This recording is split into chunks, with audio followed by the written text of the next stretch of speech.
Theory creaking open, baby. Yo, welcome to the screen where the plot gets bent. Julie B deep dives, not just for content. She don't react, she dissects those threads from the lens. Catching clues y'all missed when the credits end. What you know about freeze framing frames and while you blinking, she building an evidence drum. Got a notebook thicker than the lore itself. In a chat full of nerds with a mental health shelf. Yeah, she sees the glitch, peep the double cross. You just watching TV, she talk to the boss. Every theory and thesis, no throwaway guess. While y'all on season 1, she in season X. Said rewind it slow it, zoom in enhance. Julie B caught the symbol in the window glance. While you tweeting what just happened like a clown, she already made a flow chart, color coded breakdown. They don't die like us, they don't vibe like us. They binge and they bounce, we revive that trust. They skip intros, we every frame. You watch shows, we decode the game. They don't die like us, nah, they don't die like us. She cracked Severance before y'all knew it was deep.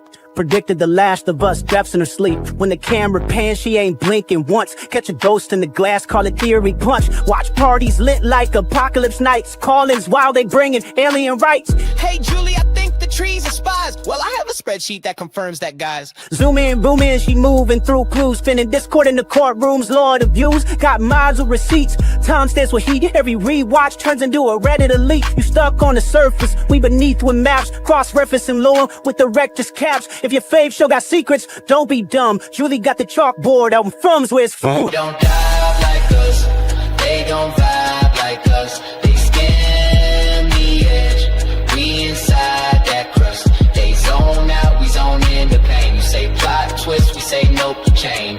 They don't dive like us, nah, they don't dive like us. What's that? That ain't a blooper, that's a plot thread. You thought it was a shadow? She thought it was a coded message from season 3. And she's probably right. Step this way if your mind's unbent. Step that way if your theories pay rent. Say Julie B, deep dive queen. Now zoom, scroll, theorize, pull. Ain't no rabbit hole safe once she got the cloud.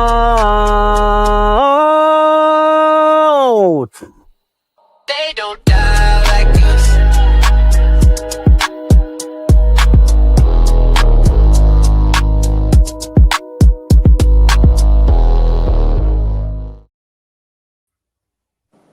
Hey guys, it's Julie B and Scarlet, and Karl will be joining us in a minute, and we're going to be talking some season 4 theories tonight.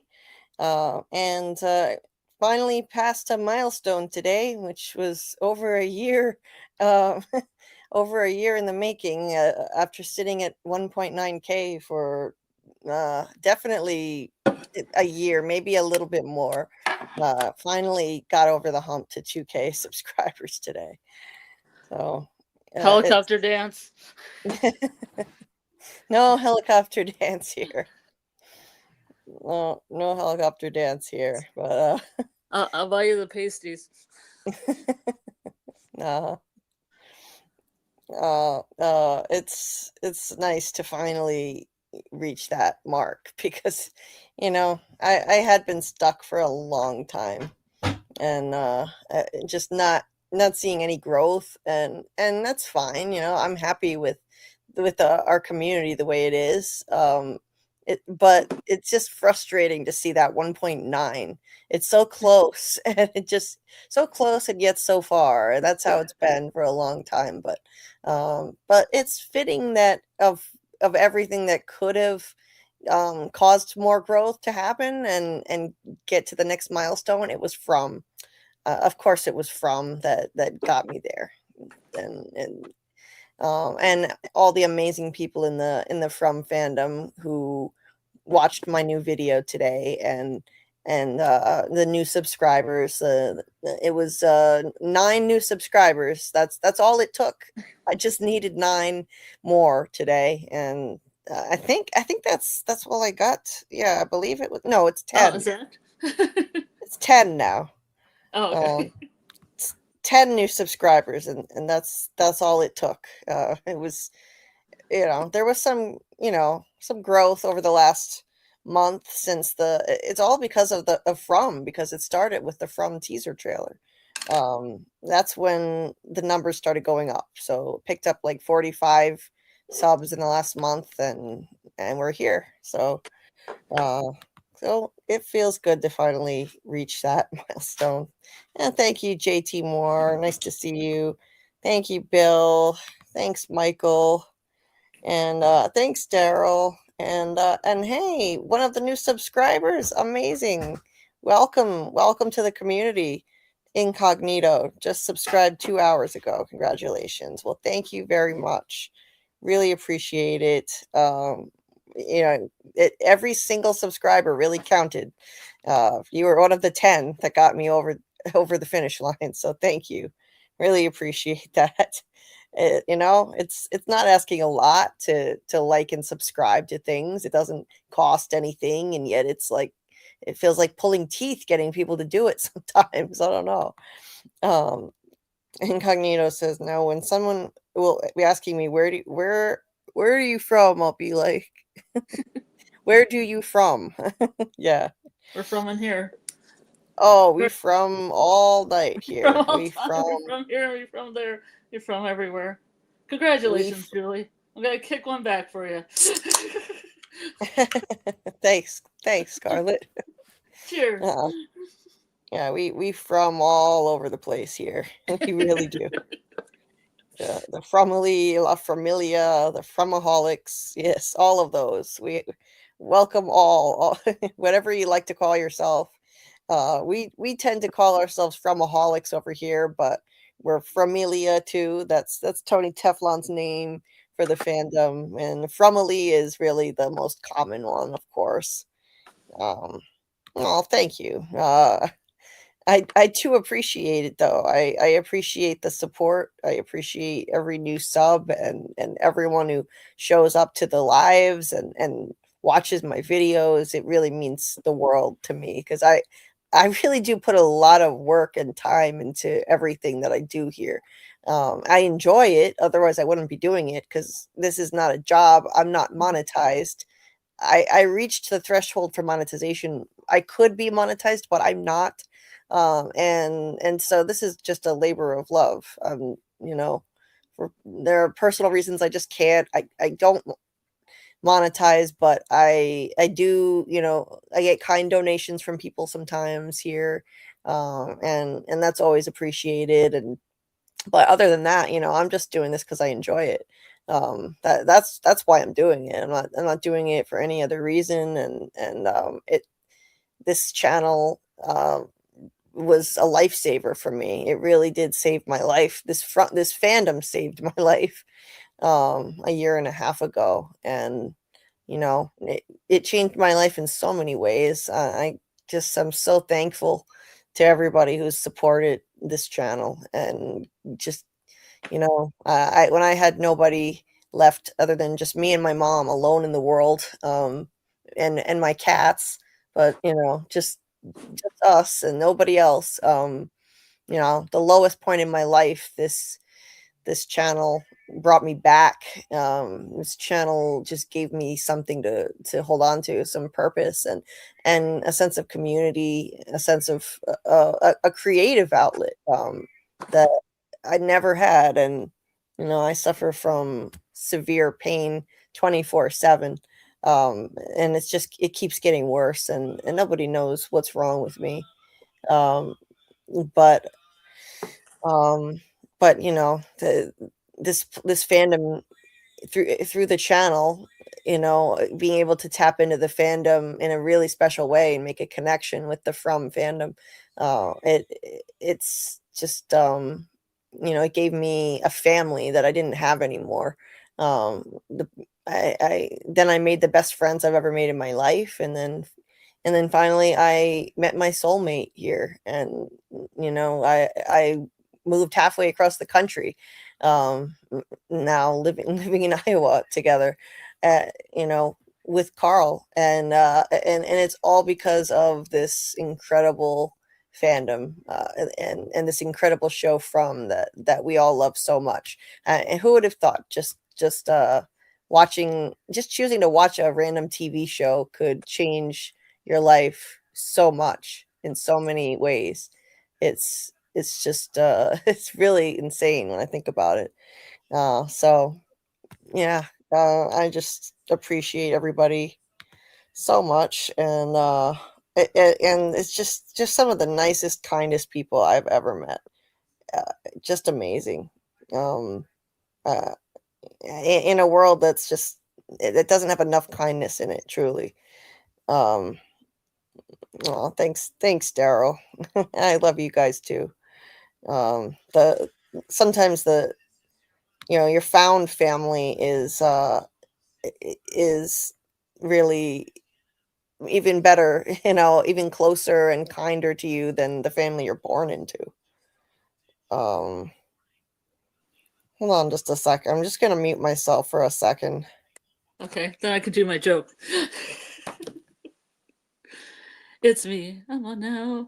No, I was thinking one person, what we from here, and I thought, okay, this is gonna be a really bad interpretation of bad. We're from in here. Like, I'm from in here. We're from in here. What? I'm from in. That's all I got. That was my thing.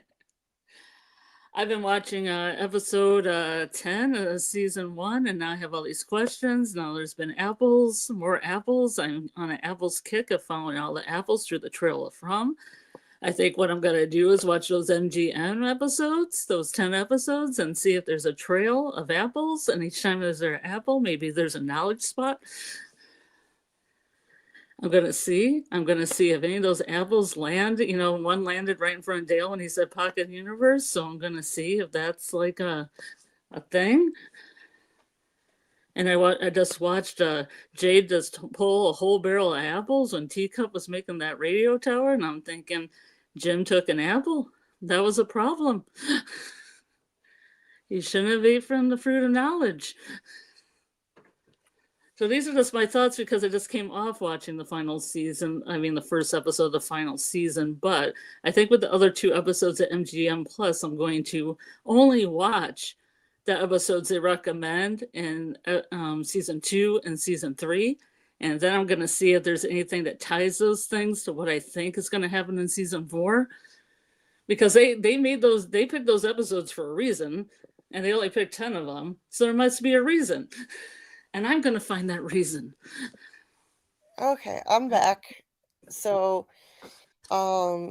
anyway, let's get back to the chat here. So Debbie, Babby, so nice to see you as always.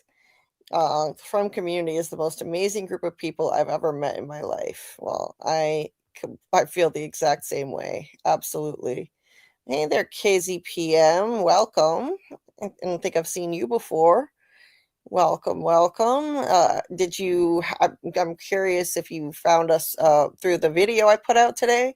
I dropped my trailer breakdown for season 4. Finally, it took me a week of hard work and rewrites and editing.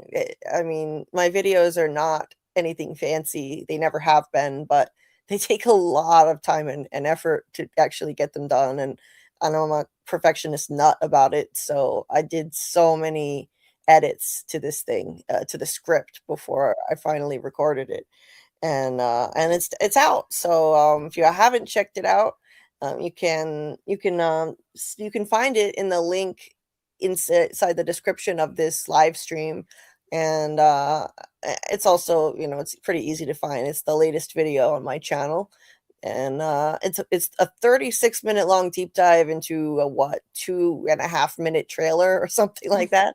But that's just how packed this trailer is with incredible, mind-blowing images. I mean, there was so much, and even once I was done, there was still more that I could have added that I wish I had.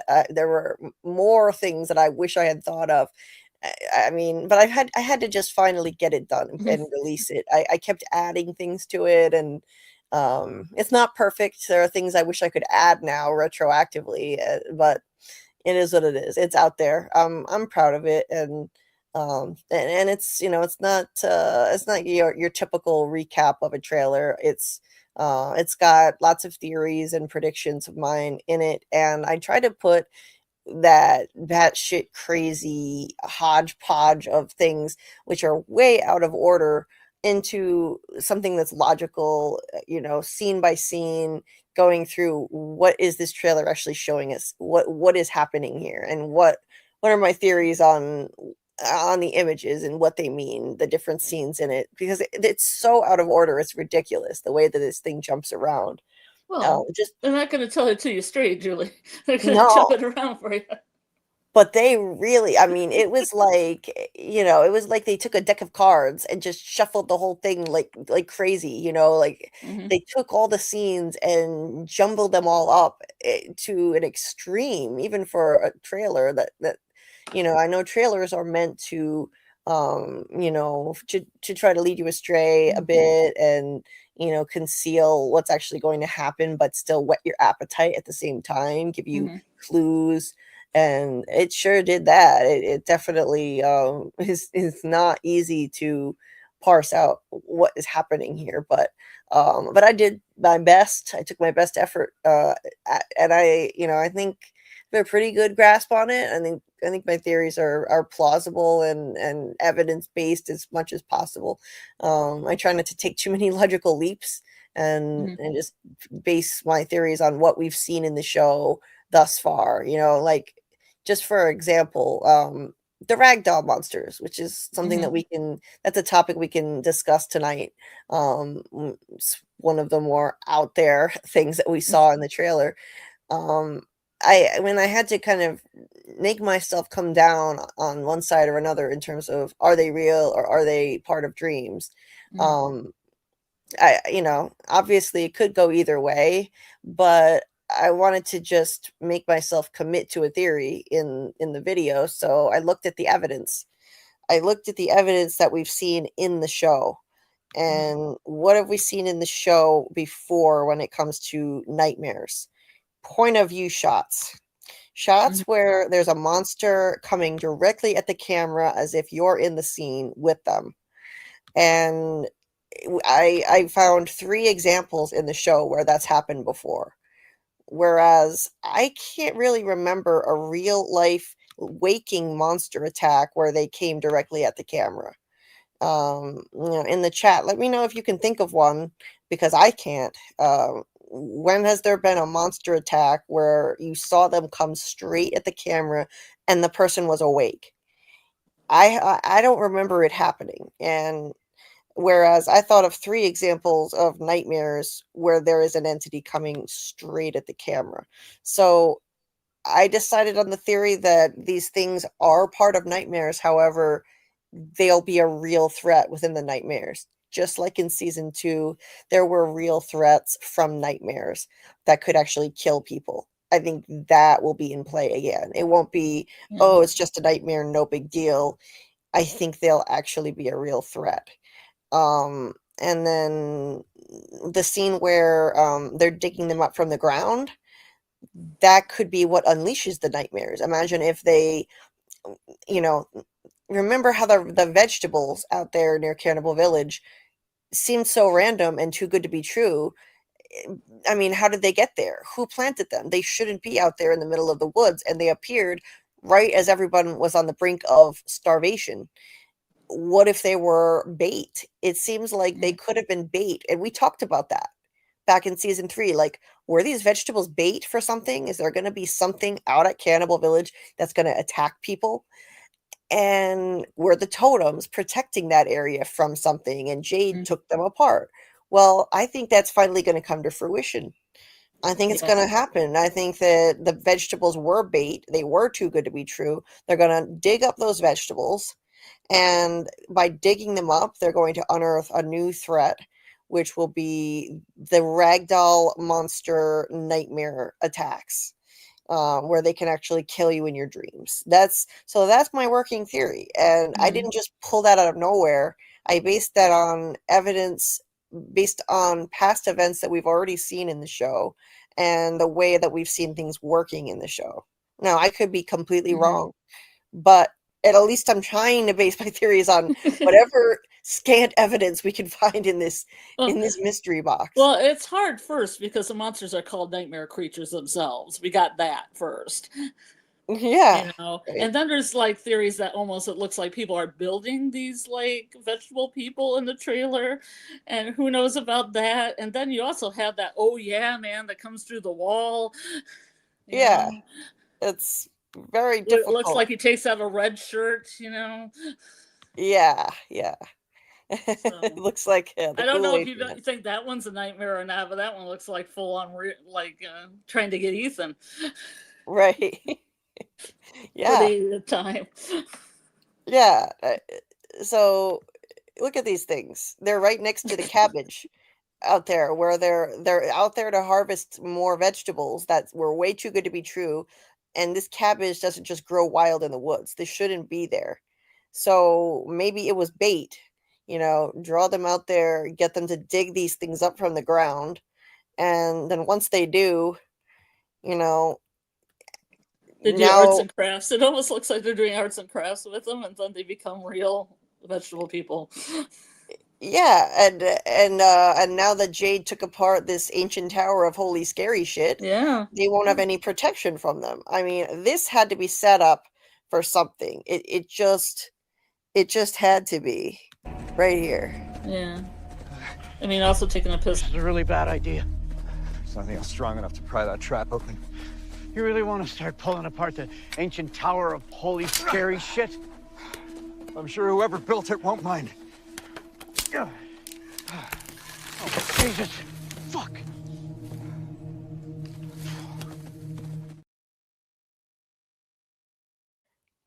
Yeah. Yeah. That had to be set up for something. Yeah, I was It gonna had to say also taking a piss on the sacred tree doesn't help it along. No, it doesn't. It doesn't. Sorry, I didn't mean to cut you off, but I had already pressed the button when you started Yeah, to I talk. know. I knew what was coming up though, Julie. So I knew you were gonna show that. So You knew it was coming. yeah, I knew it was from it. And then, just, a little, a little sample of what I show in my video, which, Ooh. this is a POV shot of one of the new. I think it looks like a rag doll, but it maybe a scarecrow, could go either way. I think it's a giant rag doll monster. I can't unsee that. Carl said it looks like a rag doll, and I completely agree. It's coming right at the camera and about to punch you as if you're in the scene. Now, going back to season 1, Christy had a nightmare where this monster burst through the RV and came right at the camera as well. And then season 2, Marielle had this dream where Smiley came right at the camera, another POV shot. And then Elgin, he dreamed of the kimono lady drowning him. Again, POV shot. He's in the bathtub. It's like you're in the scene. I can't think of examples where this happened where it was outside of a nightmare. That doesn't mean that they're not going to do it. They still might. They did all kinds of new things in season 3, but I'm just, I'm using this as basis for my working theory on what's going on here. There it is, and then there's another one. There's actually 2 point of view shots. That there's also this one, which is the female, looks like a female ragdoll to me. Yeah. Yeah. And and she lunges at the camera too. So So yeah, I think they're probably going to be in nightmares, but an actual threat that can hurt you. I hope. Oh, like a Freddy Krueger thing. Yeah. Yeah. I hope it won't just be just A nightmares. like a jump scare thing that they do sometimes. Yeah, exactly. Yeah. I hope that's a little bit more than that going on. Hey there. I don't know how to pronounce this without butchering it. Chubi?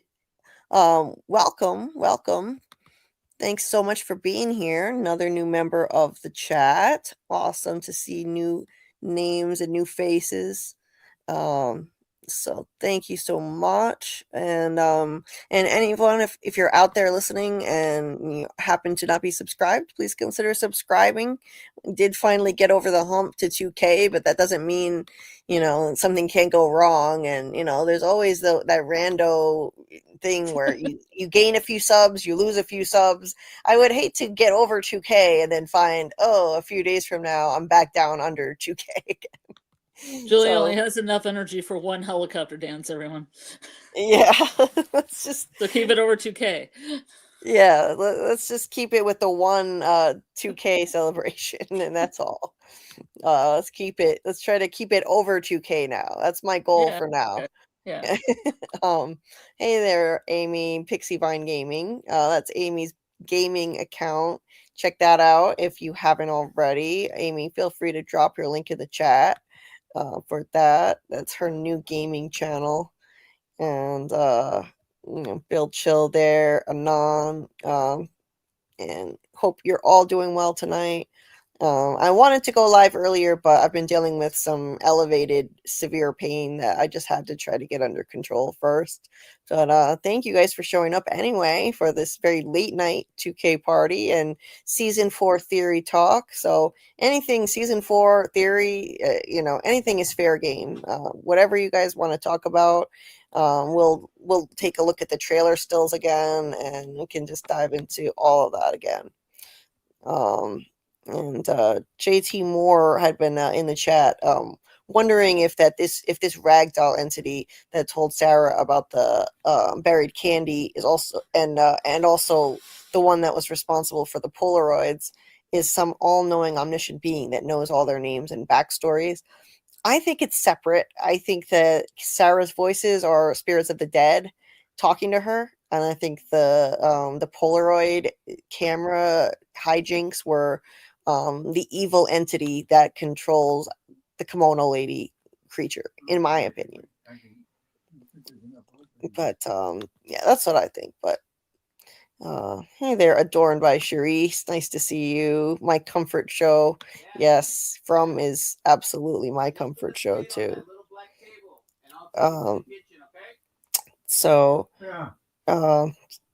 sorry, we got a little guest appearance from Karl's dad here. He's coming to drop off a plate. Anon, thank you so much for this kind message of support, saying take care of yourself. We are upset you are in pain. We are not upset that you changed the start time. And anyone that does not agree with this isn't a true member of the family. That really means a lot. Thank you for saying that. I always get mad at myself when I keep rescheduling lives because of my pain level. I get mad at myself for it, and I think people are gonna be upset and annoyed and just not want to show up at all. And I really appreciate that it's not the case at all, and people are understanding. And a lot of times, if they can't show up because it's too late, I see people watching the replay, and that really means a lot. So shout out to the replay gang watching this later. I really appreciate each and every one of you as well. Michael's been grabbing some burgers. Enjoy, Michael. Bringing snacks to the 2K party. Hey, Shadow Skull, nice to see you. Hey, David. Doing some cooking.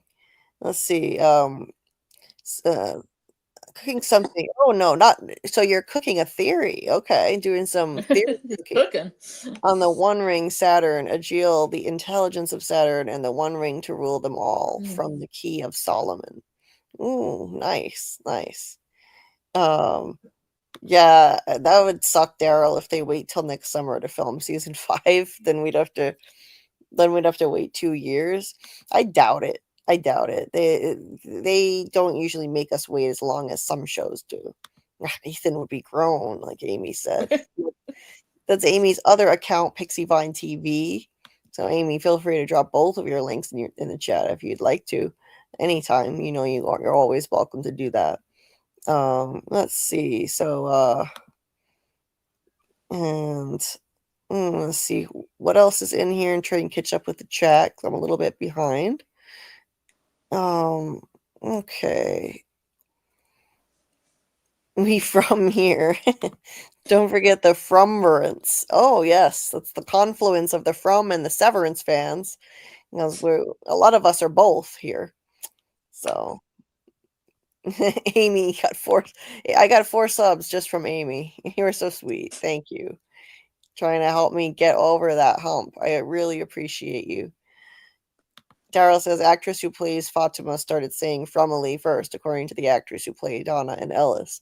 Well, it's such a perfect name. It really. Yeah, I could see that happen really early on when they were still on Epics. You know, when there was like there was like 2 podcasts covering it, where What is Fromcast and Tony. Right. The ones I could find the first year. Oh. Hey there, welcome, Big Heck. Nice to see you. Hope you're doing well. I know my streams are kind of late, so it's hard to make them. David says, trend and from show a false memory first, then they revisit the scene and give more information that completely changes our perception. I expect this to happen in every scene we revisit in the trailer. Oh no. God, I hope not. Is this person burned like me and Jasper, like the Jasper scene? Oh my God, yeah. I'll never get over that. They put that in the trailer too. Yeah. Jasper, let's not forget, the trailers are deceptive sometimes. And they showed Jasper in the season 3 trailer. Jasper jerked his head around like he was alive. So we've got to just temper our expectations and remember we got to encui that they have tricks up their sleeves. So we're on to their tricks. we from it all over the place. I want to from with you. Clean up. We from here. We from you long time. OW says hello, beautiful people. Sorry. Hello to you too. Welcome. Hope everyone is doing well tonight. I want to hear all your latest theories on the season 4 trailer and what is to come tonight. Just going to be a laid back theory talking live. And we'll resume our From Rewatch live streams. The next one will be, I'm going to have to move it. It would normally be Wednesday, but just to give myself a little space in between streams, we'll do it Thursday. We'll do the next stream on Thursday. I'm going to shoot for 10:30 p.m. Eastern, but that's always subject to change depending on my pain level that night. And the next rewatch episodes we're going to be diving into that night will be season 1, episodes 9 and 10, wrapping up that season finally, which I think will go really well together. Those 2 episodes are kind of like a part 1 and part 2 finale, right? Yeah, I just watched them. They go good together. Yeah. So do you have your link to the Discord so people can join your Discord? Oh, it's a great idea. Let me grab that. I'll grab that and throw it in the chat and pin it to the top. Actually, I saw Jamie doing that on Sci-Fi Vision, and I thought that's a great idea. I should be doing that. Well, a lot of times we talk about stuff on Discord, but I'm like, I don't know if people know how to get there because sometimes other people talk in those channels about it. Like, there's no Discord link, so I can't get into your Discord. Yeah. David says, I remember first hearing Julie calling into Tony's live and listening to you instantly made me want to subscribe to your channel. Oh, that's really sweet. Thank you, David. That really means a lot. Wow. I mean, Tony did me an enormous service letting me have the floor for such a long time on his channel. I mean, anybody can call in, but they would just let me ramble on. I mean, they let me stay on for big chunks of time. They didn't try to, play me off. I didn't get the Jeopardy music, it was, it would be like 15 minutes, sometimes 20 on the phone. And there were a couple times I was invited to be on the panel when I started my channel. And so I was on the panel with them twice too. And that gave me such exposure as a jumping off point. It really helped a lot. I know a lot of people in our community found me because of that. And so yeah, really thankful to Tony for that, and his continued support now, because he continues to plug our streams when we're on after him, which is pretty often. He he sends his people, at least he tries to, he tells them to come over here, and a lot of people do. So can't thank him enough as a friend for all his support. And it's a lot of people don't have that. Most people starting a channel, you don't have an established YouTuber shouting you out and giving you a platform to speak, and that helped my channel grow a lot early. Early on in season 3, we just kind of hit the ground running, and it was trial by fire. It was really crazy, how many people were in the chat, and I was scared at first. I was really scared. I was terrified. I'll never forget, right before hitting the go live button, just being terrified to do it. and then, I lost my original co-host after only one stream, and then Scarlet, you stepped up and just kind of became an accidental You co-host. accidentally put me on stage, and here I am. And now here you are. Yep, here I am. Oh my No, hell. For our that was- travel. All the places I'll go, Yeah, I didn't know who Scarlet was. She was just going to be backstage, making sure that moderating The as I did perverts stayed call in. away. That's why I was on pervert watch. Yeah, because I was doing call-in live streams since I had nobody to talk to, and I was afraid to stream alone, so I did call-in live streams every single time, and Scarlet was supposed to just be there to make sure there were no perverts about Yeah, to come because on. Jamie, remember that one time Jamie got a pervert, so we had to we're like, oh god. Yeah, Jamie got a pervert flashing lewd image on camera once while we were on her panel. That was lovely over on Sci-Fi Vision. But that never happened to us, thankfully. Yeah, I'm glad. It never happened to us. We had some pretty big panels, but we wound up just fitting so well and being in each other's heads, you and me. And it became such a great fit. So it worked out perfectly ultimately. I had a rocky start to things, but I think it worked out exactly the way it needed to. And then and then last year, of course, Karl was just a member of the chat, and now look where we are. Who knew how where that would go, and I would wind up meeting my soulmate through a YouTube channel. It's really surreal. And then now you could spend, what is it, -2-degree weather there. Yeah. Yeah. Yeah. And he became another amazing co-host who's also a perfect fit. And never had any experience at all on a live stream, but just a complete natural, and that's rare. That's really rare. So most people talk too much or too little, or they're awkward and nervous, and no, not Karl. He's just coming on here as total charmer from day one. So couldn't ask for a better partner to be on these streams with me, and and it just worked out beautifully. But but yeah, and as far as the call-ins, well, we stopped doing those for a while because they got out of control. Call-in live streams, but we will do them again. Where's KP? Where is KP? I haven't seen him forever. Where is he? Does anybody know where he is? Yeah. Is he wearing a shirt? Yeah.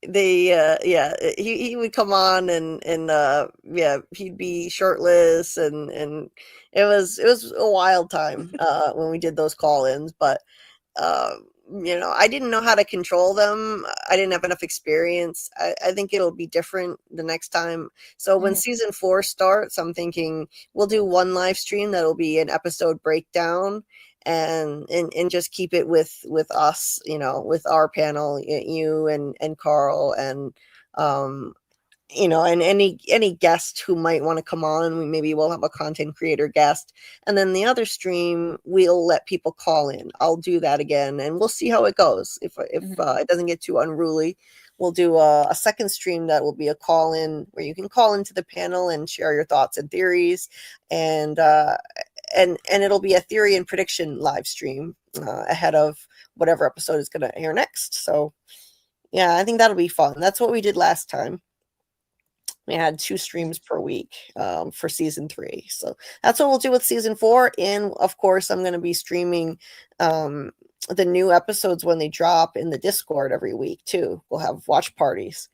And our friend Doug Hughes, who plays the Man in Yellow, said he would join those watch parties. So that'll be fun. And we might do one this week actually for his. He has a new appearance on a Canadian show, Murdoch Mysteries, and so I might do a watch party in the Discord so people can see it. Yeah, he's just telling me he's waiting on that file from them. Yeah.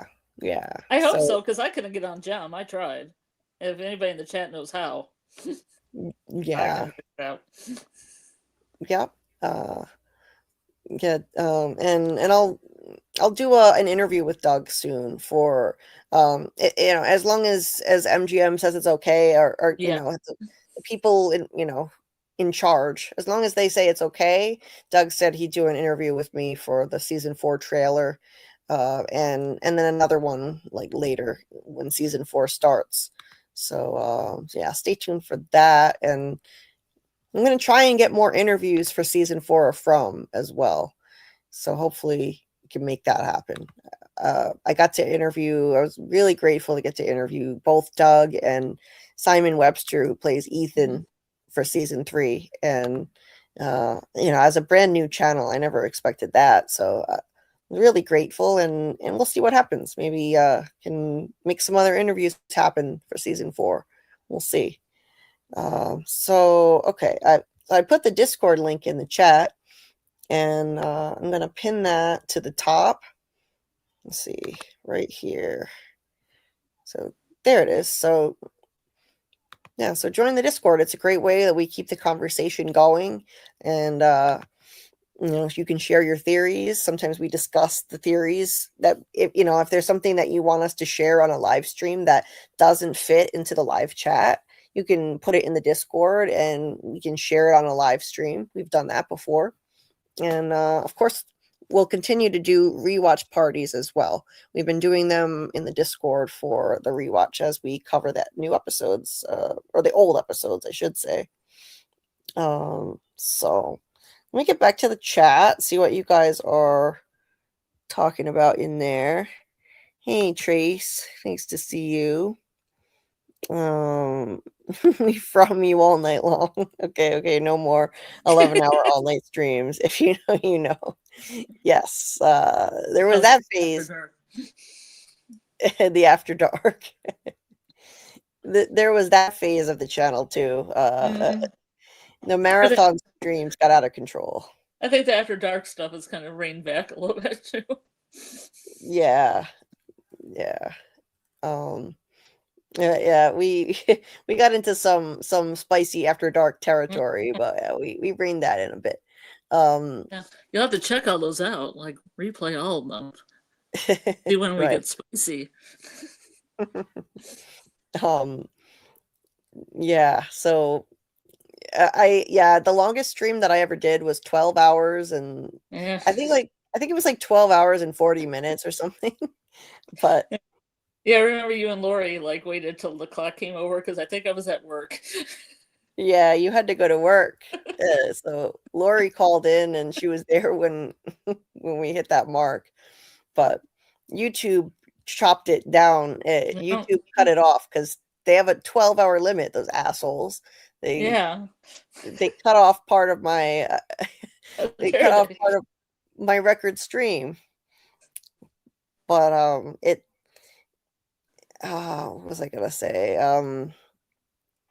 They cut it off, because of their 12-hour limit. And I knew that they had that limit, but I wanted to just test it and see what would happen. Like Thelma and Louise about to drive off a cliff. Like what'll happen? Are they gonna cut the stream when it hits 12 hours?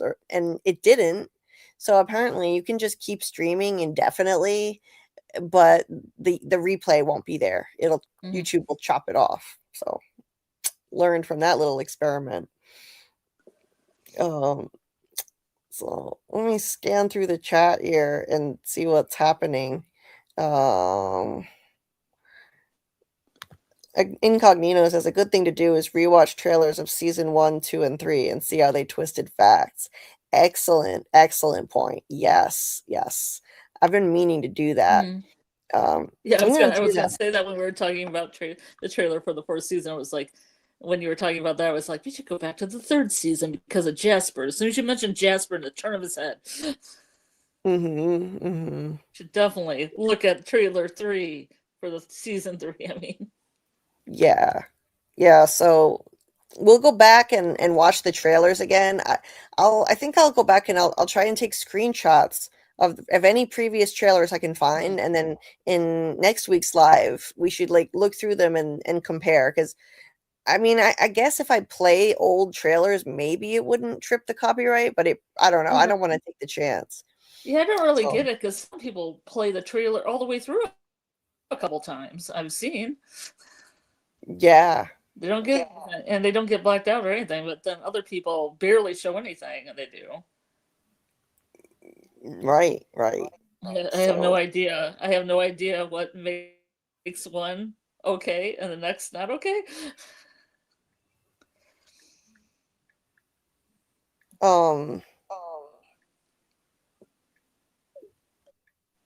on a sec. Sorry, I got distracted. So Daryl says the scene with Kenny and Sophia isn't happening with the Julie scene. That confused people. Yeah, so the trailers show things out of order, and it gets really confusing. So, you've got to just what I did was just try to piece things together. The Julie scenes when she's story walking in the dark, they they're mixed up with other scenes. I'll pull it up and show you, and we'll go through and look at it so you can see like how they're trying to make it difficult to follow what's happening.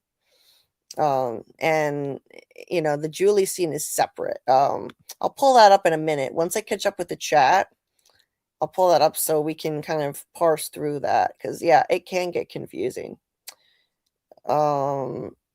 Yes, I do think that some information needs to be kept from everyone, Daryl. Like, it's the same reason why, like, the president doesn't tell the whole country everything that's happening. Like, there might be mass panic. Certain things need to be kept quiet, and just the top leaders of the town, or the key people, the problem solvers, they need to know. And we learned from season 3 what happens when you do the reverse. When they tried to have a town meeting with a ton of people in the diner, it was a total shit show, wasn't it? It was a complete mess. It was an absolute mess. But the red shirts got their day. Yeah.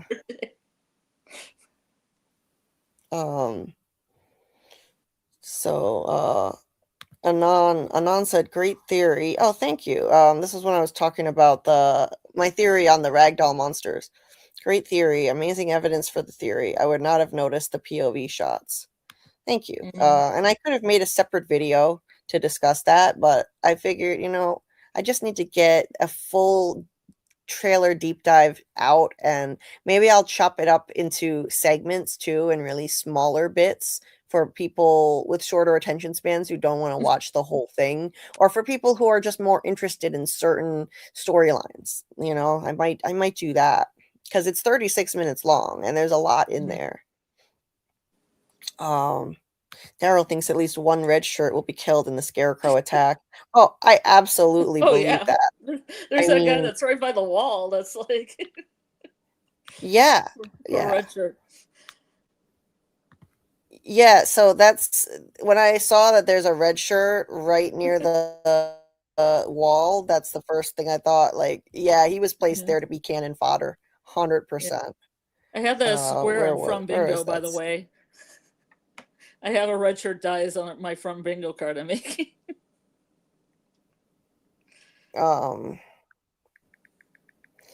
Yeah.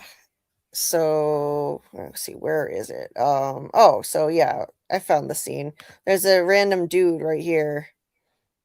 Never saw him before. Yeah, he's definitely screwed. And this could be, I'm guessing this is going to be somebody's nightmare, but a deadly one, a deadly one where someone actually dies. You can die in these nightmares, same as in season 2. Maybe they'll have a scene like they did with Eric where everybody talks about how funny he was and everything, and then he just dies in the next scene. Right? Yeah. Yeah. You remember Eric? No one does, but I do. Right. Hey, I'm with Alice.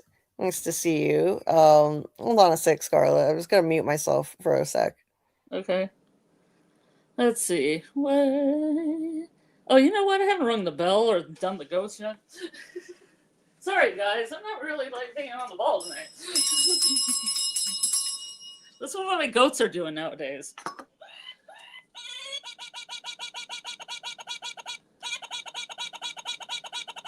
My goat's broken.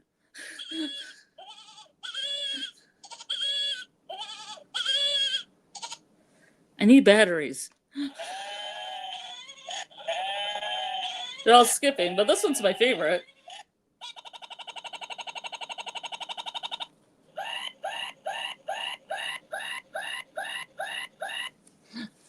So there's that. I'm drawing a African wildcat right now in my illustrations. And let's see. I mean, I just watched like 9 and 10. I highly recommend people watch 9 and 10 because there was a whole bunch of stuff that went down, and like I have a new perspective of what happened in those two episodes. I could even bring into this trailer. And I do understand what Julie's talking about when they had the rag down, everybody attacked, because when I watch those things, I actually got like a jump scare, because especially the one that the dream that Christy has where Jim's acting dumb and he opens up the hatch and then the monster comes down, and I thought, oh my God, they're all gonna die. And I got used to that happening regularly, so now I'm like a little bit more hardened and a little bit more suspicious. So now I kind of think that that's what's going to happen in the trailer as well, with the ragdoll and the scarecrow. But I think that red shirt, I mean, they're probably going to have a business with them, because when Eric, watch those episodes because Eric's in there, but then Christy has that scene with Kenny and they're like, oh, I miss Eric. And Kenny's like, I didn't know you were close. That's because they only had one scene where Eric even did anything before, he went to his maker. But I love the red shirts. I love every single red shirt. I love Nikki. I love Gina. I love them all. No. Hey, I'm back. Yeah. Hey, Ryan. Nice to see you. Hope you're doing well tonight. Let's see. Who else is here? Ryan says it happened in the opening scene, season 1, episode 1, when the grandma monster attacks Megan.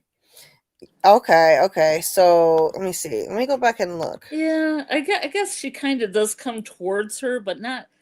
I don't know. I always feel the ones are more in the center, or they're more just like sideways, instead of her kind of going towards Megan. Yeah, let's investigate this. Yeah, let's Let me investigate see that. if it looks like. Let me see if it looks like a direct POV shot. Let's see. Season 1, episode 1, Long Day's Journey into Night. And let me look for the granny. Like, granny, I'm just pulling it up right now. Yeah, it's not directly at the camera. Mhm. It's not quite a POV shot. I'll show it here. Let's see. So first we see the granny like this, and so she's looking to the side a bit at Megan, and then in the next shot when she transforms, she's still looking to the side, in my opinion. Her eyes go white, so obviously you can't see which direction the pupils are looking at, but you could see the shot transitions directly from this with her looking to the side at Megan to this with her also in the same position. Her head is in the same position. She's reaching out for Megan, and she's not quite looking directly at the camera, in my opinion. Yeah. So yeah, I wouldn't call it a POV shot of a monster attacking somebody. So yeah, I think these ragdoll monster attack POV shots likely indicate that it is a nightmare, a deadly lethal nightmare, though. Yeah. I think. So let's see. This ragdoll. So Incognito says this ragdoll seems irritated, or the fact that Jade pulls up the iron bar to free Christy had allowed those dolls to come to life, or it's just a dream. It's possible. Why are you so irritated? What? You said the ragdoll monster is irritated. Yeah. Mm-hmm. Yeah. It's yeah, maybe, you know, I do think I do think the fact that it took apart the totems meant that this village now has no protection against those things once they're unleashed. There's the link to Amy's Pixie Vine Gaming channel, and and another channel here from Parody, where she will be posting spoof comedy videos of Ooh, that Wow, sounds you're fun. really branching out, Amy. That's awesome. Good for you. And that's how you do it. If you want to cover a variety of things, then you've got to start multiple channels, or YouTube won't be able to recognize you in the algorithm. So that's exactly how you do it. If you have different interests, you've got to start different channels. It's a pain, but it's just how YouTube works.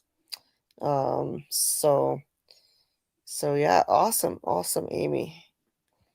And thank you so much for the well wishes, Incognito. I wish to God my pain would just vanish, but it's a mysterious condition. I'm doing the best I can for it. Anyway, and thank you too, Amy. I'm trying to manage it. Okay, so just scrolling through here, trying to catch up to you guys. Incognito says, just a reminder, John Griffin told the answers won't be direct, but implies more or less. So we'll have to dissect the thing, like a smiley autopsy. Oh, meaning like the answers of the whole show? Oh. I hope we won't have to, dissect it too much to understand it in the end, when the whole thing is said and done. Yeah, it's like, remember when I said I had to answer within the first 3 episodes? Well, that's kind of cloudy. Yeah. I hope it's not like that. I hope not. Yeah. So Daryl believes the Scarecrow attack is real, and Boyd is going to go even more dark, and Jade will talk to the monsters. Oh yeah, I agree on the second 2 points about Boyd and Jade. Yes, I agree. And like I said in my video, I think Jade will talk to the monsters. I think the monsters will spill some tea and cause trouble. Yeah. I think they'll spill some of Boyd's tea, some secrets. Yeah. Cause some trouble and then let Jade go. They already let someone go before, so again, there's precedent for a theory like this. I try to base theories in evidence, and they've let somebody go with an ulterior motive to mess with Boyd before.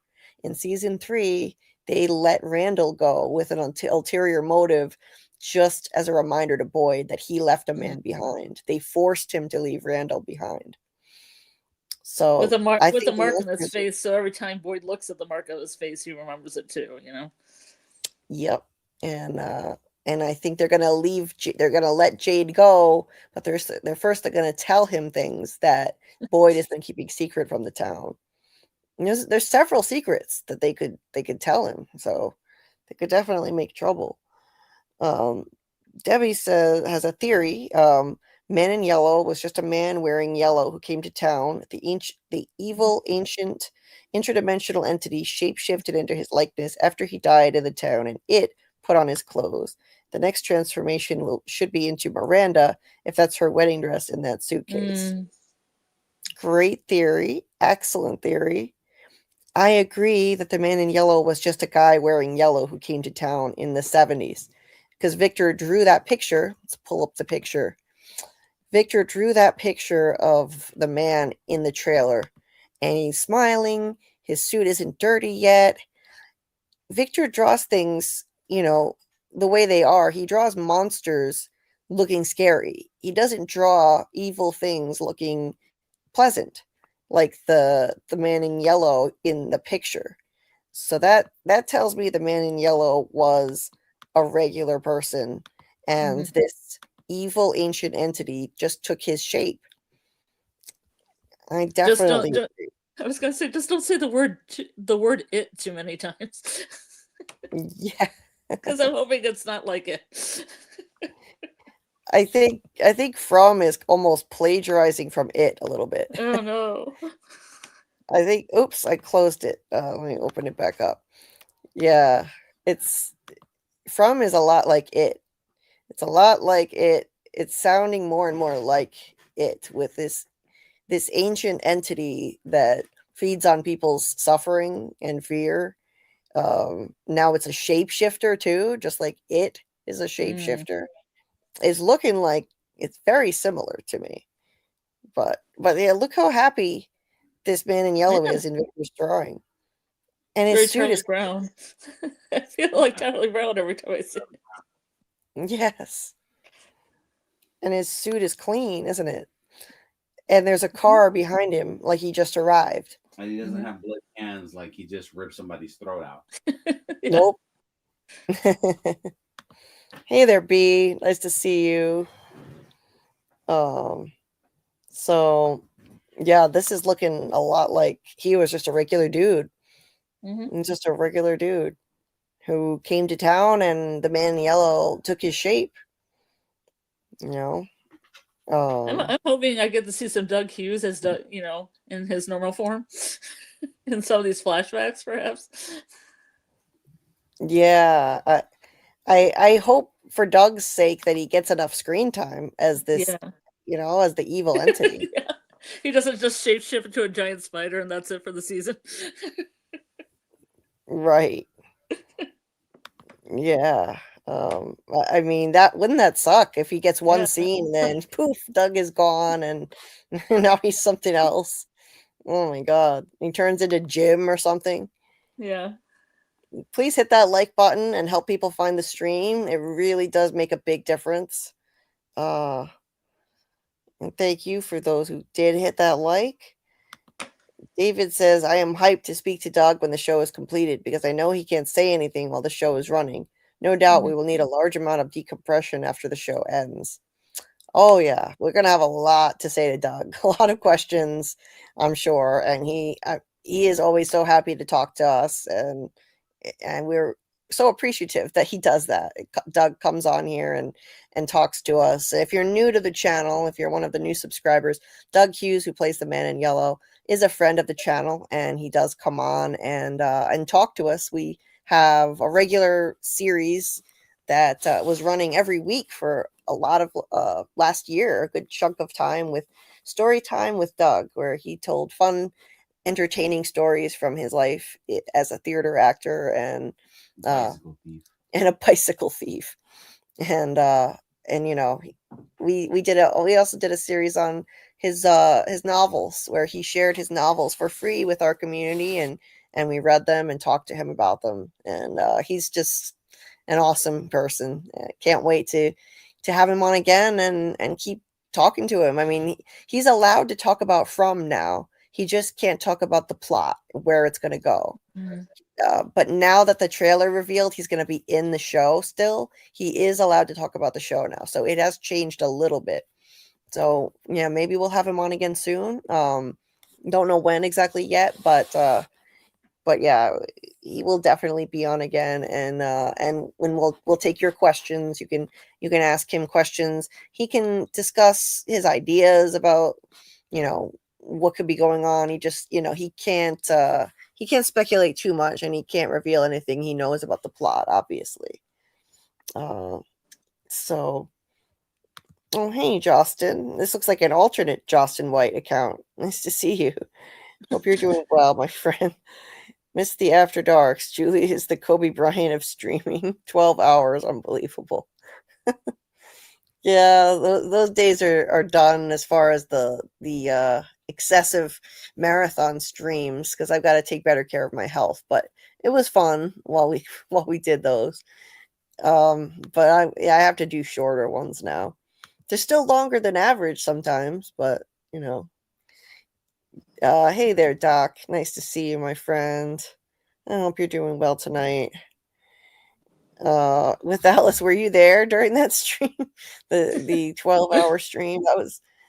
That was November 2024. It was one of the season 3 From lives. I think she might have been. She might have been there. Mm-hmm. Yep. Sorry, I'm behind the chat here. Justin says, Scarlet is so hilarious. We love her dearly. Yes, we do. Yeah. Where's my bell? Thank you.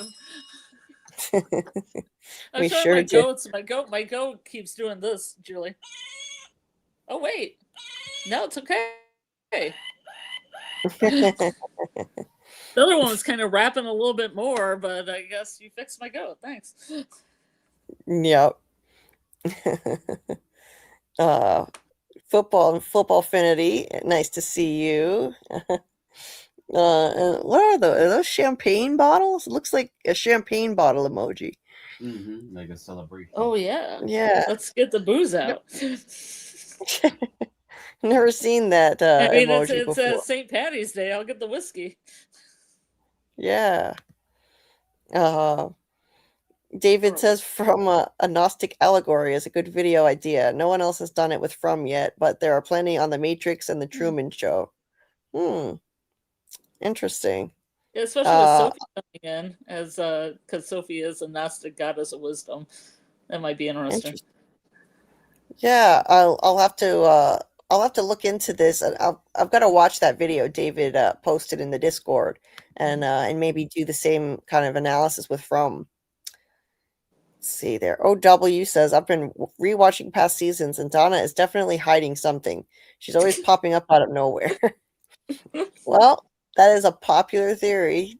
Donna the mole, always with those hands in her pockets. What's in Donna's pockets? But I don't know. I think Donna is on the level. I don't think she's a mole personally, but all theories are welcome here, of course. Yeah. The more that I listen to Elizabeth Saunders' interviews, the more she talks about her backstory, where her mom and her sister were kind of like homesteaders in Montana and kind of just living off the land and surviving. I mean, I kind of like that. I kind of like that. I like that. I like that idea. The ladies are doing it for themselves, Mm-hmm.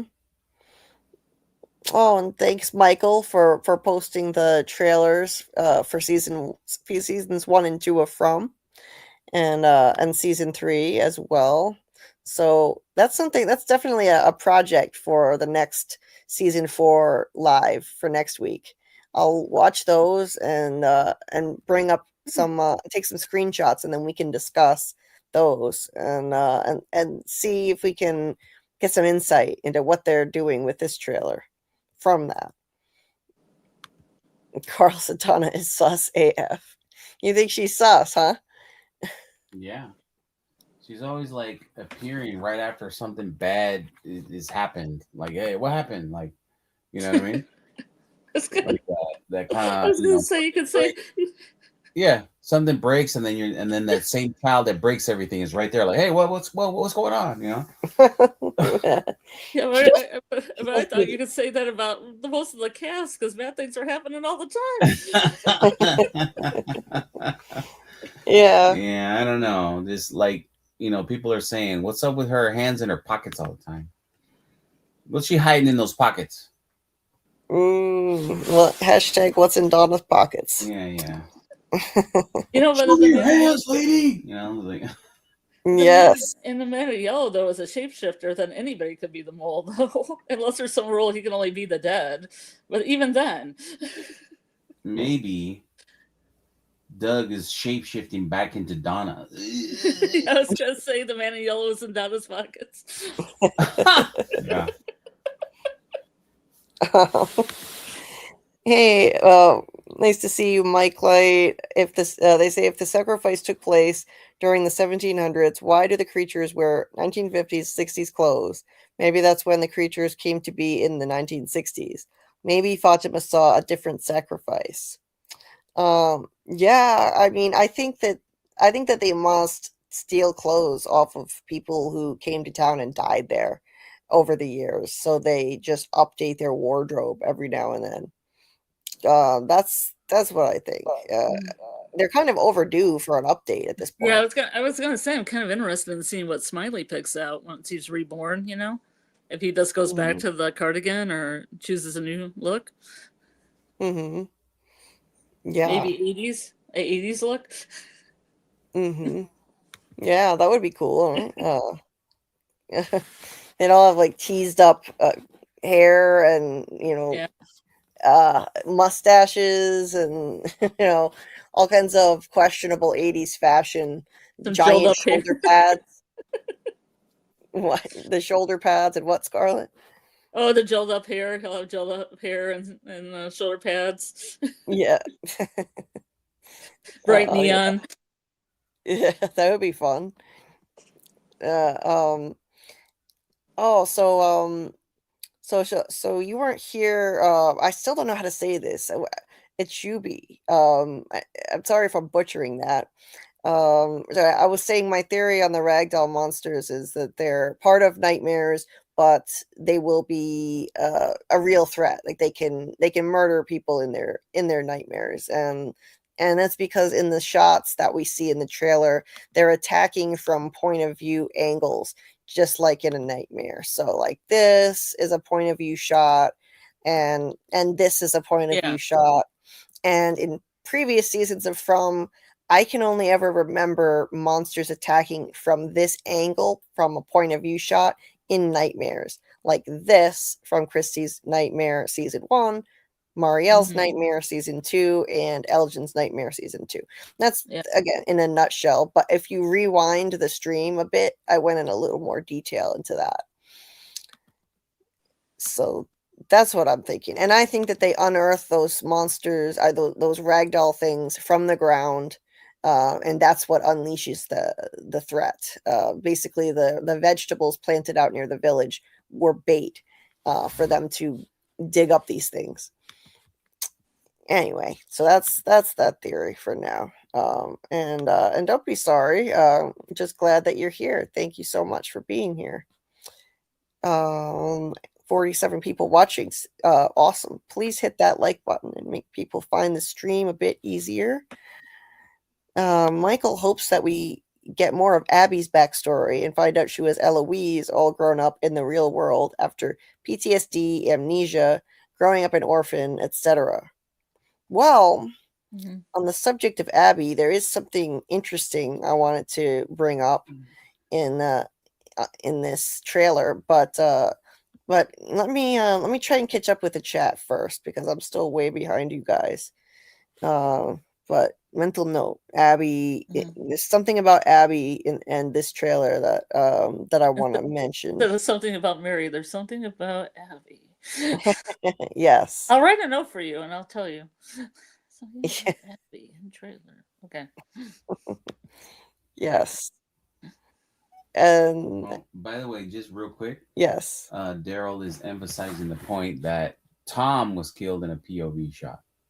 Oh, okay. So you found one. Okay, so it has happened. So Tom was killed in a POV shot. So it could be that it's happening in, in their waking time and not in a nightmare. But it's happened more times than not in nightmares. So I'm still on that train. Yeah, I'm gonna have to look that up. That comes up pretty soon because I'm on season 2, episode 1. Isn't that where it happens? Right. Yeah. Let's see. Michael, yes, we do know there were other kids in town, and Victor showed them in drawings, and yeah, there were other kids in town other than just him and Eloise in the 70s. They're in drawings and in a flashback. There's a I was dead gonna girl say in pieces. Yeah, the girl with tap shoes. in Some tap shoes. pieces. Some pieces. Yeah. Oh. Justin says that scarecrow red shirt. That's the guy who yelled at Tan Shed about the food running out outside the diner. Oh, that guy. Oh, yeah, they try to make you dislike a red shirt right before they kill them off. They've Like done that Nikki. before. Yeah, like Nikki. Like Nikki. Well, then he should die then. Yep. You don't yell at Ten Chen. Ten Chen yells at everybody. Yep. Yeah, she sure did. She did. And Daryl, I agree with you. As soon as they introduced Eloise in season 2, he says, I knew she was alive. The show isn't going to introduce Victor having a sister and have her not be alive. Exactly. Why bring that up unless she's alive? Unless he remembered her. Oh my God, I forgot I had a sister and she was brutally killed. He would have remembered all of that at once, not have it be ambiguous for all this time and later, oh, she was killed. No. She's alive. I think it's a Chekhov's gun plot device that was brought up for a reason to use later, and Eloise is going to be revealed to be alive, I think, in this season coming up, season 4. Right. Like talking about a detective. Oh, he's dead. Yeah. Oh, this detective was searching for guys for years. Oh, but he's dead. Right. Or Eric. Yeah, that was weird. Henry's detective who was investigating his family. That was weird. It wasn't the police. It wasn't the FBI. It wasn't the city of whatever. It was this specific detective was searching for you guys all the time. I talked to him all the time. Whatever the lines were. Oh, he's dead. Yeah, that was weird. Hey, welcome, Summer Girl TV. Nice to see you. And I don't know if you were brought here, if you found the stream because of my video that came out today, but however you found us, so nice to see you. And yeah, we're just sharing theories on season 4 tonight, so we would love to hear your thoughts in the chat. David says From also has less red herring, so maybe Eloise really is dead, but I expect to see her in some way, shape, or form. I mean, yeah, she could be, but I just don't see the point. I don't see the point of introducing her and keeping it ambiguous for so long. A forgotten sister. It just doesn't make sense. I think she's especially when like Eric. No, I'm saying Eric. Victor, not Eric. When Victor was taking Henry to where he thought he buried them, definitely the mom, but he was like, oh, pieces of Eloise. You don't know. Right. Exactly. If that's right or not. He said there were only pieces. He said, I think. He still kept it ambiguous. Yeah. He said there were only pieces. Whenever he said, I think, I was like, that's it. She's alive, 100%. Yeah, exactly. I couldn't believe that when he said, I think. I thought we were finally getting definitive no closure proof one way or the other, Yeah. Oh my God, yeah. She's definitely alive. Hey there, welcome, Miss Joan. Another new name. welcome. I imagine all the monsters sitting around a table, like with Jasper had his tea party, and they're just sitting with Jade and they're spilling the tea. Oh God, yeah. Like Beth Jones comes in, he's like, Jade, let me tell you all the tea, okay? Yes. The Swing Co monster, I mean. And Miss Joan, yes, I agree. Like I said in my video today, Jade is too important to kill. He's not going anywhere. There's no way. He and Tabitha have plot armor at least until the final season, if you ask me, because they're the two reincarnated parents. They're central to the whole story. They have to stick around. So yeah, it looks bad for Jade with the monsters coming up right behind him, but he's gonna be fine. He's definitely gonna be fine. Not worried about him at all. It's gonna be some kind of game. Remember this, they treat this like a game. So oh dear. Let's see. I am so far behind. I'm still 20 minutes behind the chat. I'm gonna try and catch up with you guys. Daryl says, I love watching it and finding out when Julie threw the rope. I was like, holy shit. Me too. Me too. Yeah, they definitely, like Michael, like I just said, absolutely they have plot armor because they're the two parents or heroes of the show now. Absolutely. The two crab knuckles. What? The two crab knuckles for you. Yeah, they're the two Kromenokels. Yeah, there can't be one. There can't be zero. Right. Justin says this. I said this in my video too. In my video, one of the points I made is that they could tell Jade about how Sarah killed Toby with her own hands. That would cause some trouble. Absolutely. Oh, wow, I didn't even think about that. Yeah. Yep. Yep. I'm thinking they could do that. They could be like, oh, so you want to know a secret, you know? Yes. And yeah, Daryl, absolutely. John Griffin said that, you know, he was inspired to create the Man in Yellow from this guy on the street who was dancing and full of joy in a beautiful yellow suit. And then a few years later, he saw the same guy looking dejected, like someone who'd gone on a magical quest and failed. That was how he described it. So I definitely think that the Man in Yellow used to just be a regular guy who got trapped in this town. And then this evil entity just took on his shape. It's a shapeshifter. I think that the trailer made that pretty clear. And what better representation? You know, oh, this was the happiest, most hopeful guy in town. Now it's the monster. Right? It's like total opposite. Mm-hmm. Well, I thought he might relate to Ethan, be it that they were both on a quest. Right. Like he was on a magical quest and he failed, you know? Yeah. Yeah. And yeah, there is something to Boyd always wearing yellow. I think that it's just symbolic in the show. I think it's symbolic of hope. And the Man in Yellow, his suit, that's like hope that's been corrupted and sullied because it's all dirty.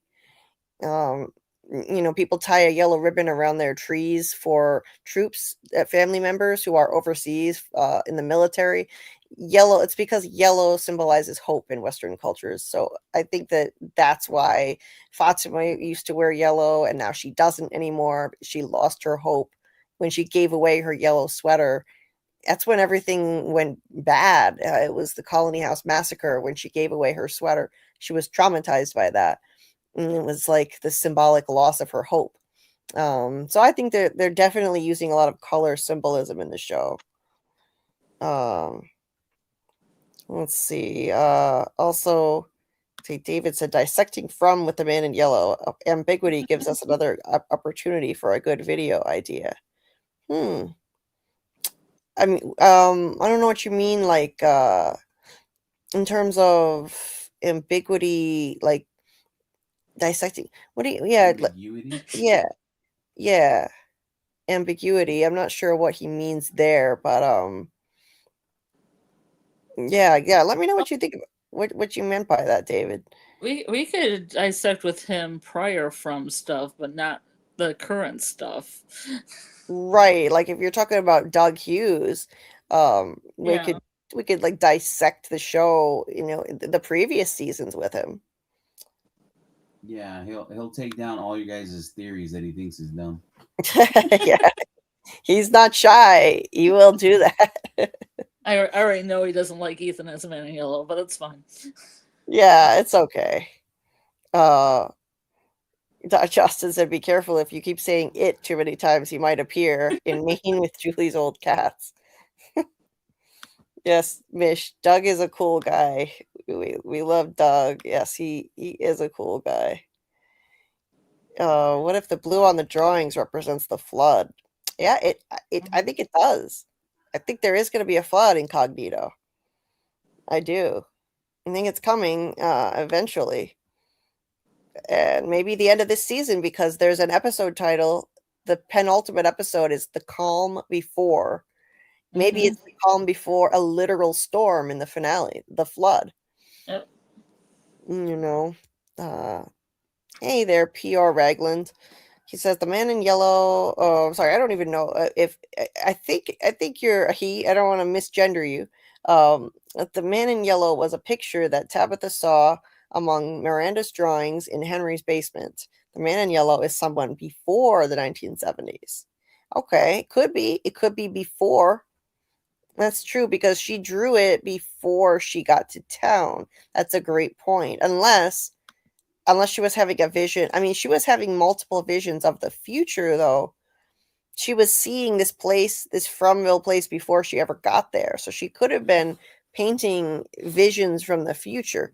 She had never been to the place to see anything from it before. So I don't know. I'm not so sure. And we don't know what year she got there either. Mm-hmm. That's kind of ambiguous. Like how many years they were there before the massacre happened. Right. I mean, I know it's the 70s because that disco lunchbox, but I don't know when in the 70s. Right. Disco. And Daryl, I do think his boat key is a Chekhov's gun. I agree. Boyd's gonna have to get his boat. And a pony. He's gonna get his boat. It's gonna manifest, and there will be a flood. And a pony. Yes. Yeah, Mike Light. That's exactly what I said. Miranda. I mean, she had. Well, yeah, Miranda had seen things in her past lives that she was drawing. That's true. That's true. I was looking at it like she was having premonitions, but it could have been all things from the past. Yeah, that's a good point. That's a good point. But if that's the case, then how did Victor draw this thing? That would become the question. How did he draw the man in the yellow suit looking so happy, like a normal guy? Was he having some kind of vision? I do think that Victor, and Ethan probably too, but Victor has been able to see things in his mind's eye through a gift given to him by the boy in white. When he said the boy in white chose him and Ethan, I think it means that he's able to see certain things, and not everything he draws he's witnessed. There's just no way that he has witnessed with his own eyes everything in all of these crazy pictures. There's no way. So you're saying some of it comes to him like a premonition or in a dream, and then he draws it? Yeah. Mm-hmm. He may see things from the past or the future and draw them. And so that may be how he drew the man in the yellow suit. Either that or some other. He also has pictures of flood too, and one that looks suspiciously like Boyd and Donna on top of a house. Yeah, there's a picture that looks a lot like Boyd and Donna on top of a house with a flood. And he drew a picture of Boyd and the goat when Boyd found that goat. Well, Victor wasn't even in that scene. He was nowhere to be found in that moment. So how did he draw it? And he also apparently was drawing the Matthews family. He drew a car crash without having seen it in the beginning of the series. So there's no way that he's literally seen everything that he draws. And Ethan has seen things in his mind's eye too. I think because the boy in white gave him visions. He had that vision of the Lake of Tears and drawings of his whole family. He said he could see them all over the wall, and he saw a giant spider come down from the ceiling, whatever that means. Yay. So both Ethan and Victor both seem to have visions. Let's see. Oh, well, Mish was just talking to Doug 2 nights ago. Yeah, see, he regularly just talks to the fandom, like on social media. It's really cool. It's cool how he does that.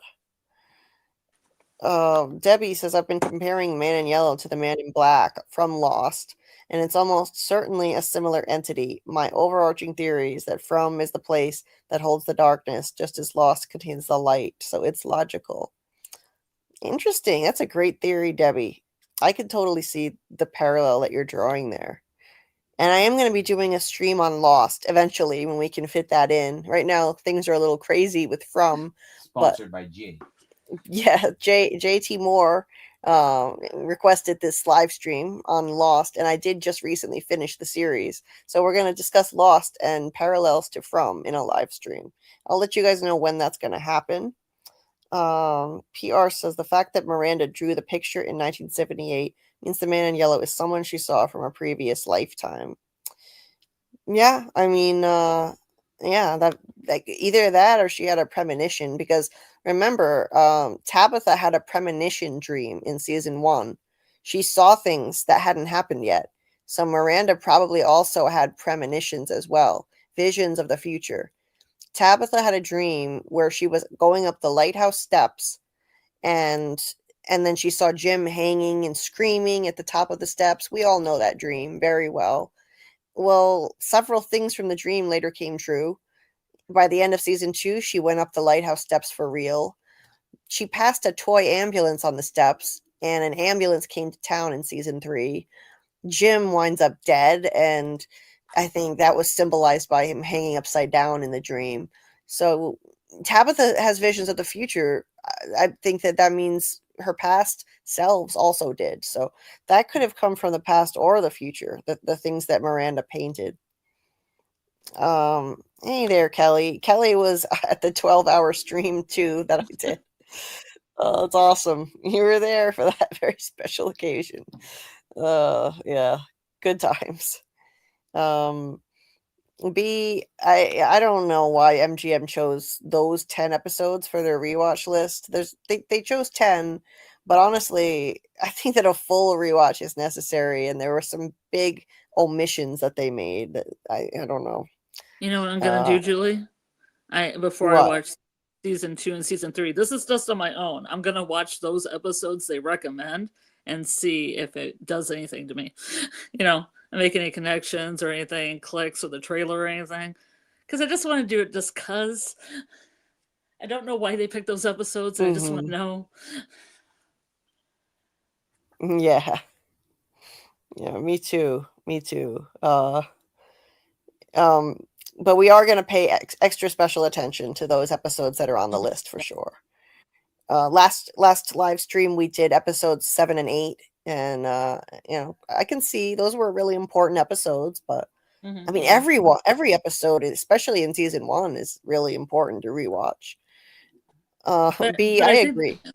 Yeah, but I think the Yes, ones they go on. picked because they kind of had like the Matthews family is important, Boyd's story is important, and something within the Colony Massacre episode's important.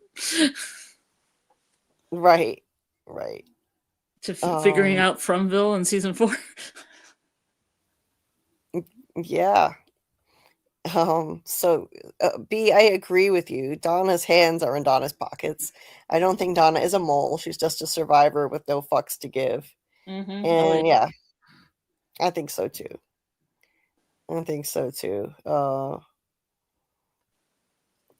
So okay, I am way behind you guys. I'm trying to scroll through here and catch up. As much as I would like to highlight everything, I'm gonna have to just pick and choose kind of randomly. Let's see.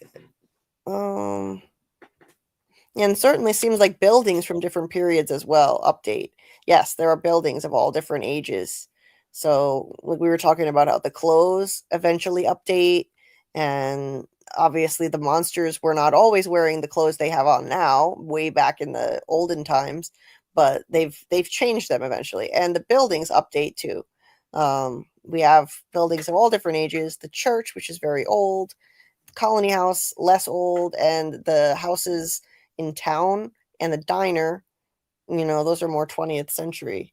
So yeah, absolutely. Someone said that the monsters look like they're the cards from like Old Maid. Is that true? Yes. Has that been like Yeah. verified, Yes. or is there something that makes that not quite right? No, Yes. there's cards in the game, Carl, like a milkman. I think there's a cowboy, and a lot of the monster rolls, like, and there might be a waitress in there. Is there a There might be a swing swing coat girl in there. Mm-hmm. If you look up the little version from like the 70s, because I think the 70s is key here. right? Yeah. Yeah. Like maybe Victor found a pack of the Old Maid cards, and then that's how the monster started to look from then forward. Right. Right. That's a good theory. Yeah. I mean, it's possible. The way they look could come from kids' imaginations, just their appearance, their outward appearance. Not that they're not real, but that's possible. And yeah, it is weird how they match up with the Old Maid cards.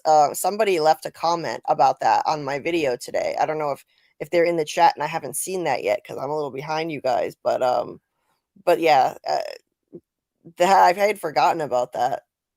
And they match up surprisingly well. There's even a redheaded card, a guy with red hair and a creepy smile, a really big smile. Yeah. Yeah, this was ridiculous, right?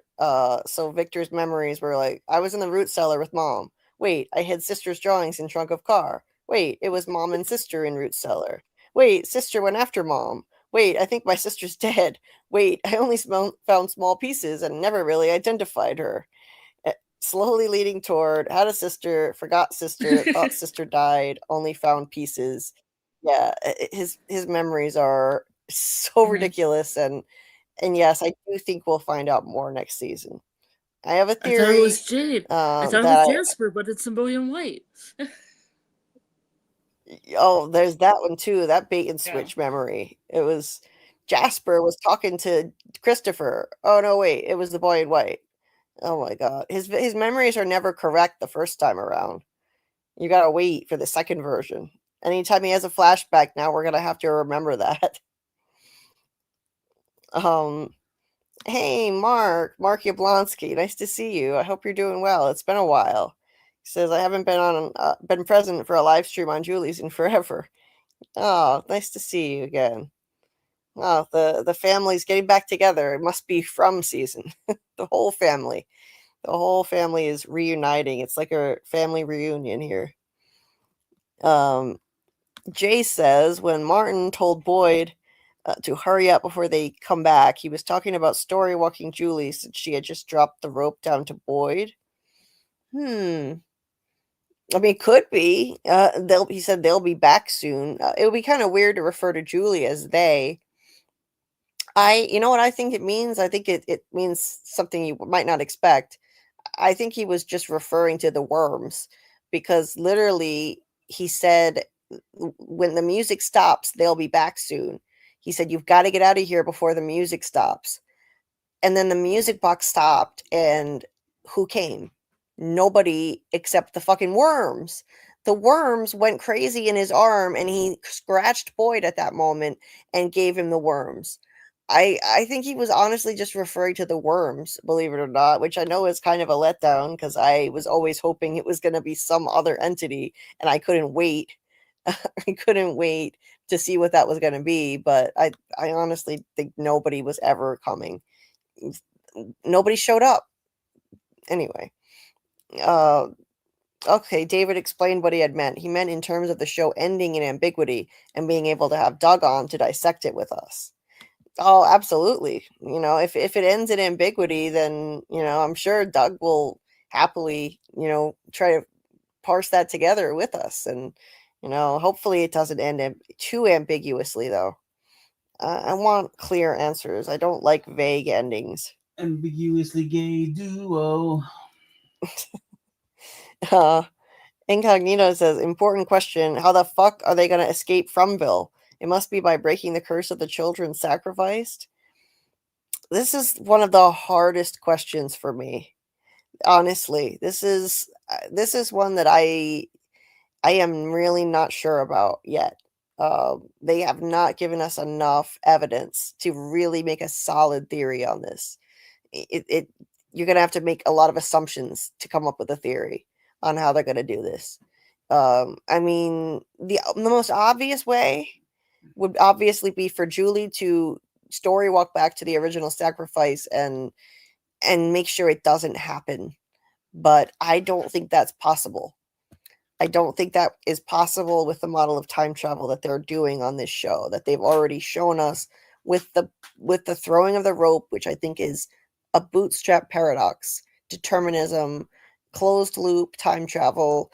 You can't change a story that's already been told, like Ethan said. She can visit chapters, but she can't change them. I really believe that's what's going to happen. So how do they get out? If that's true, how else can they get out is the question. I mean, I heard an interesting theory that could be somebody, I wish I knew who it was or I would credit them, but somebody following the live chat or in one of my comment sections said that they think that the monsters, the key is remembering. The Ankui isn't just for Tabitha, that the monsters are going around not even knowing that what they did and that their own children are there. And they need to remember who they were, what they did, and that those were their children. That's an interesting theory. I'm not sure it's possible, though. I don't know. The monsters are just shells of what they once were, and I don't know if they even have that capacity anymore. It's like they're a hive mind and, an arm of the evil entity now, the tip of the spear. So I don't know. Oh, that's a really tough one. But yeah, if you guys have theories in the chat, feel free to throw them in there. Exactly how they could escape, how they could get out of this place. No, let me see. Oh, Real Cinema Therapy is here, and she was on the 12-hour stream with me. That's right. Yeah, Lori, you were there with me. I was talking about that earlier, and that was a great time. I'll never forget that stream. So great to see you. Everybody check out Lori's channel, Real Cinema Therapy. She does awesome coverage of From and other shows from a psychological perspective. Her expertise that she brings to the table. And let's see. Do we think? David said, "Do we think it's a giant spider like it, or a flood of small spiders coming?" Oh my God! Talk about a nightmare. I've literally had nightmares like that. Spiders everywhere you look. My answer is yes. I don't know. I think if they do that, it's really gonna be too much of a ripoff of Stephen King's It at this point, if you ask me. I've never really seen it, so I don't know. Like what are all these bumps? These gnarly bumps under the man in yellow skin. Spiders. Oh my God. He's definitely shape-shifting into something. I hope it's not a giant spider. Sorry, Scarlet. I hope it's not. Oh, that's okay. It can be Jim. It can be Jim. Maybe it's Jim. Jim randomly pops up in the trailer in a very strange scene, but it looks dreamlike to me. It looks like it could be a dream.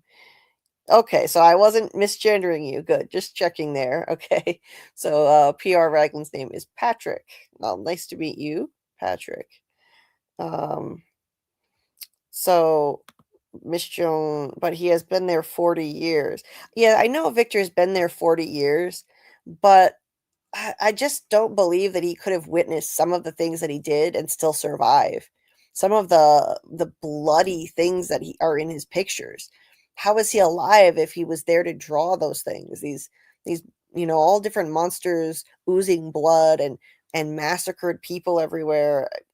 It's just hard to believe for me that he's seen everything in those drawings. And then there's that, there's certain ones that seem like they haven't even happened yet. Like the one that looks like Boyd and Donna on a roof with a flood. And yes, it should be, if nightmares can be manifested, then dreams can be manifested, like Boyd's boat to the rescue. And absolutely, I think that both dreams and nightmares manifest things into this place. And that's how you get positive things, good things that shouldn't be there, like the livestock that appear there. How did they get livestock in the middle of the woods? And the electricity that shouldn't work. I think that's manifested out of dreams, out of hopes and dreams. You get positive things like that. That's what I think. It's kind of like a nightmare realm, pocket dimension, but dreams can also manifest things. Yes, Justin is looking forward to the lost stream. I gotta find time to fit that in. I gotta make sure I do that. Maybe I can try to fit it in. I want to try to do it before season 4 from starts, and then we'll be so busy that there's no way we can do it for a while. So okay, so let me see. Michael says, if we believe Ethan and Miranda, it's a quest. And Miranda said, basically, she wanted to save the children so everyone could go home. But the tricky thing is, what does that mean? Okay, so what does saving the children mean when they're already dead? Michael says, if we believe the exposition from Henry/Miranda and Ethan, it seems like saving the children is the way out. Yes. Does that mean saving their souls, freeing their souls from this place? Does it mean like literally going back in time and stopping the sacrifice? Is that even possible? That's the tricky thing, and that's what trips me up. David says, I think Victor witnessed Man in Yellow arriving and saw this place break him like it's breaking Boyd, but he has repressed it like he did with causing his mother's death. Yeah, I agree. I agree, David. That's what I'm thinking so far. So Carl said that they'll open a Subway and a 7-Eleven in town. Why did you put that in there? Because people were like, the Fromville might be a nice place to live if they got rid of the monsters and stuff. And I'm like, oh yeah, and then they'll open a Subway and a 7-Eleven. Yeah, that would make it a nicer place to live. At a mall, maybe a movie theater, something. You know, they need to start dreaming about happy things and maybe manifest some nice things here. B says maybe they won't escape Fromville. Maybe they'll just get rid of the evil and live happily ever after in idyllic Fromville. Yeah. Well, you know, that could be the key. I think one of the key themes in the show is hope versus fear, and fear has just taken hold of these people so much that, you know, maybe that's manifesting some more negative things in the place. You know, there might be something to that. Okay. So David said, so we probably get to see Victor remember Man in Yellow in a similar way to how he remembered his mother and sister, which is good news because it means his arc isn't finished. Yeah, I mean, I hope not. I've been worried that if Victor remembers everything that's useful, then he could get killed off. We don't want his arc to end. That would be terrible. And yeah, Daryl, I could see Victor staying there if the evil in Fromville goes away too, because how could Victor survive in the real world? He'd have to get adopted by the Matthews family. Like, he could not live on his own. He's an overgrown child. He's a man child because of all of his trauma. He probably lived with his dad, wouldn't he? Right. Yeah. Well, he'd live with his dad. Yeah. What am I saying? If his dad makes it out alive, he'd live with his dad. But I always used to say before his dad showed up that he'd have to get adopted by Tabitha, which would work now. I mean, knowing that was his past mom anyway in a past life. Daryl says, I would live there without the monsters and the other evil entities. Wait, Fromland has no internet, so no Julie streams. Never mind. I don't want to live there. Aw, well, that's very sweet. Thank you. Yeah, I couldn't live without internet. Like, at this point, no way could I live without internet. So, all right, let's see. So scrolling through, trying to catch up with you guys. Jay says in the Little Girl Lost episode of the Twilight Zone, the dog helps retrieve her. Do you think Yeah. the dogs in From are part of a search party? That's interesting. It could be. Could be. I mean, I definitely think they're on the side of good. They're trying to help, which is awful if if we wind up seeing the man in yellow kill one of the dogs, because this promo photo we found in the last stream somebody shared with us, it looks like one of the dogs got killed by the man in yellow. It's from this photo, and in the bottom right corner I'm gonna zoom in. This is the zoomed in part. It looks like brown and black fur, which is awful, and kind of looks like the man in yellow killed one of the dogs. Mm-hmm. How many different dogs was it? I only remember seeing the one. Is there more than one? There Yeah. were two. Two? Or Yeah. There were two of them. could that be two dogs right there? Yeah. Yeah. That it could be, but let's hope not. The weird thing is, I've always thought that the dogs are part of the, an entity, like the boy in white. They're there in 1978 and the present, so maybe, they can't be the same dogs, obviously, but if the man in yellow just killed one, then maybe they're not an entity. Maybe the boy in white just plucks them out of the real world and uses normal dogs to help him with various things and help others. One of them seemed like it was protecting. Two of them actually were protecting Victor from Jim in season 1 when Victor took Ethan out to the woods. They surrounded Jim and barked at him until he backed off of Victor. It looks a lot like this dog right here. The fur that we see in that picture is brown and black, just like the fur on this dog. I really hope not. I hate when horror, it's such a trope. Why is it such a trope in horror to kill dogs? Leave the dogs alone. Yeah, or cats. Yeah, or cats, like people's pets. It's I hate that. I really don't there like. were theories about like the crows and dogs and even the worms and stuff being able to travel from Fromville, out of Fromville and back in again. I remember reading theories like that. Yeah. That only the humans had to stay there. The animals are free to move around. That's an interesting theory. I like that. Could be. Could be. Hey, Larry. Nice to see you. Long time no see. And he says, hey, Julie and friends. The cowboy is named Hollywood Western Star, I think, which could be important. Yes, it is. Indeed. And yes, Daryl, we know Jade isn't dying. The monsters telling Jade how Toby died would be so interesting. Yes, and the showrunners said in an interview, I wish I knew where it was. I can't tell you where to find the interview, but I heard secondhand that the showrunners said that we haven't forgotten about Toby, don't worry.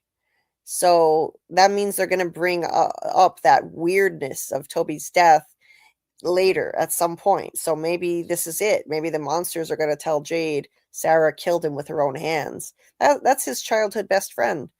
And if she confessed that part to Boyd and he kept that a secret, it could cause more problems for him. So I would like to see that. And yeah, the old maid stuff is really interesting, right? Yeah, it really is. And I saw somebody in my comments bring it up earlier, and I had forgotten all about that theory. But I'll see if I can find the comment that mentioned it, and I'll read the comment once I catch up with everybody in the chat here. Okay, so hey there, average cadaver. I'm wondering if the monsters change every cycle, but a new cycle started before the previous is fully done. Victor alive still, so if he goes, the monsters would change to 70s outfits. Yeah, like maybe everything is stuck because something went wrong last time, and it didn't reset because Victor survived. I've heard that. Like I've heard other people with a theory like that, and it's possible.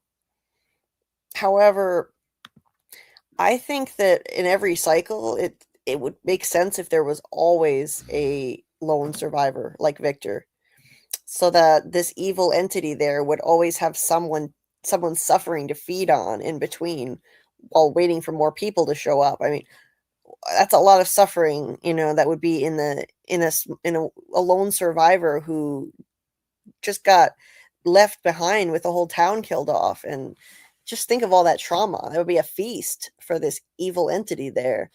And he serves a purpose. A lone survivor can then tell people, don't go looking for answers, because people who go looking for answers don't come back, like Victor would warn people. It's like wasn't it the Huns, Karl, you told me, would ransack a region and then they'd leave a lone survivor to tell the tale? It's like the Mongols. The Mongols. Yeah, I think it could be like that. Let's see. Jay says people get to From through a collapsing wormhole that puts them in town and not in the woods, and no one ever arrives during the night. P.S. Tabitha sees the fallen tree during the day, but gets to town at night. Yeah, I think. Well, didn't they? Yeah, they got to town at night. Yep. Well, Donna said that they arrived at night, right? And that was unlucky for them, I thought, right? Yeah, Didn't she say that? Yeah. Donna and her sister arrived at night. But I agree that it's definitely some kind of a wormhole. Absolutely, into a pocket dimension. I think Dale was right. He said it was a pocket universe. Oh, okay. So Michael posted a link to the old maid cards. And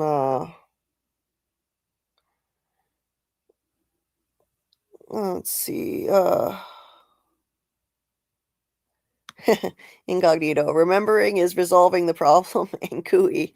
It would be interesting, if that would be the key. And Cooey means everybody needs to remember. I wish they hadn't just made up a fake word. That was kind of annoying. Like I wanted it to actually mean something real,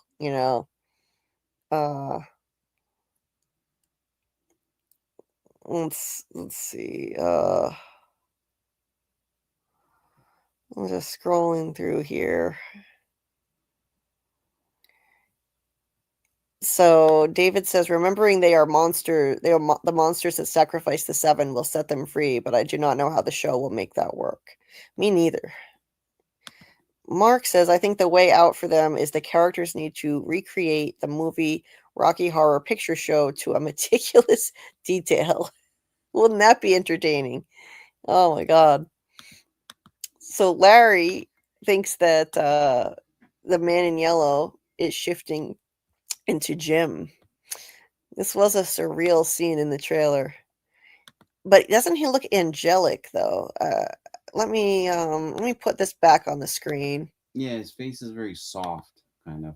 Yeah, he looks so angelic. It looks kind of like a vision to me. Or perhaps he's a ghost Jim entity. I've predicted that we'll get a new ghost entity with him, like Ghost Tom and Ghost Cautry, and now it'll be Ghost Jim. It could be. Yeah, very very supple. Like Amy said, maybe he got back from the spa, the afterlife spa. Yeah. Yeah. Okay. The afterlife spa. Yeah. Yeah. I'm gonna try to find that comment here at the bottom, but it definitely looks like he's been chilling at a spa. I mean, his skin is soft and he looks so much more relaxed. Like there's something just so off about him. His hair looks off. Yeah, I think I think this is probably another ghost entity. It's either a vision or a dream. Not literally the man in yellow turning into him, but it's But his possible. skin's so fresh, just like a shapeshifter would after he shed his skin and he grew new hair. He's radiant. Yeah, like coming right out of the cloning vat or whatever, huh? Yeah, and he's gonna kidnap Ethan. Yeah. Yeah, he's just like full of collagen. Right. Um so yeah, it's a surreal image. It really is. And the way they did the reveal was it was cool. It had Ethan running. Now you can see in somebody pointed out in my comment section today in my trailer breakdown, there it looks like you see the red to the left of Ethan. Yeah. That may be Jim's blood streak. Um, I think that may be the blood still on the RV. Where he had him pinned and then rip. Yep. Yep. It's right where he died. And then, then like the camera did this pan to the side and revealed Jim's face. That was like one of the many what the fuck moments in this trailer. Uh, and I mean, there's no way he's alive. So it's like, oh, what was I thinking of? They definitely want us to think that he's shifting into Jim. So I tend to think that's not what's happening. It seems like they're trying to lead us in that direction, with the shape shifting and then all of a sudden Jim is there. So I don't know. I don't think that he has to literally shapeshift in order to create other entities that just show up there. Like I think the kimono lady entity is related to that ancient evil entity. And the cicadas in season 2 were part of it. Evil Ghost Abby was part of the ancient entity, I think, too. Now, was the man in yellow literally shape-shifting every time to become those different things? I mean, maybe he was. Maybe he was physically shape-shifting into each of those things. The Ghost Abby, and I don't know. The more I think about it, it does make sense. I'm with Ella says all that web Boyd found came from somewhere, and who was there? Abby. Yeah, Ghost Abby. Maybe she is the blonde. Oh my god, that is so weird. I literally didn't even read the text I had on the screen highlighted as I was saying. Maybe the man in yellow shape shifted into Ghost Abby, and I looked, and it's saying exactly what I was saying. That's funny. We're in each other's heads. Yeah, maybe the man in yellow manifested into Ghost Abby when she was in the spider webs, and as she grabbed him, I think she was trying to that entity was trying to scare him off from continuing to explore the woods. Yeah, I think so. I think it makes sense. That was so weird. I didn't even look at the text, and I said exactly what was there. Just mind melding here with you guys. So let's see. Incognito says for a horror show to be good, the end has to be not happy, bittersweet eventually. They all die, but manage to break the curse and erase this place, for example. I agree. It can't be too happy, but I think at least somebody will escape. There's some horror movies I like The Endless, that I would say had a happy ending. Right. You have to watch it someday, Julie. But I know horror movies that have happy endings. Right. And that would be fine with me. I do think that there'll be a lot of deaths in the end, but if some of the people escape, that would be okay. Yeah, you'd hope so, right? At least Boyd on his pony on a boat, and maybe Donna, a few other people. Right. I could go with that. That would be okay. Michael thinks that when Martin was saying you gotta hurry, they'll be back soon, it was referring to the cicadas, I think. He said Boyd had to leave before the music box ends because bad things were going to happen. He wanted to die, maybe so the curse would die with him, but Boyd wouldn't kill him, so he acted quickly to get rid of the curse, a bit like Hot Potato, before the music box tune ended, and in the process, he unalived himself since the cicadas were sustaining him and wouldn't let him die. So once they were gone, he passed immediately. Well, that's basically what the way I think about it too. When I say the worms, I'm not referring to literal worms. I'm referring to the cicadas. I think that's what he was talking about. They'll be back soon.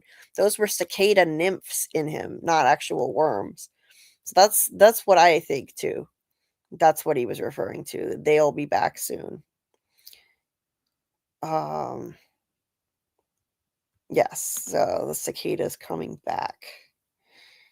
Yeah, I can't handle dead dogs either, Anon. I wish this horror trope would go away. It's enough already. It you know, it ruined the movie Signs for me. I hated that scene where the dog dies in the movie Signs.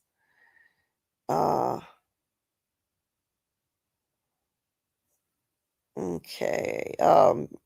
Bill Chill said someone is remembering. The dogs may have been gone a long time ago.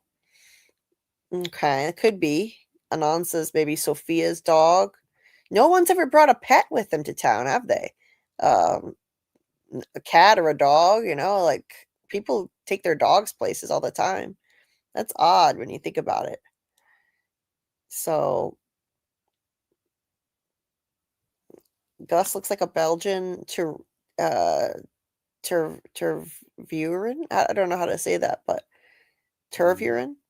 Because those dogs, people always call them like German shepherds, even though the color Yeah, slightly they're off. Belgian. They're Belgian shepherds. Yeah. Yeah, they're related, but they are a different breed.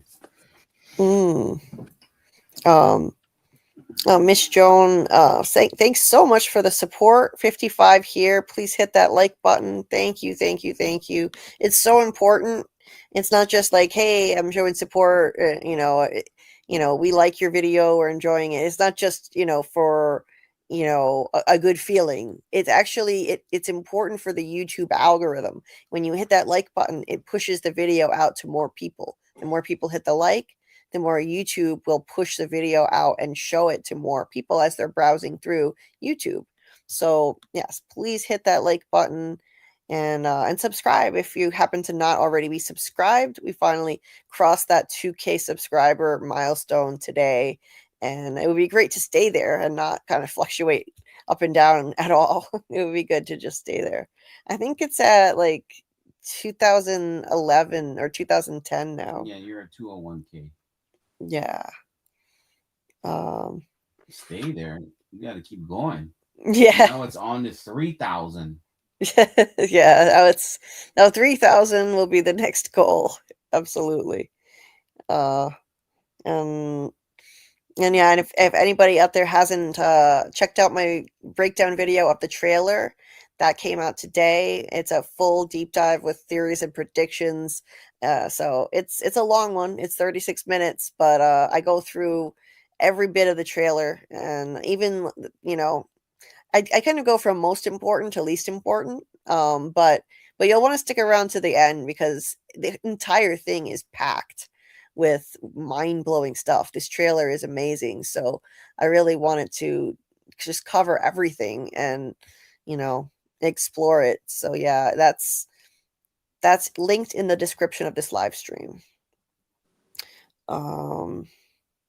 Hey there, welcome, Amory. Maybe Man in Yellow turns into a dog and then changes back to a man, and the fur is him shedding. Yeah, you never know. You never know. That's a cool idea. It is a cool idea. So, let's see. Miss Jones said it was me about Old Maid Game was at Victor's childhood home when Tabitha went, and the cards are exactly like the monsters' clothing, and they are couples mostly. Interesting. Yeah, that's really interesting. I've got to look more into this Old Maid theory. Yeah, they're in Victor's old room. I forgot about that. There's a deck of them. Right. In Victor's childhood bedroom from season 3. 42 likes, 56 watching. Who hasn't liked it? Is it you? Oh, Amy, thanks for being here with us. I'm gonna try to start making these lives earlier. I really am. And I appreciate you being here regardless of the late hour. But yeah, get some sleep. There's no need to try and stay up if you're so tired. You get some rest and yeah, if yeah, sometimes she does come back though if she can't sleep. I'm gonna try and start doing these earlier, especially by the time season 4 comes around. They're not gonna be as late as this. I'm gonna be doing them around 10:30 or 10 p.m. Eastern time. Incognito says, "What about the infinity symbol?" Oh, okay. Thanks for that reminder. That's the Abby related thing I wanted to talk about. Um, and also, we'll address this part too. Does it mean eternal life versus sacrifice? It is drawn in the caves too. Yes, and it's definitely important to the show because I'll show the image from the cave. I do have a still of it. I put it in my full trailer breakdown because there's a ring with an infinity symbol in that trailer. And so this is the right-hand side of the mural in the cave. Do I have it up? Yes. So you can see on the right side, there's if you look at the whole thing from left to right, it looks like it's telling a story. And at the end is the infinity symbol, which implies this continues to go on eternally. It just keeps on going like an endless loop, a cycle. And I think that symbolizes the immortality curse of the monsters and the immortality, not the immortality, but the reincarnation cycle of Tabitha and Jade infinitely coming back here unless they can break that loop. They can break it. I do think that they can. But yeah, it symbolizes that for sure. And we see it come up in the trailer with Boyd. He's looking at it, and inside there is engraved an infinity symbol. Where did the ring come from? I wish I had put this in my video. I did say in the video that it could have been Abby's ring. Because Boyd is not, Boyd is wearing his. We see that he has his wedding band on, so it's not his ring. He's looking at it with a puzzled expression on his face. Like, what's the deal with this ring? So whose ring is it? And here it is on the Colony House. I think this is the Colony House staircase. I'm predicting Boyd's going to spend a lot of time there because the town is going to turn against him and he'll be allied with Donna. And there's that ring. I'm thinking that is going to come out of a dream. In season 2, real objects could be pulled from dreams. And look at this seeming nightmare that Boyd has. The hand, he's visiting Abby's grave, and he's talking about how this place is changing him, and he doesn't think he likes who he's becoming in this trailer. He sits there. It says Abby Stevens, it's her grave. And then this hand comes up out of the ground.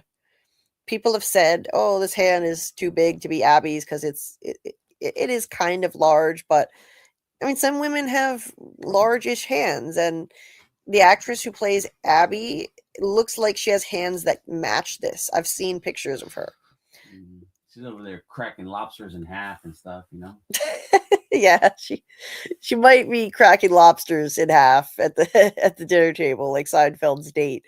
But it makes the most sense that this is Abby's hand at her grave, reaching up and grabbing him, and it's a nightmare. I'm sure it's a nightmare. It would either be a nightmare or it's another ghost Abby vision, but he hasn't had one of those in a while. And in the trailer, it does appear that he's having a nightmare. There are a few images that flash on screen really fast. Then he wakes up in a cold sweat. And no, there he is. So it looks like he's waking up in a cold sweat from this nightmare. Now, this could be deceptive editing, and maybe it's not a dream, but I believe that's a nightmare. Now, the interesting part that I wish I had put in my video, though, is this hand looks like it has a gold band on it. If you look at this hand right here that's grabbing him, I'm going to enhance the image even more so that you can, let's see. I'm going to share this so you can see it. Let's see. I'm going to enhance the image and make it brighter. Sorry, it's running a little bit slow. Let's give it a sec. Now, okay. I don't think I was sharing the right tab just now. What image did I have on screen, Carl? Oh, I missed it. Right now, it's right there. It's buffering and it's showing potentially Abby's hand coming out of the ground. Okay, but before that, was I showing this because I was trying to? But I don't know. I missed. I was like writing a chat at that moment. Well, anyway, I'll just show these again just in case. He's sitting at the grave, and the hand comes up and grabs him, and then it appears that there's a ring on that hand. Now, if we enhance the image and make it brighter, I don't know why this is running so slow. I'm right near the internet router. The Wi-Fi is not right there. You can kind of see it, right? Are you talking about that hand there? Yeah. So I just made the image brighter so you can see it even a little bit better. It's buffering while as soon as you did that. And there, can you see it now? Oh yeah, you can see that there's something there. Absolutely. See, there's a ring. That looks like a shiny ring on the ring finger of that hand.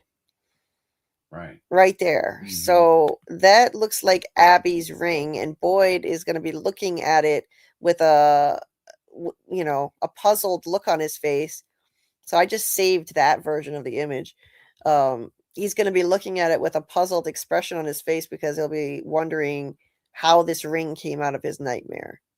No, I did not come up with that idea. I've got to find the comment from the chat who said that, or from the comment section. That is so smart. And someone else in the live chat said that, I think last week. And I meant to include that and say, hey, someone from my live chat said this, but I forgot. Let's see, where's the shot of him with the ring? Okay, so, and here he is holding the ring, if I can find it. Yeah. See how jumbled up this trailer is? Jesus. Just trying to put things in order is just a mammoth task. Mm-hmm. Everything is out of order. There's the ring, and it has the infinity symbol inside of it, and he's looking at it like he's confused. Like, how did this ring come out of my nightmare? Where did this ring come from? I think it's Abby's ring, and it's just, once again, this place messing with Boyd's head. And there's that infinity symbol, so it's kind of like a message from the evil entity. I mean, either that, or could it be that Abby's ring really did have that symbol engraved in it? Maybe. Maybe it means Abby and Boyd were both handpicked to be there.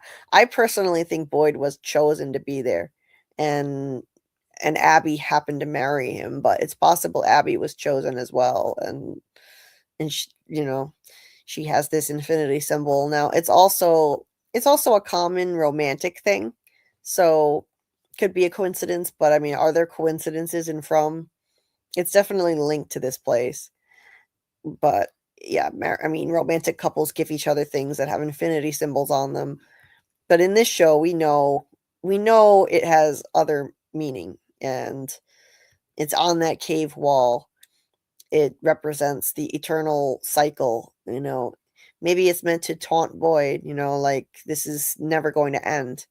This is going to go on and on eternally. But will he even get that message? I don't know. But at the very least, this would mess with his head if this ring just appears out of his nightmare.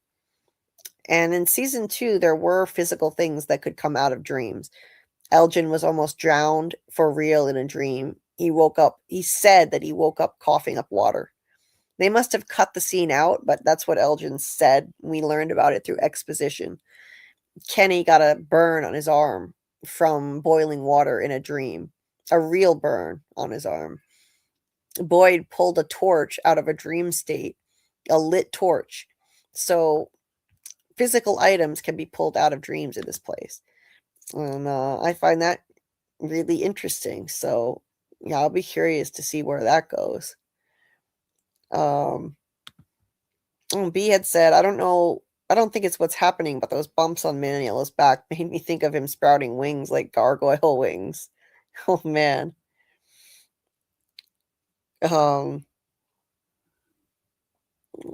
Daryl said Jim looks so kind. Can't be Jim. It can't be the real Jim because he looked so nice. Yeah, he did. Oh, I didn't know that, Daryl. John Griffin has said there's a reason why he chose the wording cooey, but he couldn't say because it would be a spoiler. Okay. Interesting. Jay says Father Cautry equals Jack's dad from Lost. Interesting parallel. Jim in the trailer is the man in yellow, just like Man in Black used John Locke after he died in Lost. Yeah, the more I think about it, it's entirely possible, and I acknowledge the possibility in my video, but I'm not sure if I believe it yet. If I believe that's what's definitely going to happen. It could be just Jim's ghost, like Father Cautry, incognito. Absolutely. Yeah, what if all the ghosts are Man in Yellow, like Man in Black was in Lost? Could very well be. Could be. Or are that would be very interesting if he were to turn into Jim, because who witnessed Jim's death? Yeah, nobody except future Julie. Right. So he could just join everybody else and nobody would know, Right. But it wouldn't match in the scenes in the trailer where the Matthews are all freaking out, So that would seem that they saw pieces of Jim, or right. That doesn't quite match, but it's an interesting idea. It is an interesting idea. It's just the problem is if this is why I can't commit to that theory that he's going to turn into Jim, because if that's the case, then why are the Matthews freaking out in the trailer as if they're seeing Jim's dead body and they're having a funeral for him? Apparently, that part doesn't make sense. Welcome. Nice to see you. Joe still knows. She says, Jim has never looked that peaceful in his life. Right. Hey, Tam Keen. Nice to see you. Tabby and Jade, my cuties. No. So that's because Daryl had said that out of the two, if they killed one of those, Tabitha would be the one who's killed off. Well, it would definitely match the previous cycle then, like Miranda died. But I don't think either of them is going anywhere until at least the final season for sure. And, we should get anywhere from 5 to 6. I think 7, probably not. But at least 5 seasons. Yeah, I'm attached to a bunch of the characters too, Tam. Yeah, Boyd can't die. Don't worry, he's not going to. Boyd has bulletproof plot armor until the series finale, guaranteed. I think ultimately, since he is a Christ figure in the show, he's a savior figure. He's going to die in the series finale. Just prepare yourself, because I do think he'll end up sacrificing himself in the very end for everybody else. He's always been portrayed as a Christ figure, and there are a lot of biblical references in this show. And his nickname is Mr. Fish and Loaves. That's Jesus, So, good night, B. Thanks for being here. A little bit belated, but good night. Sometimes she listens to replays, so let's see. What time is it? Well, here it is 1:32 a.m. It's 7:25 a.m. there. Incognito, where are you? Where are you located? That would be like in the UK or something. They're 6 hours ahead, so somewhere in Europe, I'm guessing. Yeah, 6 hours and 3 minutes for some reason. Yeah, They may be somewhere where the clocks don't work. well, that's just because I'm behind the chat. But I'm almost caught up to the chat, miraculously. Yeah, Mish, I don't know what's going on. Usually my StreamYard doesn't act like this. It's being a little weird tonight. So I hope it's not buffering too much. I thought it was just mine. Yeah. Has it been doing that a lot? Oh, my audio just went straight out off. And it looked like you guys were kind of buffering for a while, and then you came back, but there was no audio, so I was like, I need to log out and back in. Okay. Well, yeah, hopefully it's not too bad. Let me know in the chat, guys, if things are really choppy, and I'll see what I can do. Reboot the device or something. Hey, Martin, nice to see you. Is the mountain Mount Doom, Carl? One does not simply quote Lord of the Rings without me. Is that true? What is this? When I put the quote about the One Ring. Oh, okay. Mm-hmm. I didn't see that. Is that somewhere in the chat? Mm-hmm. I'll read it to you. Yeah, it's way back there. I found it. Yeah. One ring to rule them all, one ring to find them, one ring to bring them all, and in the darkness bind them. Oh, interesting. My precious. That's what Boyd's gonna do. He's got it in his hands. He's just gonna go to the corner colony house, all bent down, going, "My precious." Yeah. Hey, welcome, Vladimir. The infinity symbol in caves has a horizontal line through its center, FYI. I was just taking note of that, actually. As I was looking at it, I'll share that again. I was just looking at that, Mhm. and I think it could be a clue that it can be broken, that this cycle can be broken. So if you look, I don't know if I can zoom in any closer, but oops, where'd it go? I just lost it. Hold on. Let me get it back. Yeah, it's this one here. So if you look on the right side, you can see there is a horizontal line in the infinity symbol. And I think it's a clue that it can be broken. That means this cycle of violence, this curse, can be broken. And in the end, these two stick figures who are up above it, they represent Tabitha and Jade, and they will be the ones to break the cycle. And I don't have the whole cave painting up here, but throughout the whole cave painting from left to right, it seems to be telling a story. And there are two stick figures who kind of make their way across from left to right, who obviously are Tabitha and Jade in their various lives, journeying through the different stages of this cycle. So I do think in the end they're going to break this. Are the red stick figures dancing around the vegetables? What is that right there? I am not sure. It looks like a bunch of vegetables, doesn't it? It does look like lines of farm or something. crops. Yeah, and then a bunch of red stick figures. Yeah, What are they did the bad guys? what do they represent? Are red, they like the red demon? The other one, the big one. Yeah, the big red blob. Yeah, so they're the bad ones because they're red. Yeah, it must be. That's got to be some kind of entity. And then they're hungry for cabbages. Yeah, I think it's got to be hungry for cabbages. They're evil cabbages. Yeah, maybe they're the ragdoll entities or scarecrow entities, whatever you want to call them. Maybe that's what they represent. Daryl said a ring from Boyd's nightmare would be very interesting. I agree. Teases a dwarf. Two rings separated by life and death. Pocket universe. Interesting. Amy says it shows a body laying with Boyd behind it that has a ring too. Oh, does it? Really?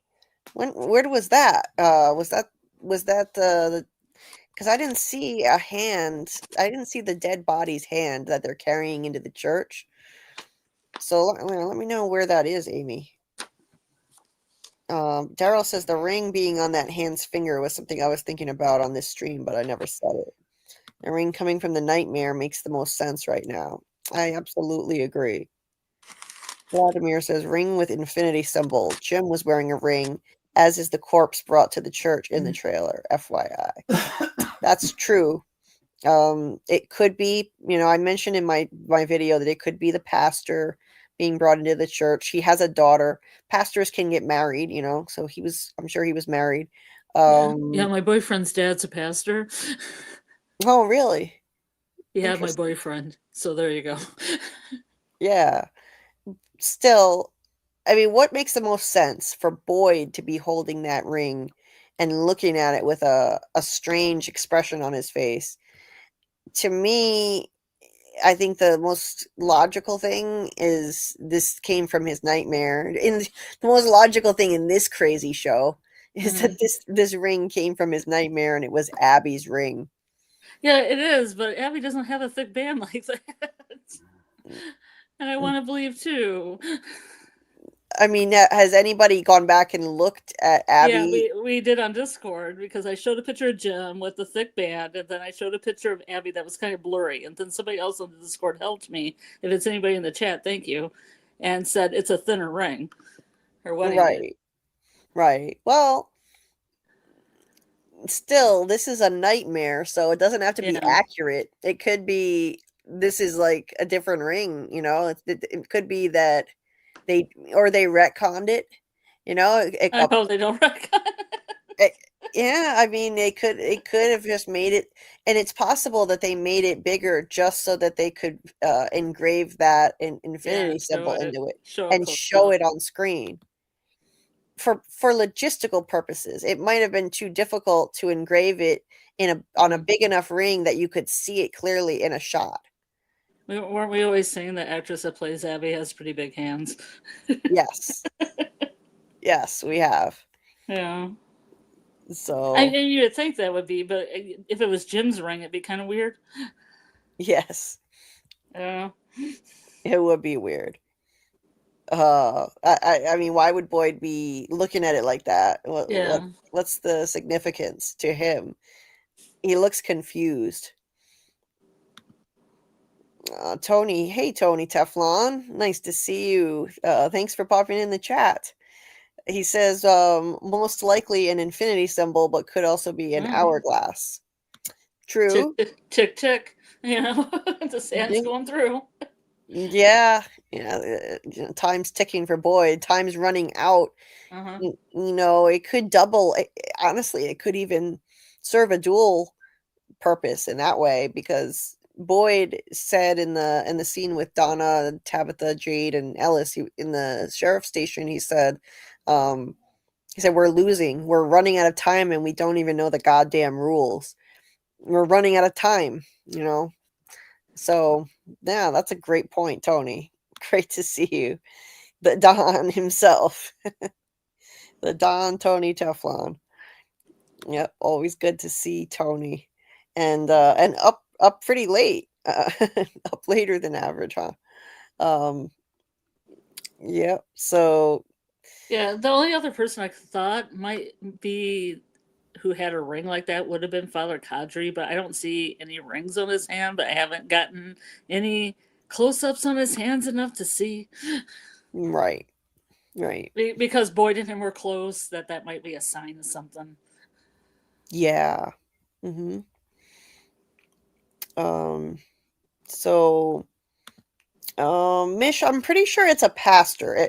They said that in the casting announcement that Sophia is a pastor's daughter. That's the announcement that was put out by MGM when they announced she's joining the show. And if he were a priest, he wouldn't be able to get married and have a daughter. So I think it's a pastor. And let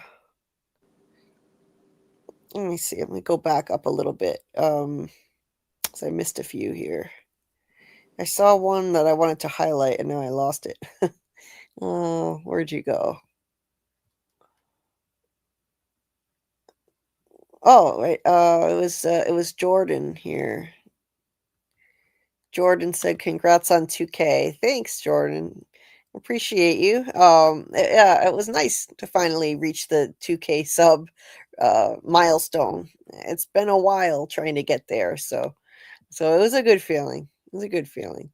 Please hit the like button if you haven't already. If you're just joining, 61 people watching, thank you so much. And please take a look at my latest video if you haven't.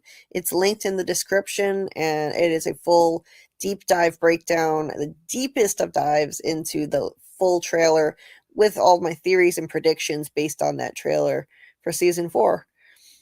We're going to be, for season 4, we're going to be going all out, doing 2 live streams per week, one of them diving into every episode and the other one on theories and predictions. And that'll be a call-in where you can come on the panel and share your theories or your ideas with us. And we'll be also doing watch parties in the Discord every single week. When the new episodes drop, I will stream it in the Discord, and we might even have our good friend Doug Hughes there for those watch parties. He said that he would like to join. So I can't wait. I really can't wait. And we have we are almost a month out now. It's March 18th. So only a month and a day to go before that premiere. And in the meantime, we're going to be continuing our Rewatch live streams twice a week. In order to really get ready for season 4, we're going to be continuing with episodes 9 and 10 in our next stream on Thursday. Going to shoot for 10:30 p.m. Eastern, but I may postpone it if I have to for my pain level, just to keep that under control. Now, let me see. So, let's see. I had caught up with everybody, and now I'm behind again. I'm sorry. Let me see. Morton says, when the man in yellow is transforming, the creatures in the cave do the same thing and same sounds when they wake up. That's interesting. Yeah. And it's cool to see the man in yellow himself is also a shapeshifter like the monsters. It fits when you think about it. I mean, it makes sense. Amory said the girl got her chest ripped open in a dream and happened in real life. Yes, in season 2, I pointed that out in my video, actually, that there was a red shirt named Paula who got murdered by a nightmare. Cicadas ripped her open in her sleep. So I think that the ragdoll monsters are going to be a threat like that can actually kill them in their sleep. Like somebody... Freddy Krueger. Like Freddy Krueger. Exactly. Like the cicadas grabbed and burned Kenny, like Bill said here. Yes, the show just gets crazier and crazier. Is for sure. Mish says, Martin is the boy on Colony House that says, "Hi, Julie, don't you remember me?" Martin says he is from Middleton, New York, and Cheerleader and Martin have Jones High School varsity clothing on. Really? When did he say where he was from? Oh, when Boyd's talking to him. He said he was from Middleton? Yeah, he's just trying to calm him down, and he said, "Tell me something about yourself," which seemed really awkward for Boyd to just start talking to him. Yeah, I think I forgot that detail. Yeah. Wow.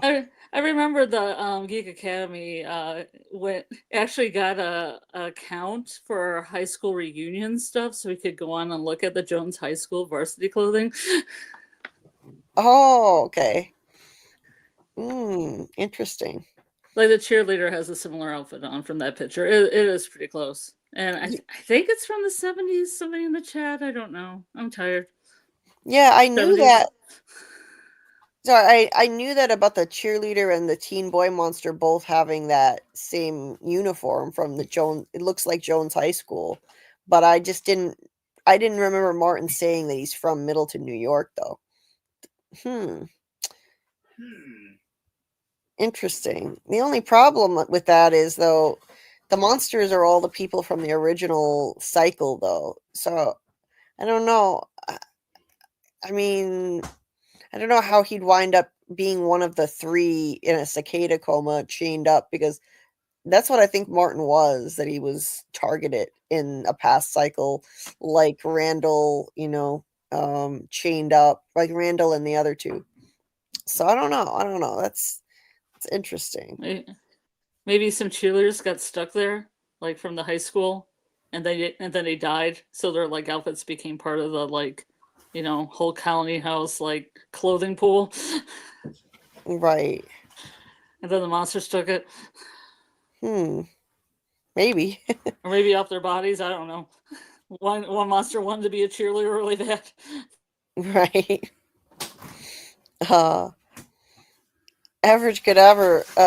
Yeah, this is why I don't think that the Man Yellow shape-shifting to Jim, because it seems like he's going to put the body in town. Why would he put the body in town if he planned to take his shape, unless he's just doing it to Ethan?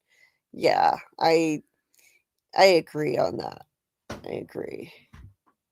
Okay, so Anne-Marie said Fatima did just kill Tilly, and Donna doesn't want her at Colony House, so it does fit. Because Daryl had said, when does it look like Fatima is saying goodbye to Colony House? Well, Fatima looks like she's really going through it in this season. I mean, she's going to be suffering some issues, She's going full Beyonce on those cars. Have you ever seen that video? Yeah, she's smashing those cars in the car graveyard. Yeah. So I mean, let's see, am I showing the right thing? Okay, nope, I'm gonna show this tab here.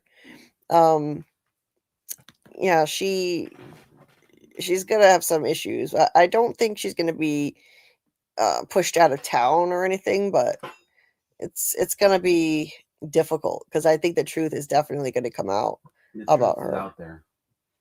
The truth is out there. Eventually the truth is probably going to come out, but I don't think she'll be kicked out of anywhere.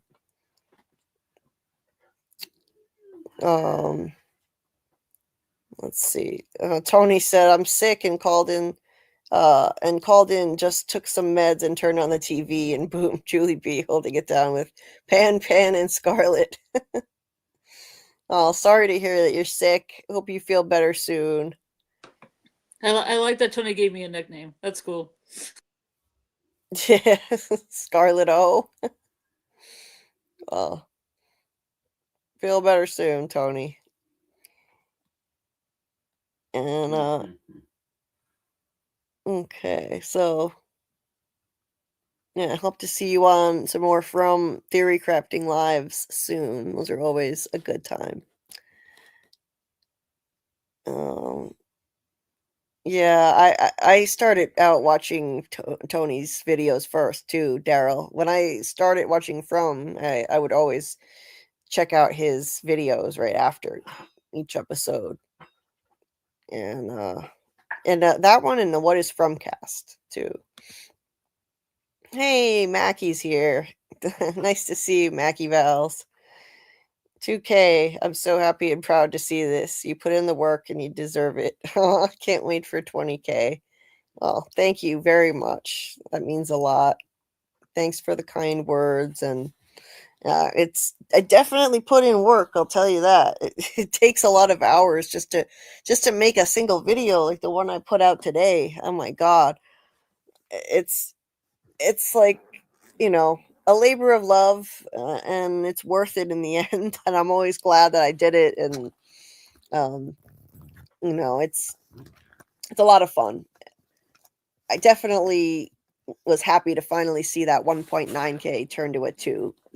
It was a long time coming, and I appreciate the From fandom so much, because that's what did this. It's the amazing, of course, it was the amazing From, the Frumily, the Familia, the Frumaholics, all of you guys, whatever you call yourselves, that's who did this, who supported my channel and got me here in the end. So can't thank you guys enough.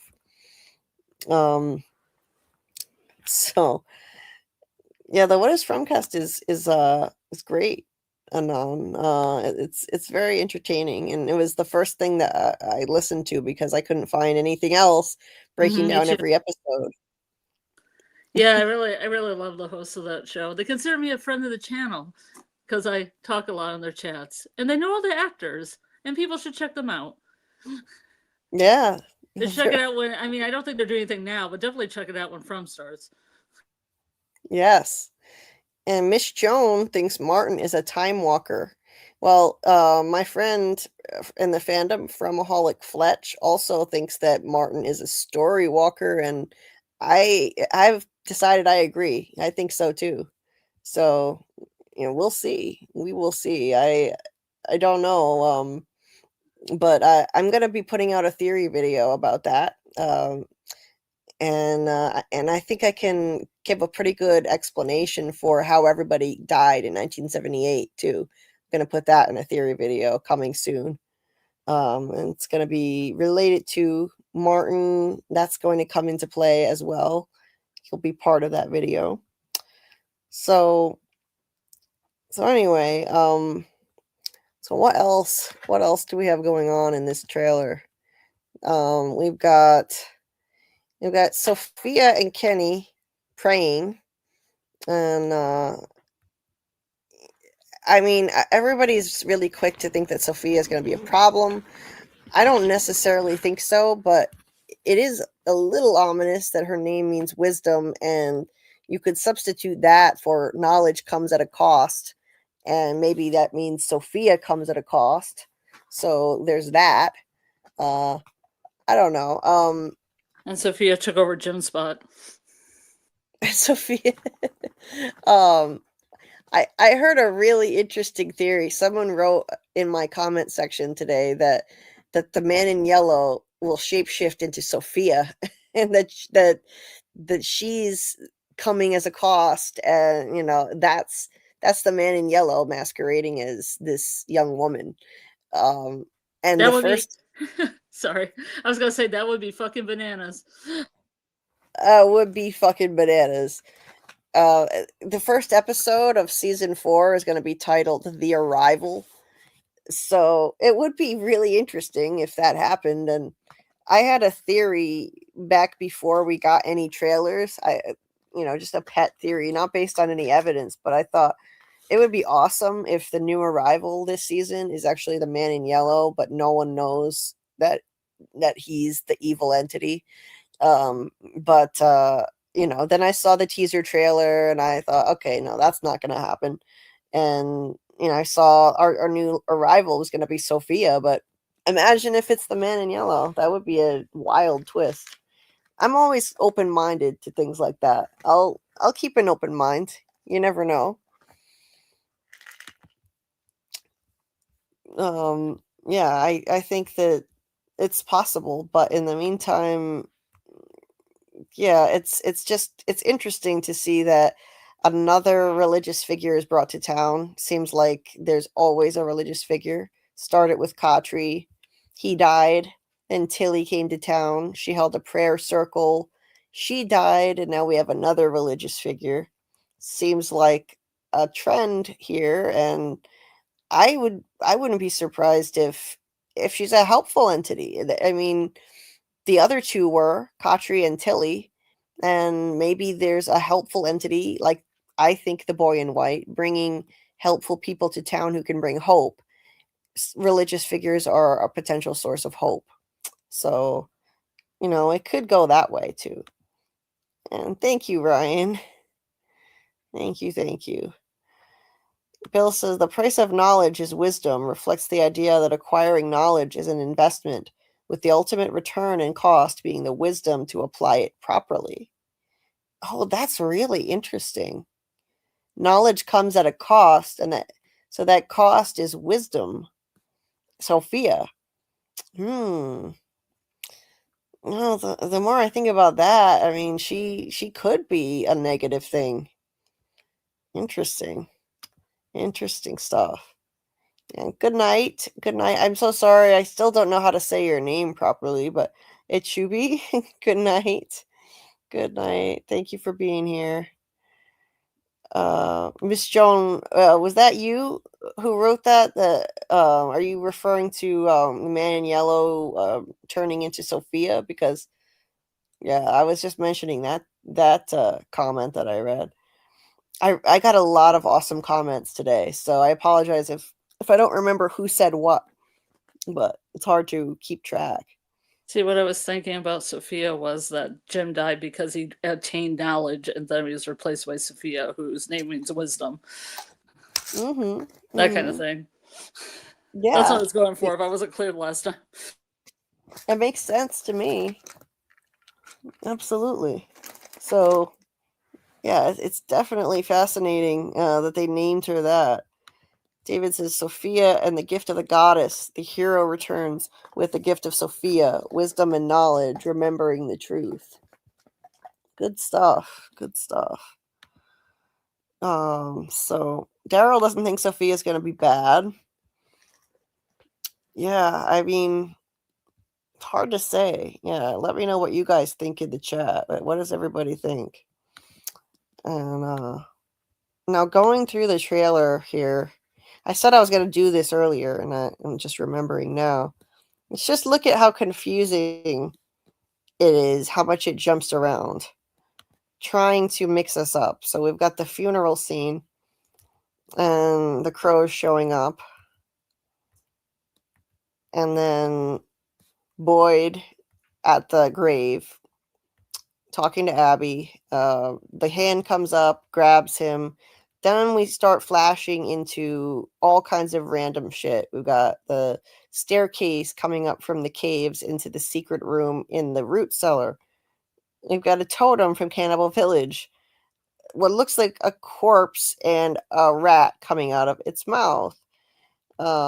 Incidentally, does anybody think they know who this could actually be? Do you recognize this corpse? I mean, Karl, you said that it looked like it has a resemblance to Marielle, just with the hair pulled back, and I can't unsee that now. Yeah. That's what it looked I like. didn't think we'd ever ask the question, can you identify this corpse? Yeah. I mean, it doesn't look enough like anyone for me to commit, but Yeah, there it looks is a pretty passing petrified, resemblance. like it's really old too. It does look pretty old. I don't know. Yeah, it's hard to say, but it's such a gross shot with the rat coming out of the mouth. And then it's interesting how it goes from that straight to Marielle in the dungeon again. And if you look at the face and the eyes, there's a strong resemblance, actually. So, yeah, I'm not saying I think it's her, but I can't unsee that. We got that randomly flashing that's from season 2. We've got this Puritan that appeared to Jade in season 3, the skull full of blood. Boyd's a flashback to killing Abby, season 1. People running, that's also from season 1 when Abby was shooting everybody. Then it's back to season 4 with this car about to crash into the sheriff's station. That is the new arrival. You could tell by the crucifix hanging there, and it's about to crash. But you don't see the actual car crash until later. So, yeah, they're definitely trying to jumble everything up like shuffling a deck of cards. And we've got here Cannibal Village, as we like to call it, but the old cabins. They're unearthing these giant ragdoll or scarecrow monsters next to the cabbage. And this is all just part of what's supposedly Boyd's nightmare sequence. There's a close-up. Here are 2 images from the opening credits. These have been in the opening credits all along. And the ragdoll monster about to attack somebody, lunging at the camera. Again, this is a point of view shot, often used in nightmares. And here we have Boyd waking up from a nightmare. And that's just the intro. And that was jumping all over the place. When we go back to the crows at the funeral, now we're at the new arrival, the fallen tree. So, I mean, everything is extremely mixed up. So it's like putting together pieces to a puzzle. And this is where Donna was telling Boyd, you know, people are going to want to know what happened down there, or people are asking. And there's Boyd at the root cellar after seeing Smiley get reborn. Jade in the cave looking at a little boy. But here's the thing, we don't see the rest of this scene until later in the trailer. The monsters surrounding Jade, and at the very end, Jade's laying on the ground screaming. So yeah, it's extremely jumbled up. So from here, we don't see the rest of this scene until way past. But you can tell it's the same scene because Jade is wearing the same clothes. So what I did with my video was I just pieced it together. Like I put the pieces of the puzzle together. What goes together? What goes with what? So Jade's wearing the same clothes here, and he's in the cave holding the lantern. Obviously, this is the same scene where he saw that weird little boy. And the monsters come up behind him. So he's distracted, looking at that little boy. The monsters come up and ambush him. And I can only assume they're going to play a game with him. They're going to give him some information and then let him go just to fuck with Boyd and cause trouble. Spill some tea on Boyd's secrets, as we said.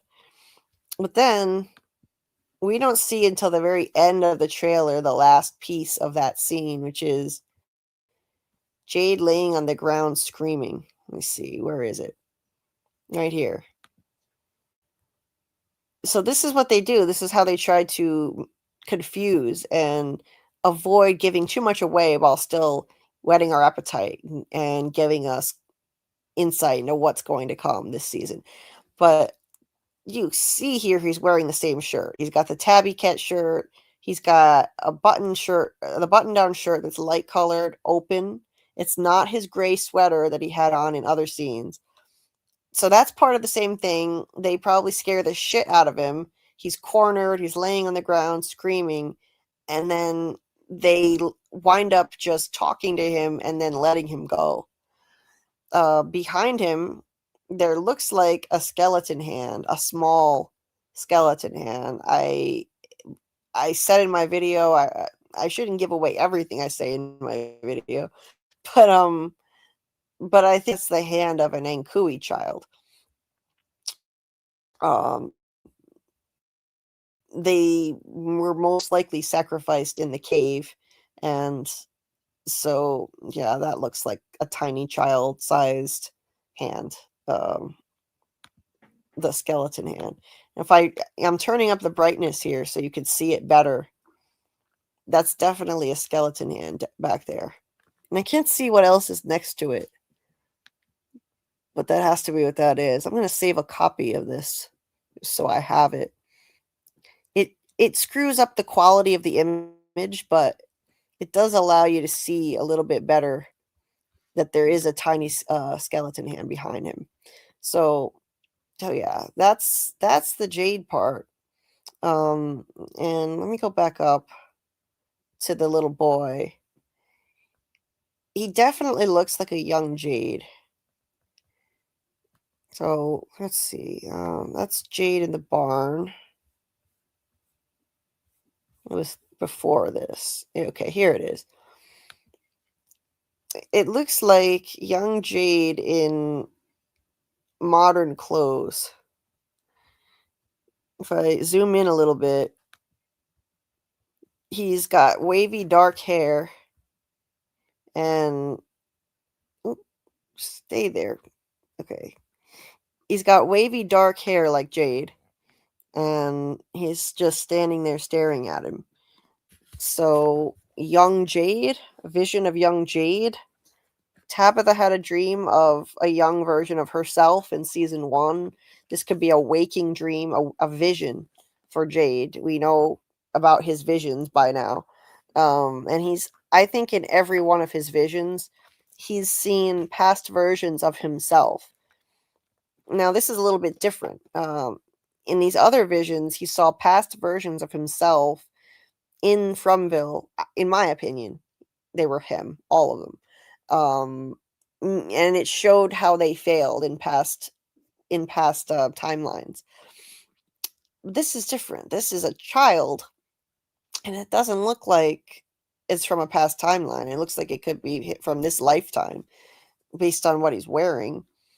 I mean, yeah, I mean, it looks just like him. It looks like him. So what is going on here? It's one of the most mysterious parts of the trailer for me. But yeah, it's obviously not an Ankui kid, and it's not the boy in white. So this is a twist. Maybe a distraction from the evil entity, just so the monsters could sneak up behind Jade. I think after he allowed the Institute to fall on his head, he ended up in Fromville. After he allowed the Institute to fall on his head? Yeah, remember he lifted up the Institute building and it fell on him? Yeah. And then that's how he got to Fromville. And then eventually he's going to lift the whole town to safety. Right. Well, he looks a lot like that young actor who played Avery on the Institute. So, there's been speculation that it's him. But yeah, it could be. So, yeah, let me check on you guys in the chat here. Let's see. Daryl thinks it is young Jade. If an entity can know the house Boyd was driving to, they can know what young Jade looks like. Yes, absolutely. They sure can. So I that doesn't surprise me. I don't like. I know that the evil entity most likely can read minds. That's how Boyd knew what. The evil entity knew what Boyd's house looked like and showed him a picture of it on that Polaroid. The kimono lady, that whole storyline. So I do think the evil entity can read minds and would know what young Jade looked like. But the question is, like, why this vision? What is happening here? Why would it choose to show him this if this is the evil entity showing him this? So yeah, it's kind of odd. Yeah, they gave him the Tabby Cat shirt in season 1 to hint at his connection to Tabitha. I absolutely love that. Good night, Incognito. Thanks so much for being here and being a new subscriber. Truly appreciate it. Did you hear that they were in France? Who was? Incognito. Oh, no, I didn't. You should have sacramented them with some of your words. Oh, yeah, that's awesome. Oh, I didn't see that Incognito is from France. I wish I had seen that. Or was in France, either way. Or yeah, is in France. That's so cool. I don't know if we have anybody else in our community who's in France. I took 4 years of honors French in high school, 2 or 3 French courses in college. But my French is embarrassingly poor. The educational system does not focus enough on spoken French, and so I'm not good at speaking it. I never have been, even though I got A's in those classes. So that's a fail for the educational system in this country, if you ask me. But I've also never had a chance to use it in my actual life. So Sacre bleu. Let's see. Let's see. Susie. Hey, Susie. Me and my neighbor just watched There's No Place Like Home Part 3 of Lost with the frozen donkey wheel merry-go-round. I'm not sure which episode that is, but nice to see you, Susie. Daryl said I'm carrying the comment section all by myself over here. I had so many awesome comments as usual. Sophia. Daryl's so humble too, you know? Yeah, what a humble guy. Anon says Sophia looks like a sister wife. I don't like her. Yeah, Scarlet said that too.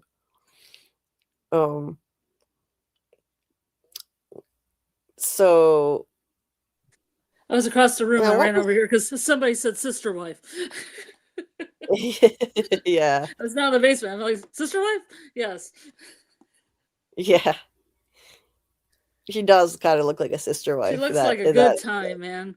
She looks like she's that just going to party it up and have a great time. Yeah.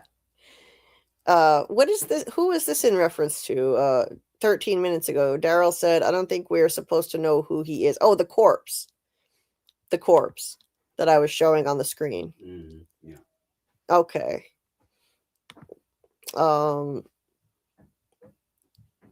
Yeah, sorry I didn't see that. I should have just checked back with the chat. Is that one of the stone slabs in the background? Possibly was. Justin said it almost looks like Toby with the blood from his chin, but maybe not. Oh, meaning the corpse that we saw? Yeah, it did kind of a little bit look like him. Justin says it seems like we might get new scenes in the flashbacks they didn't show before. I think it's possible, yeah. They might show us some new scenes in those flashbacks, maybe, based on the trailer. Oh, good night, Miss Joan. You guys are so fun and cool. Well, glad that you like it here, and please come back. Awesome to see our little community expanding. Tam Keen said, I wonder if I'll like Sophia as a character or not. Yeah, it could go either way for sure. Definitely could go either way. Scarecrow monster, give me a hug, please. Yeah, Carl had pointed out, like, why show so many old images in the new trailer? They did show a lot of old flashback images. So yeah, I find that odd. And okay, let me see if I can catch up now.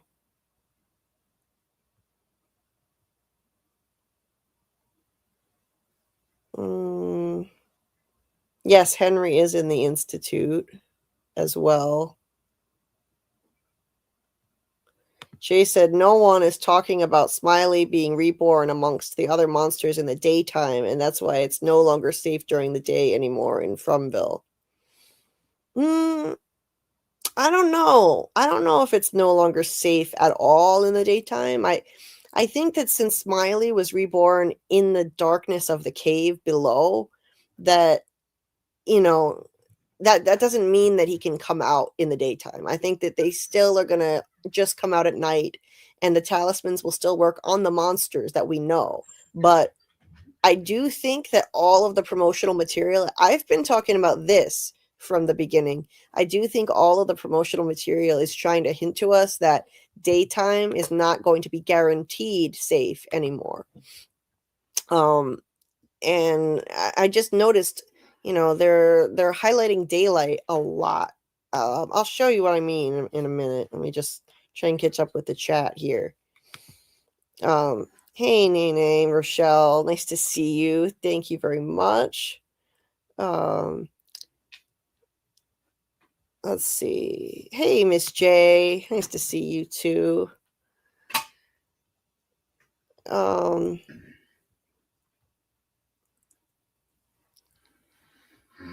Amy says, I'm calling it now. The Sophia is linked to the man in yellow somehow. Maybe his daughter.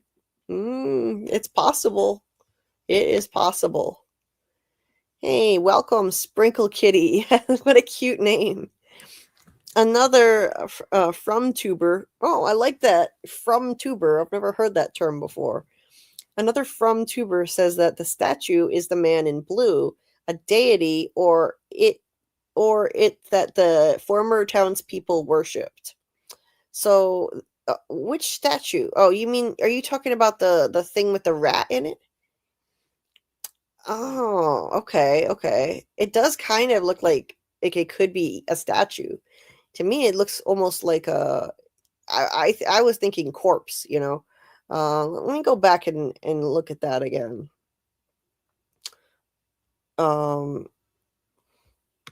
before, let me just catch up with everybody before that. Amy says Viggo Hanvelt played, or Hanvelt. He corrected me. I had to have him correct me on how to pronounce his name when I interviewed him. Viggo Hanvelt played Avery. I'm curious what the cast is for season 4 from. Yeah, I interviewed him for the Institute. He was a really great kid, Viggo Hanvelt. He was so smart and so funny and sweet. And this looks a lot like him. So I wonder if it's him. I went on IMDb, but there's nothing listed. So we don't know yet who is playing this little boy. I also interviewed the same child. You did? Yeah, on Sci-Fi Vision. For the Institute? Yeah.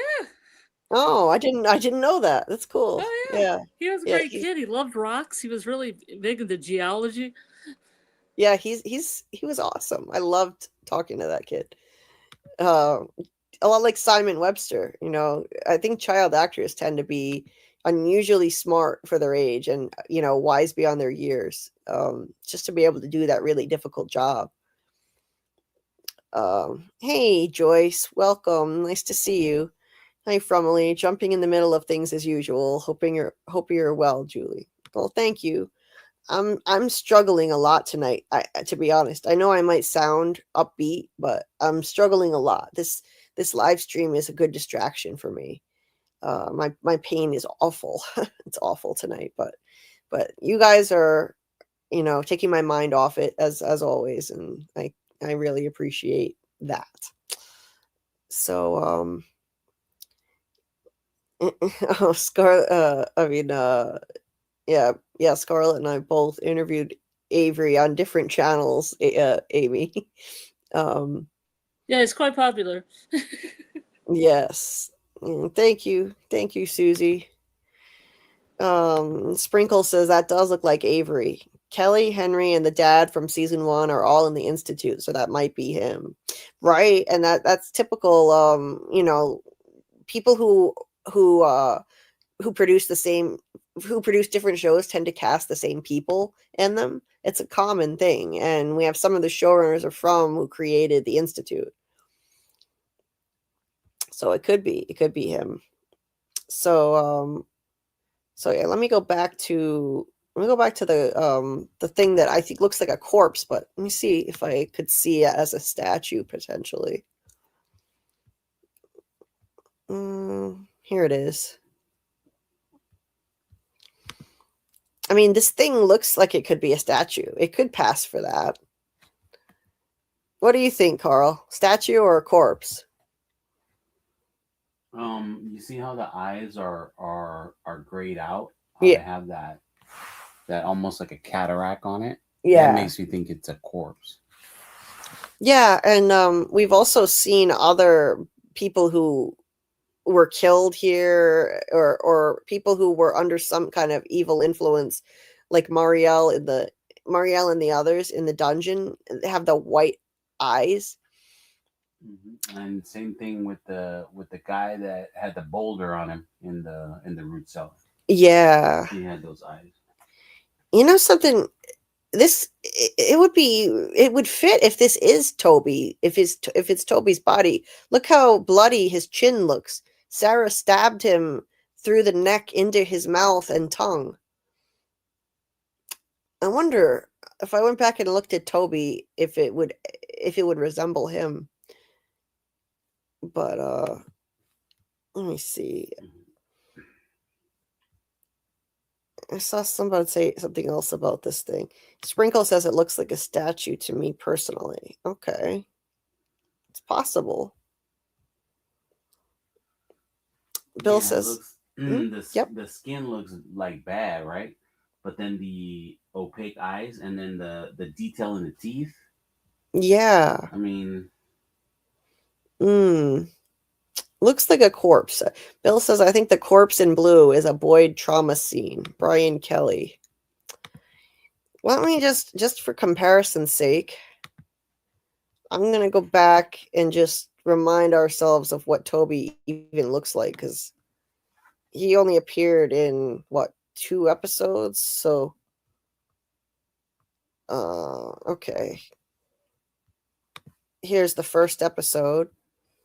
Let's just look at Toby and see if that thing could be him. Imagine if Jade in the cave finds Toby's corpse or a vision of Toby's corpse, and the monsters say Sarah did that with her own hands. Mhm. Let's just look at what before I get too excited about that. Let's see what Toby will looked be like. like, he'd say hello, but he can't. You know? Yeah, he'd say hello, but he can't. She cut his tongue out, so he can't. Mhm. Oh, let's see. Where is Toby in here? Okay. Here's Toby. Oh my god, it looks like him. Does it? It looks like it could definitely be Toby's face. I'll go to him in the clinic next. But that looks like Toby's face. Did the monsters Holy, make Jade a present? They make a present of holy, Toby for Jade? I think it might be Toby. Remember, Here's somebody. a present for you, Jade, in the cave. We made it for you. Oh my god! Remember, somebody told us that the showrunners said, "Don't worry, we haven't forgotten about Toby." Well, yeah, because his So statue now. oh my god! They're gonna bring him back. They're gonna. Oh my god! Because they said they were going to address the Toby situation because it was so weird and unresolved, and a lot of questions related to Toby. I think that's Toby's face. Does he have sort of kind of reddish hair, and so does the corpse? Yes, Right? Yeah. that looks like Toby's face. I'll see if I can find a better shot of his face. A shot of your face. Oh yeah, I think we solved it. I And think you know, the monster. the mouse is in there because he doesn't have a tongue. Yes. Yeah. That makes sense to highlight that there's more room in there because there's no tongue. I think yes. Extra roomy. I think we solved it. The monsters are going to show Jade the corpse of Toby and say, this is what Sarah did, and Boyd kept this secret from you. Creating dissension in the ranks. Yes. I see. Let me find more Toby pictures. Oh, that's awesome. That is awesome. Oh, okay. And I just put out my video for the trailer. I could have talked about this if I had thought of this sooner. But who was it? Did someone in the chat say they thought it was Toby? I can't remember now. Yeah, I don't know. It'll be probably Daryl will claim credit, but I Yeah, don't know he did. because I want to. If somebody said that, now I can't remember. I want to make sure I credit the right person who said it could be Toby. I'll go back and look at the live chat, but that looks like his face. It looks like it easily could be his face. His eyes are a little like squinted there, but let me see. Look at what she did to him. She stabbed him through the chin, right through his tongue, and there's a big bloody mark on the face of that thing in the trailer on his chin. So yeah, I'm going with Toby, and that's what the monsters are going to show Jade. They're going to have his body, his corpse down in the cave just to create problems. Look at that. Yeah, that's what I'm thinking. And there are rats down there. Remember, we saw rats down in the cave before. Mm-hmm. Tabitha and Jade Tabitha and Victor, when they were walking through the cave in season 1, episode 1. I'm sorry, season 2, episode 1. They were down in the cave and they saw rats eating a crow. So that cave is full of rats. That's what Jade's gonna see down there. Definitely. Amy said, "Okay, I want to sleep, but this is too good. Dang it, I'll have to rewatch." Well, thanks, Amy. And thank you in advance for watching the replay and for being with us this long. Anon, yes, she kissed him first. All of Sarah's kills are coming back. Yeah. The statue or the body has dried blood on the chin like Toby. That's right, Amy. Was it Justin? Was that you? Justin said, "You're welcome, guys." Was it him who said Toby, who gave us the idea? You're welcome, guys. Great detective work. I'll have to go back and check if not, but yeah. Let's go, Toby. He has no tongue, so there's more room for his little house for the rat. He says, so true, Scarlet. Yep. Yeah, Tam, that's the thing. A lot of us didn't even remember what Toby looks like. So I had to go back and check myself. I mean, he only appeared in like 2 episodes. Was that it? Yeah, it was just episode. No, it was episode 1, and then in episode 2, he was a corpse. So, yeah, I guess they counted on us not remembering what he looks like. So this is a bigger full surprise. shot of his face there. Yeah. Dead. Yeah. I'm with Ellis. Fucking Stuart Little looking out his mouth or whatever. Stuart Little. I'm with Alice says, I thought it was Toby because he was depicted as some kind of rat. Hence the rat has his tongue removed. Yes. Interesting. Yeah, great point. Speak no evil, Toby's tongue. Bill. Yep. Miss J said, yeah, I can see it now. It's Toby. Yep. I think that's what's happening. Toby will have to learn sign language. Yep. Susie says, I think Toby just comes back because it's a bootstrap paradox, but I'll give you this. Toby.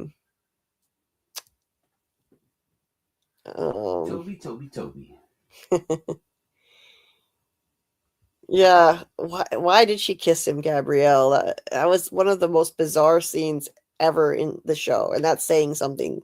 Maybe the voices said something about tongue and she misunderstood. Oh. I thought it kind of paralleled Jasmine when Jasmine kissed Kevin and then took his tongue out.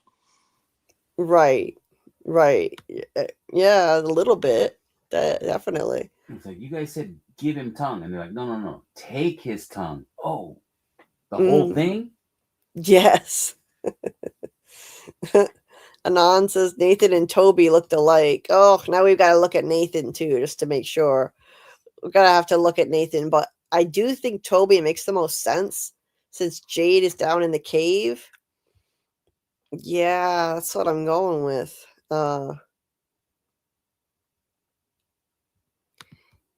Justin says, let's see.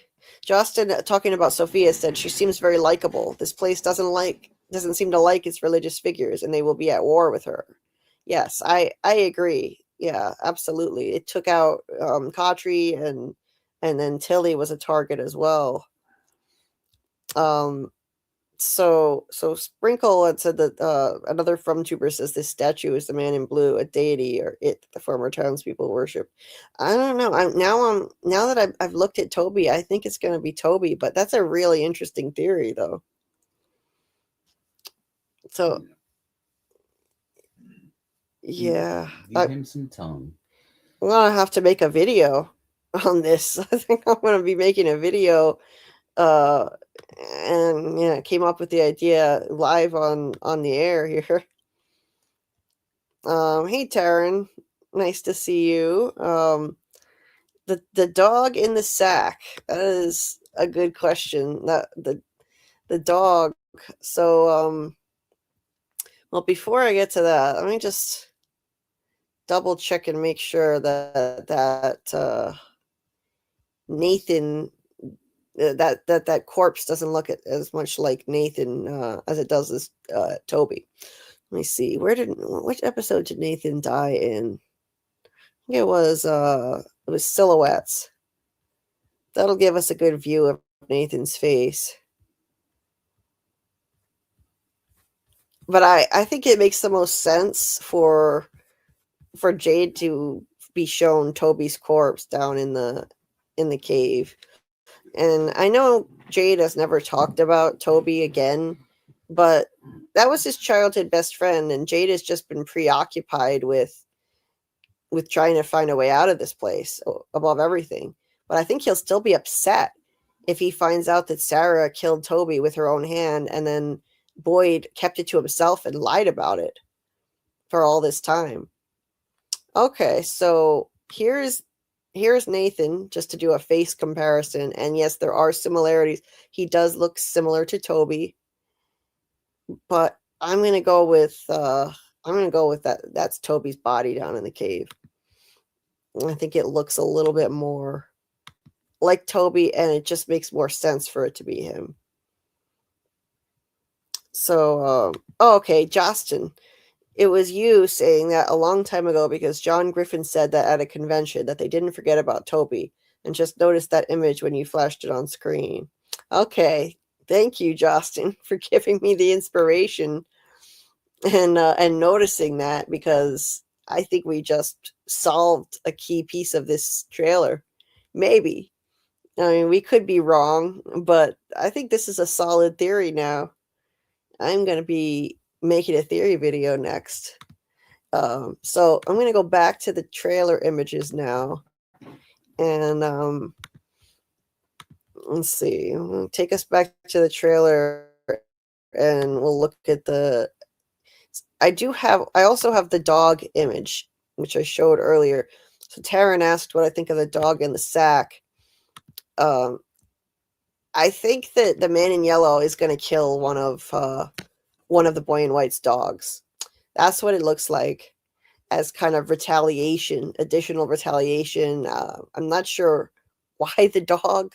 It's such a horror trope to kill a dog. And like I showed earlier, this does look like the dog is laying there dead. There's brown and black fur.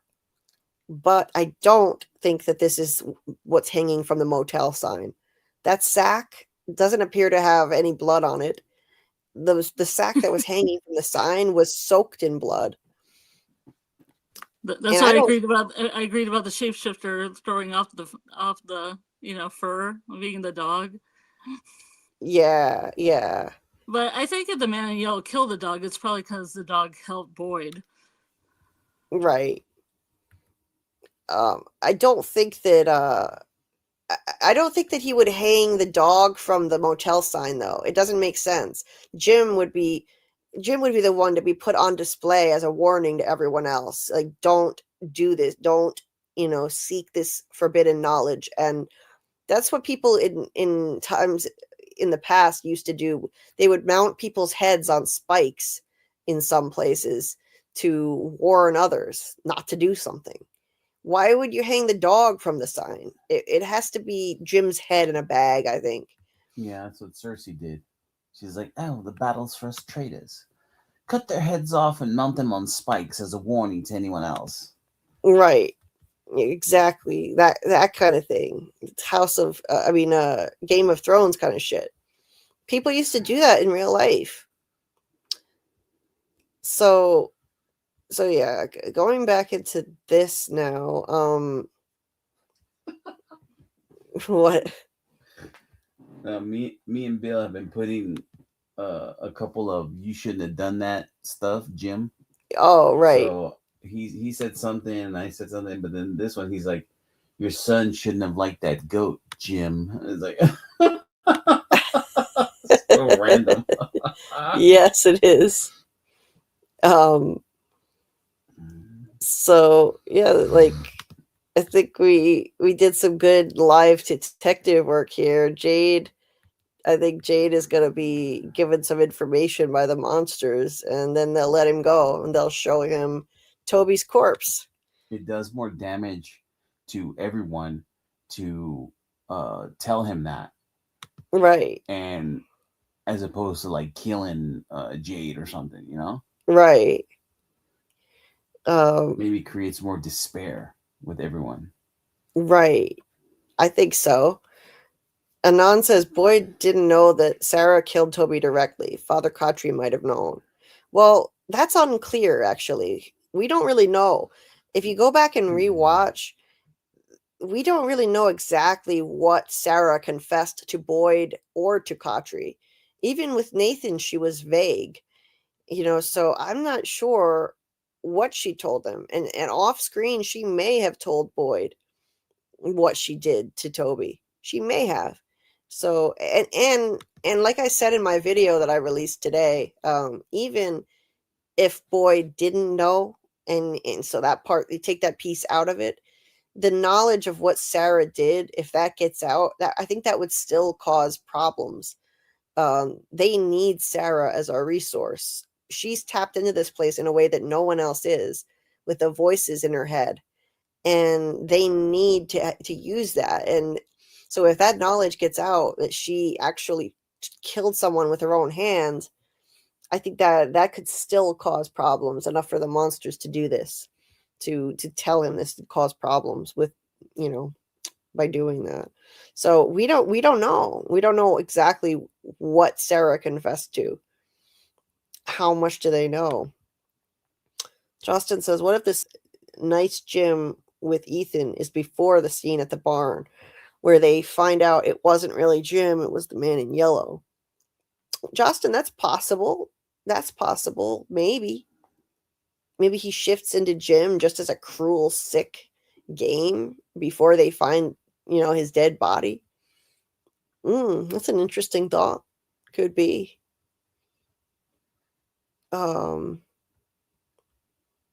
Yeah, Sarah's confession scenes are really frustrating. If you go back and watch, it's very hard to really ascertain exactly how much she confessed to Boyd and to Kotri. And yeah, no matter what, like Joyce here says, it will still enrage Jade and others regardless. And Bill says Sarah may have told both Kotri and Boyd. And we do know that they're aware Sarah let the monsters inside. She told them she left the door open, but did she tell them that she killed Toby with her own hand? We don't know. She told people things off screen at times. In one scene, she's about to tell Kenny something. She's just like, Kenny, I have something to tell you. And then the scene cuts, and we don't know what she told Kenny either. That kind of thing frustrates me, Exactly how much do they know? Martin says, that was the image I was told about, Julie. I thought it was the motel.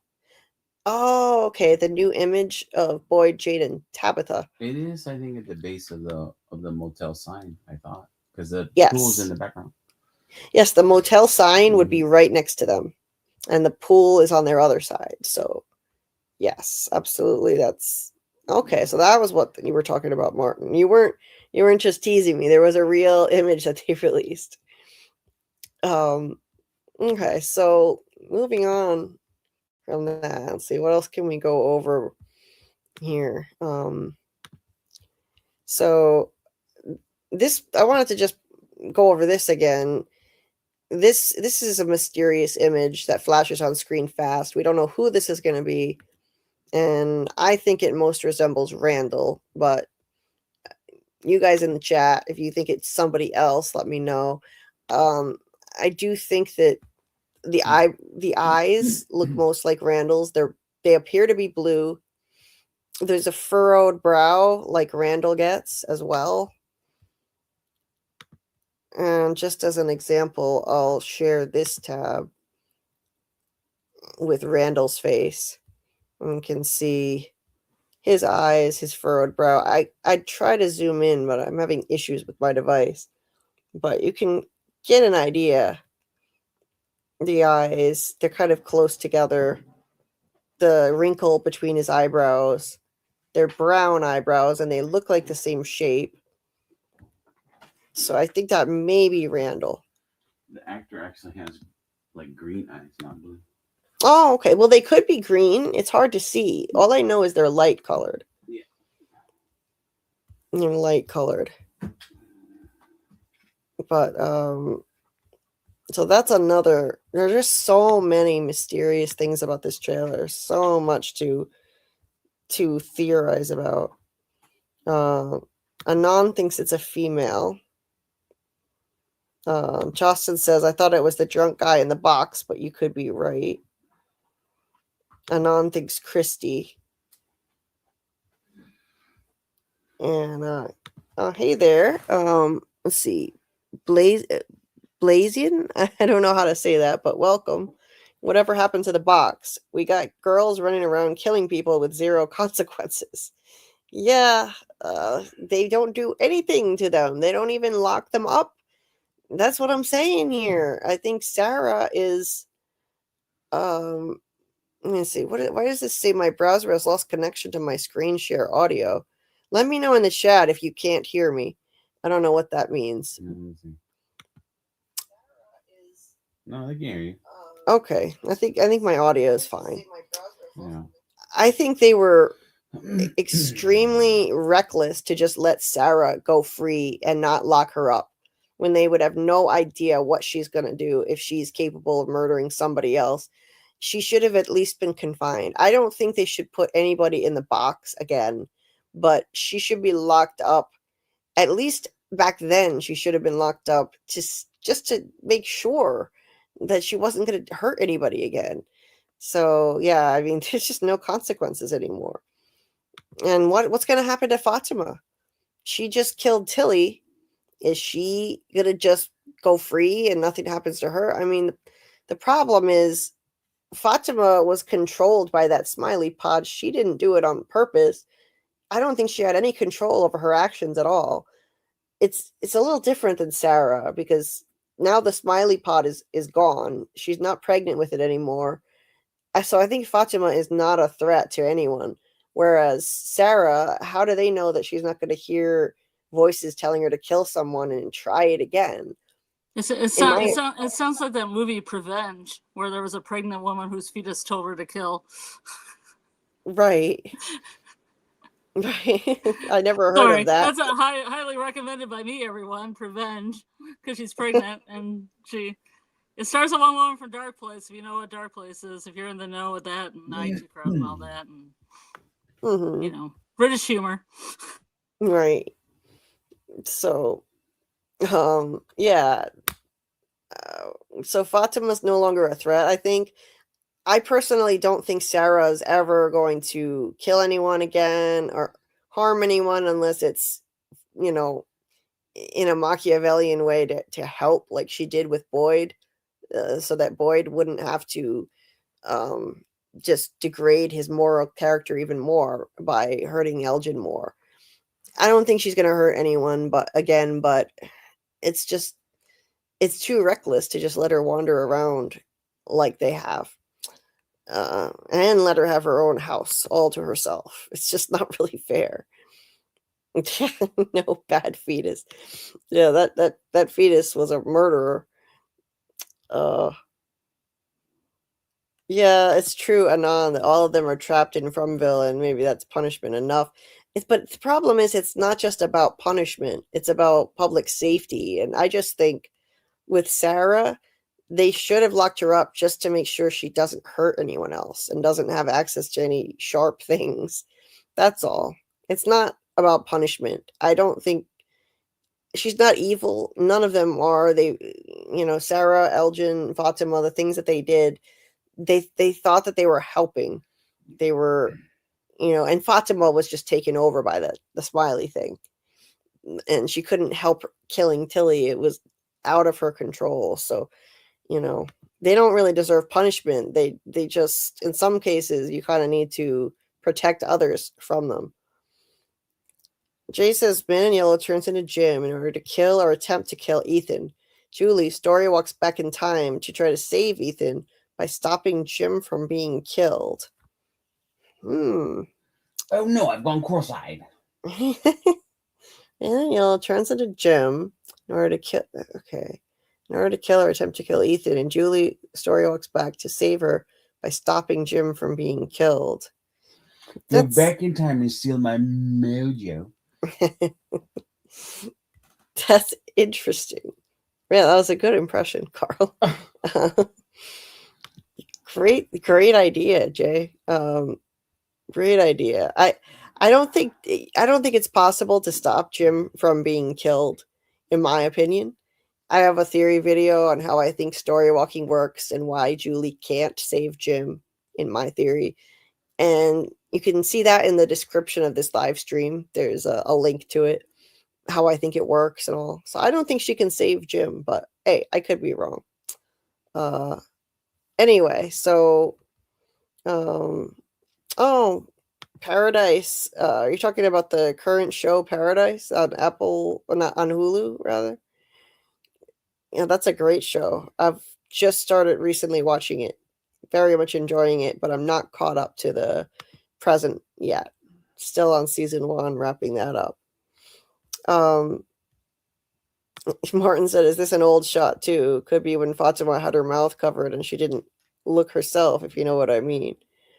No, it doesn't look like Fatima to me. Skin tone isn't right.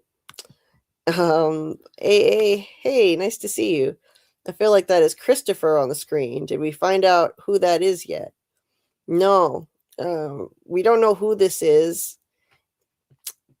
I remember what Christopher looked like in Jade's visions, and I don't know, just from my memory, it doesn't remind me of Christopher. It totally looks like Kenny's eyebrows. Okay. Maybe it's an amalgamation, you know? It's like it's Kenny's eyebrows, and it's Fatima's hand, and it's somebody's nose, and yeah. I think it's Randall's furrowed brow. Yeah. I think that Christopher would look older than this. I could go and dig up a picture of him, but it'll take a while.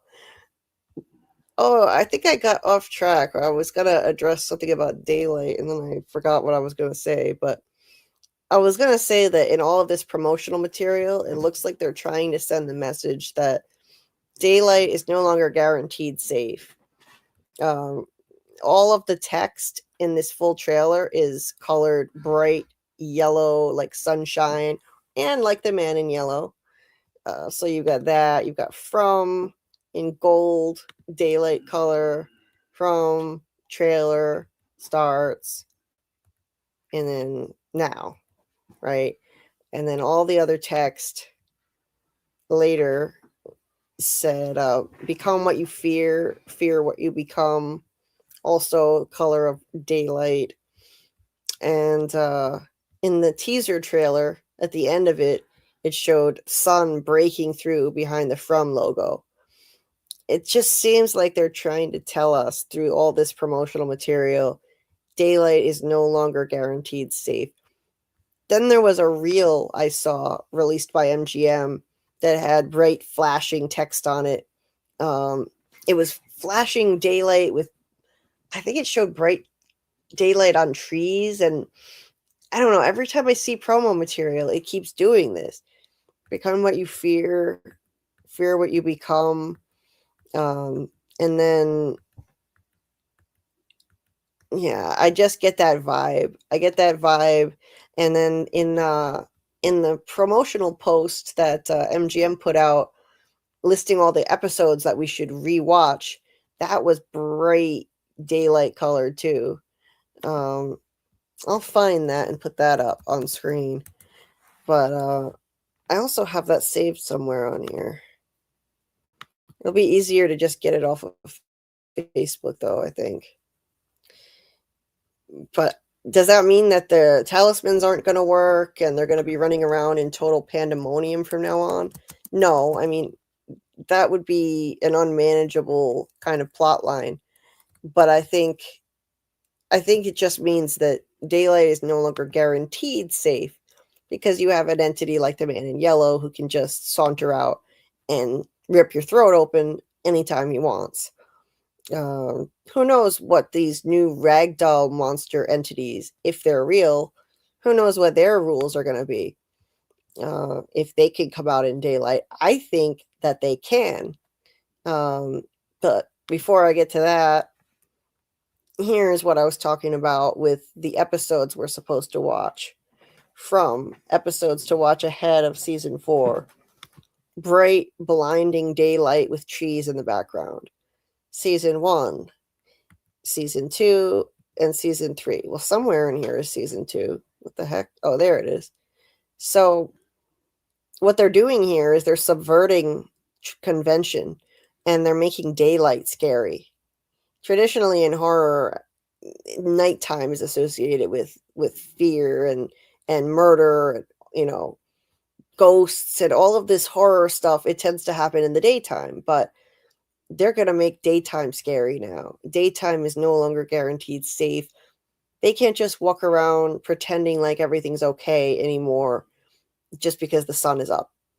Kenny once told Boyd that the talismans were just a band-aid. They were never a permanent fix. And he's right. They've been able to build a life in the daytime now and pretend like everything's fine while the sun is up. Well, that already began to change in season 3 when the monsters let Randall go with a scar on his face. They talked about in the show how I forget who it was, which character said it, that Randall is going to be a reminder, a living reminder every day that they're not safe. They're not really safe at all, because he'll be walking around with that giant scar from the monsters. So they already laid the groundwork for this idea that they're not safe even in the daytime. And now I'm just getting this message from all this promo stuff that they're trying to send us, I think. And then what was I going to say? What was the other thing? Oh, I forget now. I was going to get to it after that. Now I don't remember what it was. It was something related to this. It was the daytime and... damn, it's gone out of my head. What was it? I hate when I forget what I was going to say. But, yeah, daytime horror is, it's subverting expectations, and daytime can be scary too. Oh, I remember now. So, what was little Tabitha in a past life, as I think this is, what was she screaming at in the daytime? This was a hint to us in season 3 that there used to be some threat that could attack them in the daytime. She had this dream, and she said this was a recurring nightmare she had since she was a little girl. And we don't know what was attacking her, but you see her on the ground behind this red painted rock. This is located near the old village that was just discovered in season 3. And she's screaming bloody murder at something really big that's descending on her. What the hell is it? Well, obviously there's some threat in the daytime that can get to them. Maybe the new ragdoll or scarecrow monsters. That could be what it is, especially since this is located near the old village, and those scarecrow ragdoll monster things are also going to be out there. In those images from the trailer, they're out there at the cabins. The cabins are right near these red painted rocks. So this is something I think we should definitely keep in mind, that there's something out there. There was something out there. This is not just a nightmare. This was a memory. Tabitha didn't recognize it at the time as such. She just, when she had that memory, and she went out there to the cabins in season 3, she saw those red painted rocks, and she remembered the nightmare. And she was like, she told Jade about it. And Jade said, maybe Aristotle was wrong, and there is no free will. So you were always destined to come back here. Well, I think, so we knew that at the time, like, okay, maybe this was a premonition dream. But in the end, we learned that she was reincarnated. And once that was revealed, I think it's pretty clear that this is a memory. This was an actual memory she had. I think a memory of her when she grew up here, in the origin story of this place. So way back at the beginning, she must have grown up here. either that or she's just remembering this, seeing this threat in a past life while she was there. Yeah, it's really interesting to me, this shot. I really hope we get more context for it in season 4, because we don't have a lot of evidence to go on to build theories at the moment. Daryl says, Tabby was always destined to be with Jade. It warms my heart. You really are that Jabba the shipper, huh? Let's see. Hey there, welcome. I don't want to butcher your name, but Ayush, welcome. Awesome to see new names in the chat. Thanks for joining us. And they say, I'm excited how they're all going to end this series. I just want a best satisfactory and happy ending. Well, yes, I really hope that they can give us that and land the plane in the end. And let's hope season 4 is not the end, though. I think we're going to get more. I think we'll probably get at least 5 seasons. If we're lucky, 6. But if I had to guess, probably 5. What were you guys talking about in the chat here? I see, like, mentioning Doug.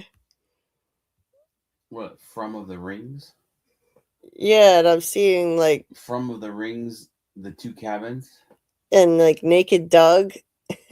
Yeah, and From of the Rings, The Return of the King, Man in Yellow. Oh, okay. So, like, you're merging the 2. Yeah, we were changing the title. The Hobbit, The Desolation of the Lonely Dragon. Oh, okay. Okay. Daryl says, I shipped Jabba since season 2, their first bar scene. Yeah, they definitely seem to click really well. I think they're a much better fit than Tabitha and Jim were. Joyce says, what if everyone dies and somehow Julie and Ethan are able to walk out of the town? That would be a wild ending.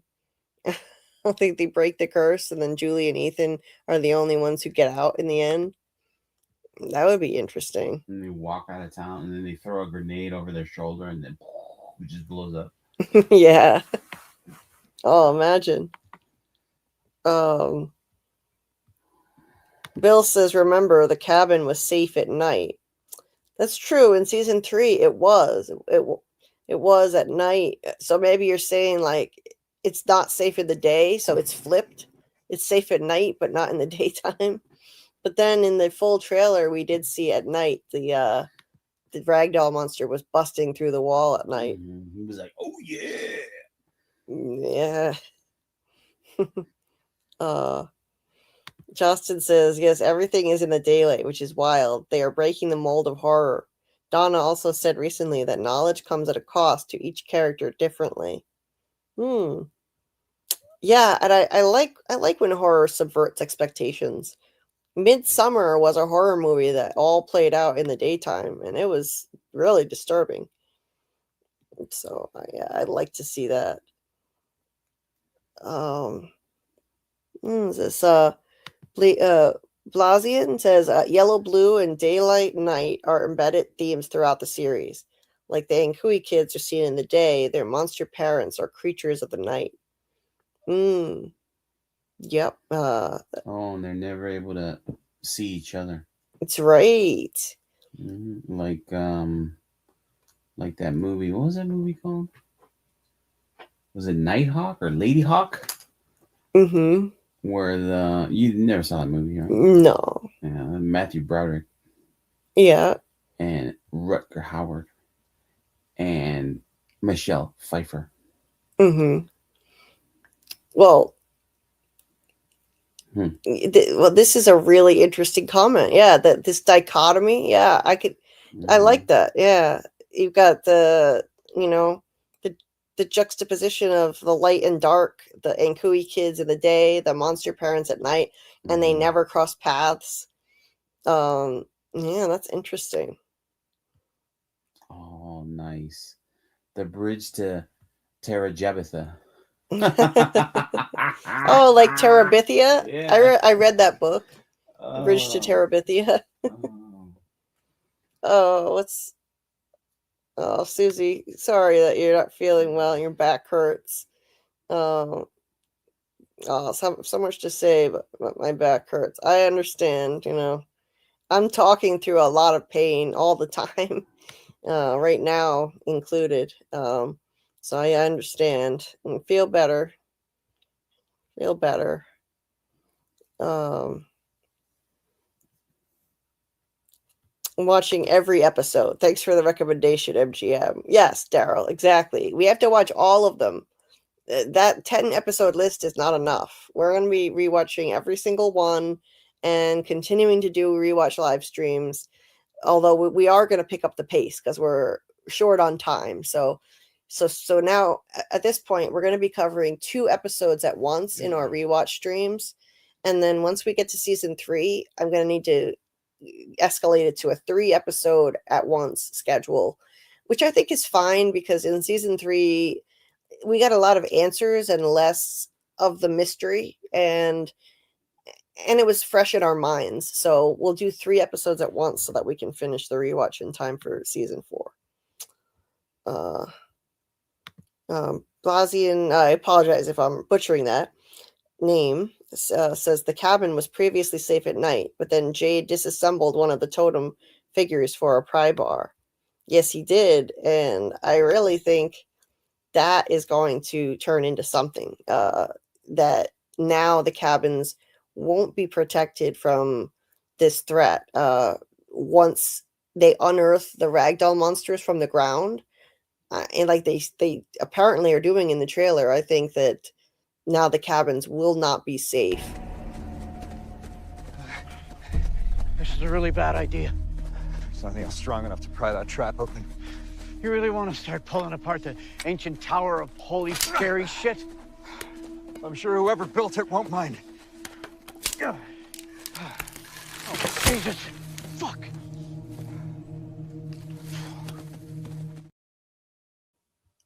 R.I.P. Dale. Ugh, what a funny character. I hate when shows kill off the funny people, and Jade and Dale together was epic. I wanted more of that. They were so funny together.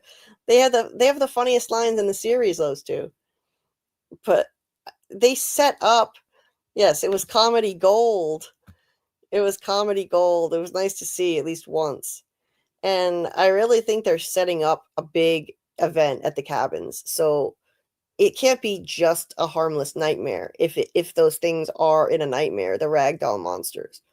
This has to be real, a real threat. So I do think they're going to be in nightmares, but they'll actually be able to kill people. So these people will be camping out in the cabins, and the nightmares will come to them because they dig these things up from the ground. That's what I'm going with. And I mean, they set up so much. They also had footsteps and knocking at the cabins with no explanation in that season, and now, I mean, I don't know if it could have been these things walking around and knocking at the cabins, and if that's the case, why didn't they attack then? So that might have been something separate. But regardless, that was more setup. I was more set up in anticipation building to something happening down here. Jade, escape room artist, and Dale, a firm friend. 2 legends. Dale always getting plastered. R.I.P. Nice, Carl. Yeah, we needed more jail. Combine those two. That was amazing. Joyce, what does he say he needs it for? Open what trap? He had to take that piece of what was it, iron? Mm-hmm. He used it to break open the bear trap that Christy's leg was caught in. Dale Pool. Yeah, I miss Dale too. He was, oh God, he was so funny. I needed more Dale and less of some of the boring newcomers. I mean, let's face it, is anybody that intrigued by Bacta? I mean, really. The first season characters were the best. Season 1 original characters were the best. And was Julie the one knocking at the cabin door? Maybe future Julie story walking. Oh, that's interesting. I hadn't thought of that, Jay. And one of the things I thought of back then was maybe Eloise. That's one of the first things I thought of, that what if Eloise is living out there, a feral person somehow living out in the woods all this time. It would be kind of like Lost, where there was what was her name? The lady who was living on the island. Oh, the French woman? The French lady. Rousseau, right? Rousseau? Rousseau on Lost. Mhm. Imagine if, she's like, Eloise is like Rousseau living out there on her own, and she was walking around the cabins at night and maybe even knocking. Okay, so Tam loves Bacta. My apologies if you don't disrespect Bacta like that. I am sorry. It's just I don't find her that interesting compared to our original season 1 characters. That's all. Like, yeah, I don't know. They don't seem to know what to do with her either. They didn't have anything to do for Bacta to do until Tanshin died, and then they finally gave her something. They made her take over the diner.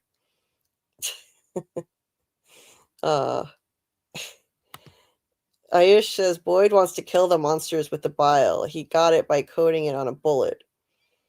Yeah. Oh, and now you're touching on something else that I wanted to mention, actually. So you just reminded me. Yes, Daryl, that's another thing that did make Bacta momentarily interesting. Bacta had a grandma who knew the cicada nursery rhyme in season 2. Somehow her grandma knew it. That nursery rhyme only exists in this place, so that was weird. That made it seem like maybe Bacta's grandma went into Fromville and got out somehow. I mean, how would she know that?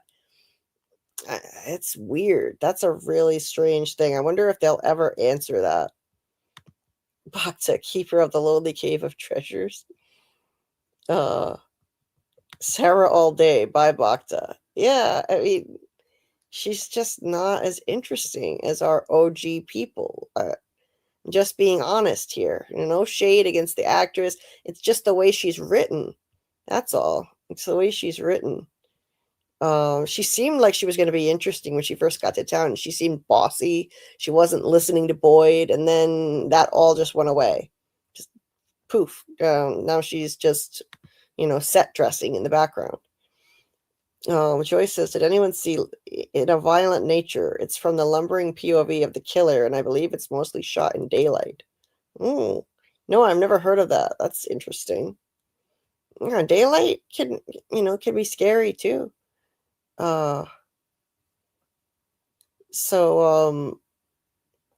see. Oh, okay, yeah. Ayush, you brought up something else too from the scene that I'm going to go over to now. Do you know when Randall, Boyd, and Donna were in the RV, they heard a sound from underground, and Jim said, there's no space inside. I think it's the same creature that we saw in the trailer that grabbed Boyd's hand. Okay, so I do remember that. There was no space under there, so what was banging on the bottom of the RV? Boyd, who else was out there? Randall, Donna. Something started banging on the bottom of the RV, and Jim said that it's flat. There's no space under there. I don't think that was just trickery by the evil entity personally. And it could also have been some entity or one of the monsters down in the cave below the RV banging on it, most likely. I think it was the monsters, because the caves, they probably stretch for a really long way. They could go past the town and under the woods. We don't know how big those caves are. So that's how I think something was banging on the bottom of the RV. So yeah, but let's see. Yeah, it's the connection between Dale and Donna. Daryl, what's the connection that you just figured out? So going over to this story walking section, I just wanted to mention this because this includes that scene that Ayush was talking about. So it was shown in a really confusing way, but I think I understand what's happening here. Julie is at the ruins and she's about to go back inside and story walk. We see her footsteps right here, and there she is. Now she's in the dark, so it's implied that now she's story walking, and I think that's an okay assumption to make. She's now story walking. It's nighttime, and she's looking at something, and then it jumps to this. It makes it look like she's looking at Kenny and Sophia outside at night. I don't think that's what she's looking at. This trailer is shot out of order, so people get confused, which is what they're aiming for. They don't want this to be easy to understand. But this is a separate scene. Kenny and Sophia are outside at night in the present time, and in my breakdown video, I said maybe Sophia thinks that her faith will protect her against the evil monsters, so she's not afraid and she goes outside. Or she just doesn't believe in them because she's a newcomer. And Kenny's out here trying to save her. So that's a separate scene. Julie is not looking at that. I don't think so. She looks like she's in the woods. There are trees behind her. She's not in town where these people are, where Kenny and Sophia are. Okay, here's Julie again in the woods. She's walking and looking at this. I think this is what she's looking at. It's a side view of the monsters advancing toward the RV from season 2. You can see them walking through the trees. There's the waitress. Okay, then it flashes to some other scenes. So we've got to skip ahead. And it shows a whole bunch of other stuff. So we got to go way past that to see the rest of that little bit. So, okay. So, yeah, we've got to go way, way past that to get to the rest of it. And I think this is a continuation of that scene. Julie, once again, in the woods, looking at something. And this is what she's looking at, I believe. Boyd firing the bile bullets at the monsters. That was that season 2 episode. I think it was, what was it called? It was like the episode about the title was about the sun.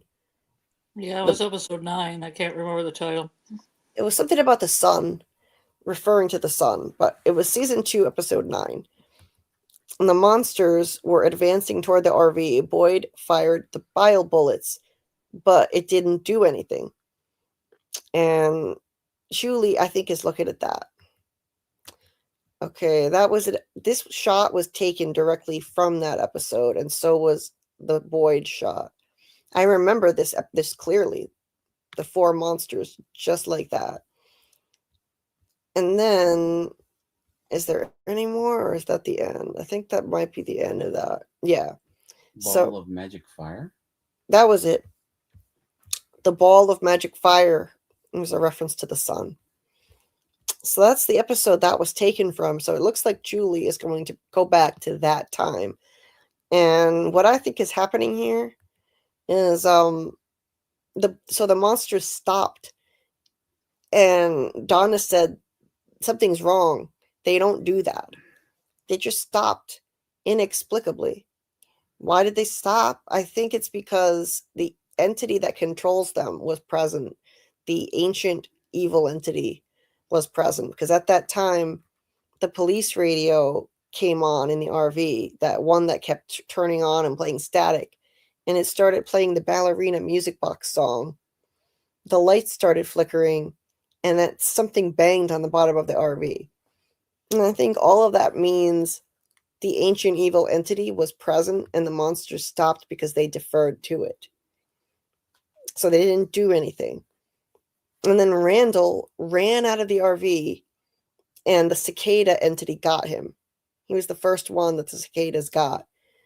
The monsters didn't even kill him. He lay in the woods all night after that. and just in a catatonic state with the cicada entity in him.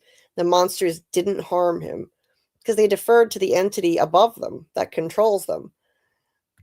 So I think Julie is going to witness some of this and take some of that insight and knowledge back.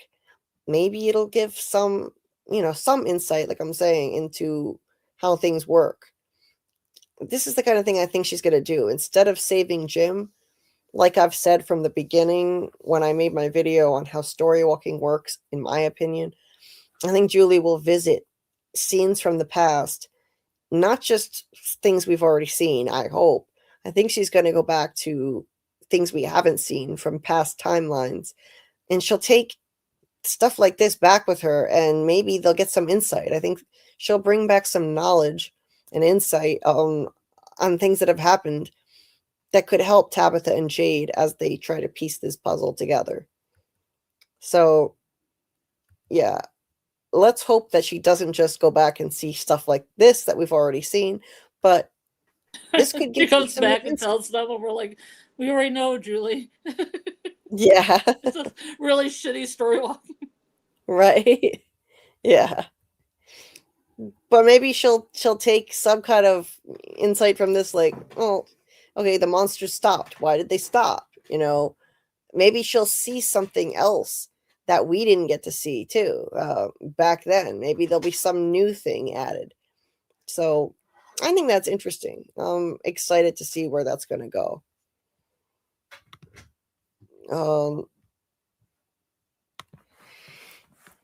Tony says, when that episode dropped, I said back then there was a woman back there and people made jokes about it.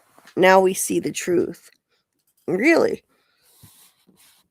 I think I remember you saying that, Tony. I think I remember Tony saying that there was somebody back there and people were joking about it. That kind of rings a bell, actually. And yeah, Tony always has pointed at this scene like this is definitely important, and this entity banging on the bottom of the RV, he's always made a point of noting that, and I think that's something that we should absolutely remember and question. So yeah, people can make jokes, let them make jokes, they'll see in the end. If you're gonna be right, you're right. And when I made a video saying that I think that Tabitha and Jade were reincarnated, somebody told me that would be boring. Well, I don't think it was boring. I think it was an awesome reveal. And I'm glad that, they went that route. I think it's a totally unique concept that I've never seen before. So, I'm happy with it. And, people can... I've learned to accept criticism now, as I know Tony has too, and just let it pass. Like, it doesn't matter. Most people are actually cool in this fandom. Most people are kind and support each other. The ones who are negative are in the minority. So I've gotten a thicker skin. Tony warned me that I was going to have to get a thicker skin in the beginning because I'm a sensitive person. I get hurt easily. But, I've definitely learned that and gotten past it over time. But it definitely isn't easy.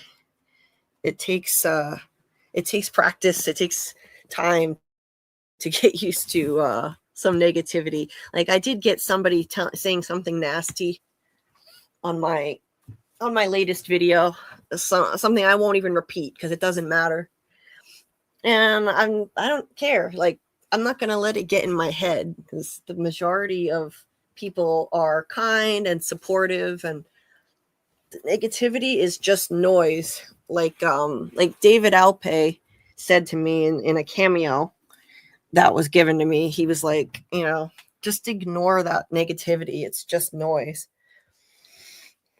Which is great advice. Hey, Chris M. Now that Man in Yellow can change, if he becomes a woman, does he go through menopause? Well, there is a question I haven't heard before. Good one, Chris. Yeah, I think it's. I don't think it's boring, Daryl. I don't think Reincarnation storyline is boring. It's unique. I've never seen a story like this on TV, which I appreciate, because how many original concepts do we see in this endless world of reboots? Reboots. What was the other stuff, like sequels, and it's just, it never ends. Remakes, reboots, and sequels. It's nice. Reimaginings. Reimaginings. Imaginings. It's nice that From is an original idea. Yeah, Tony said, go look at the video. You'll see. Yeah, see, the video is evidence right there that you knew something was up and there was a woman there. Yep. Susie says, it's such a good family here. We all love y'all, and all y'all each other. I'm gonna be right back. I've got to mute myself just for a minute. I thought you said meet yourself. Let's see. I am gonna have to check that episode out, because I'm probably gonna watch it soon and skip around. I'm gonna do the MGM concept. I don't know if people heard me earlier, but what I'm gonna do, we've rewatched season 1. I just finished season 1, but I'm gonna do on my own is I'm gonna watch the MGM suggested episodes first without rewatching the whole season, to see how I feel about that, and if I get any, quote unquote knowledge that I don't have from watching the whole season all at once. And I'll also do that with season 3. Not to say I'm not going to rewatch them after that. I probably am, but I just wanted to watch those episodes to see what I'm supposed to be looking for season 4 in those episodes alone. And I think going kind of blind into it and just watching those might help me better than watching the whole season and then trying to concentrate on those. So that's what I'm up to. So, yeah, Julie's sleep. Story walking, I'm kind of tired right now, but it's interesting. I think that I don't know, for some reason I think she's going to be the only one. I know that other people think that there might be other story walkers, but I feel the more story walkers they have, the more messy the whole story gets, and they have people popping up all over the place, popping up in front of cars, causing car crashes, calling phone numbers, calling kids to fall off things. It's just messy. And maybe Julie did all that. I don't know. I mean, some of it's theories that I've had. And let's see here. Let's see what's in the chat. I can't put anything up in the chat. It's good to see Susie. Hey, Susie. It's good to see you. I don't know about Fringe. I had a question for you about Fringe, because you said Fringe and April 19th ended with a Grateful Dead song, and I didn't know what that meant. I didn't know if you meant Fringe ended with that and it ended on April 19th, because that might be a special day for the showrunners. And I was wondering if you could clarify that. Hopefully you haven't gone to sleep. And let's see what else here. Let's see. Yeah, I know some people thought that was like that where is your comment now? I completely lost it. That it was like that From was a sequel to Lost, but I haven't really watched Lost. But I can go on the live. I mean, I know enough about it. I know Polar Bears, Smoke Monster, Man in Black. Oh my gosh! I don't know. Treadmill's happening. Yeah, that's me on the treadmill. Yeah,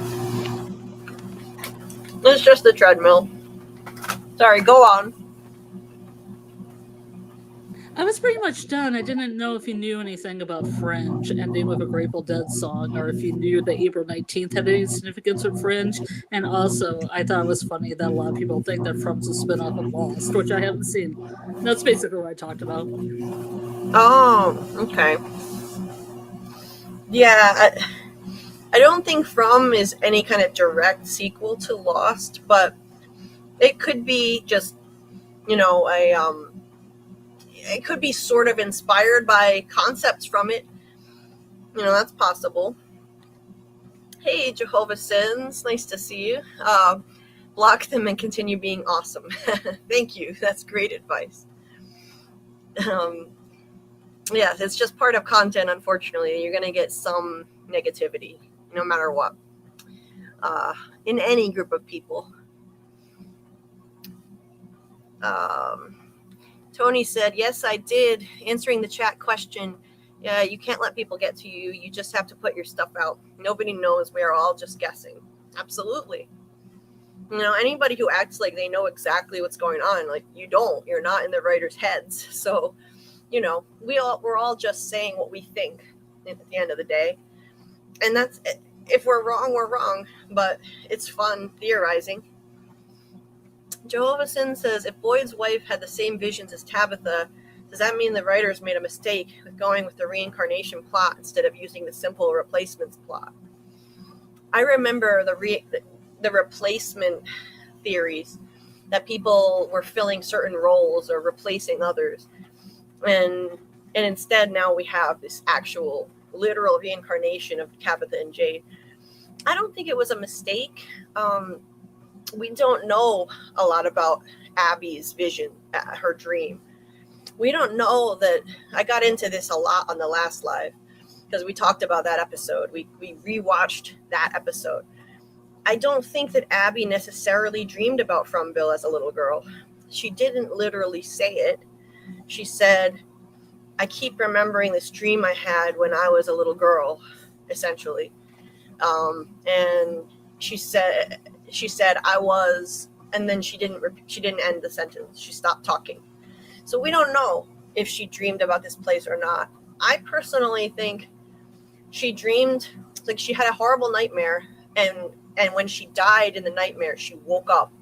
When you die in a dream, you wake up, generally. And so I think that she believed if she unalived everybody, then they'd wake up. She told Boyd, it's okay, they're all just asleep. I'm just waking them up, basically. So she didn't necessarily dream about this place. And even if she did have a dream where she had a vision of this place, then I think it's just Fromville reaching out to her because she was destined to wind up there with Boyd. It doesn't mean they made a mistake or anything like that, because other people have had visions and connections to this place. Katri heard a voice telling him to get back in his car and drive the night that he got to Fromville, and he thought it was the voice of God. Elgin had a premonition dream where he saw the boy in white on his way into Fromville on the bus. So there are others who have had, connections to Fromville before they got there, and they weren't reincarnated as far as we know. So anyway, that's just what I think. Football was noting that there were 65 watching. This number has been getting consistent, so happy for you, Julie. Well, thank you very much. I appreciate the kindness and the support, and thank you everybody who's watching and listening. And shout out to the replay gang too, because we get a lot of people rewatching. So appreciate you guys so much. And we are getting more people. Since From is getting closer, I've noticed the numbers going up, and it's awesome. So I really appreciate it. And please hit the like button if you haven't done so. It helps people find the stream. It helps YouTube. It tells YouTube that, oh, people are interested in this stream. Let's push it out to more people. So please hit the like. If you're listening and you're not subscribed, please subscribe. I just reached my latest goal of 2,000 subscribers, and now we're moving on to the next. So please subscribe. There's going to be loads more From content through the rest of season 4. We're going to be continuing with our rewatch, which is going to be twice a week. We'll cover 2 or 3 episodes at a time, and our next one is going to be Thursday night. I'm planning on around 10:30 p.m. Eastern, but sometimes I have to move it later due to my health condition. So just be aware of that and turn on your notification bell I've heard people say that it doesn't always work, unfortunately, but give it a try. That way, when I do go live, you'll get that notification.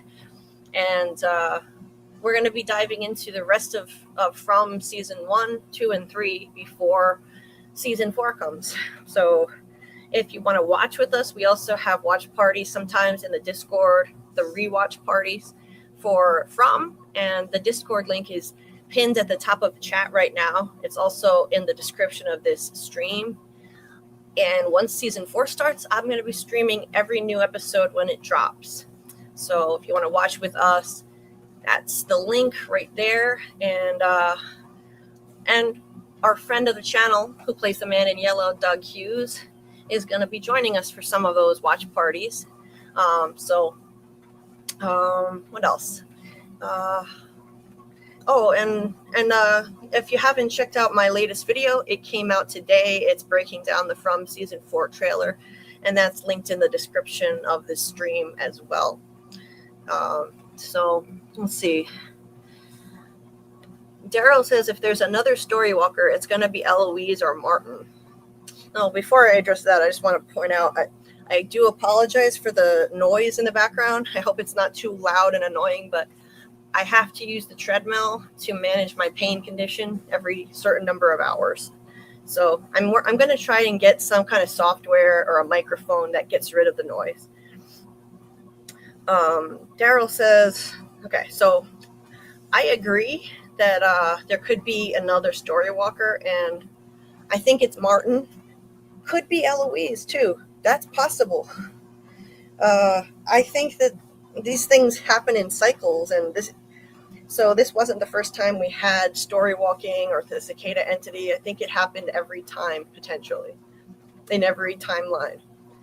And Martin was another Storywalker. My friend Fromaholic Fletch thinks that Martin was chained up in the dungeon to stop him from Storywalking because he gained some kind of forbidden knowledge. I think that's an awesome theory, and I'm starting to be pretty convinced that happened. So, yeah, I mean, if you think about it, it makes sense that there could have been the cicada entity back then, too. And I think that back then, let's say I don't think that they beat it. I think that it defeated them. But I'm not going to go too far into that because I have a theory video I want to put out on that topic. So, let's see.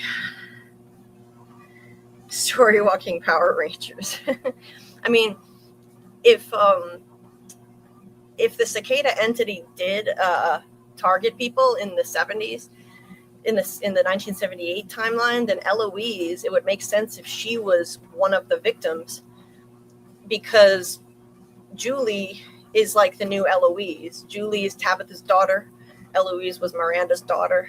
Maybe Eloise was targeted and became a Storywalker. That's possible.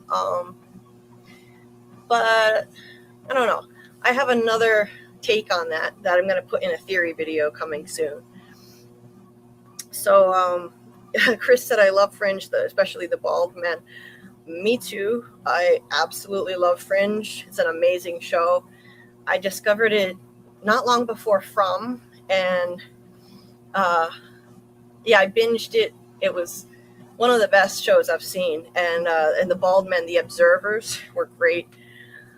So, and I know Tony has an interesting theory on how season 4, I think episode 12, Welcome to Westfield, could be what's happening in From, that there are parallel dimensions merging with this one, which is just a great theory, and it could be. There's also another episode of Fringe with a pocket dimension in it, and I'm going to go back and rewatch that one too, because that, it might tell me a little more about whether this could be a pocket universe or a pocket dimension. One of the showrunners is the same as From, Jeff Pinkner, I think. Susie said, yeah, April 19th, Bicycle Day. Possibility of what a long, strange trip it's been, being the finale. Yeah, I mean, it's going to premiere on Bicycle Day. The significance is LSD. Or at least it's 3 things tied together in this that others like Teflon have pointed even more. Well, it's bicycle days because the guy who I guess synthesized LSD, took LSD, and went on a psychedelic trip on his bicycle on Bicycle Day. Right. That's Bicycle Day, everyone. Okay. Yeah, I never knew what that meant, what that was. Tam Keen, that's exactly what I think happened to Abby. She got the idea that dying would wake you up from a nightmare. I agree. And she had a mental break.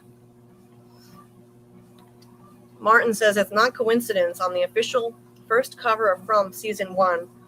It says the brainchild of Lost, and Scarlet Yellow Jackets is also inspired by Lost too. You should have watched a long time ago.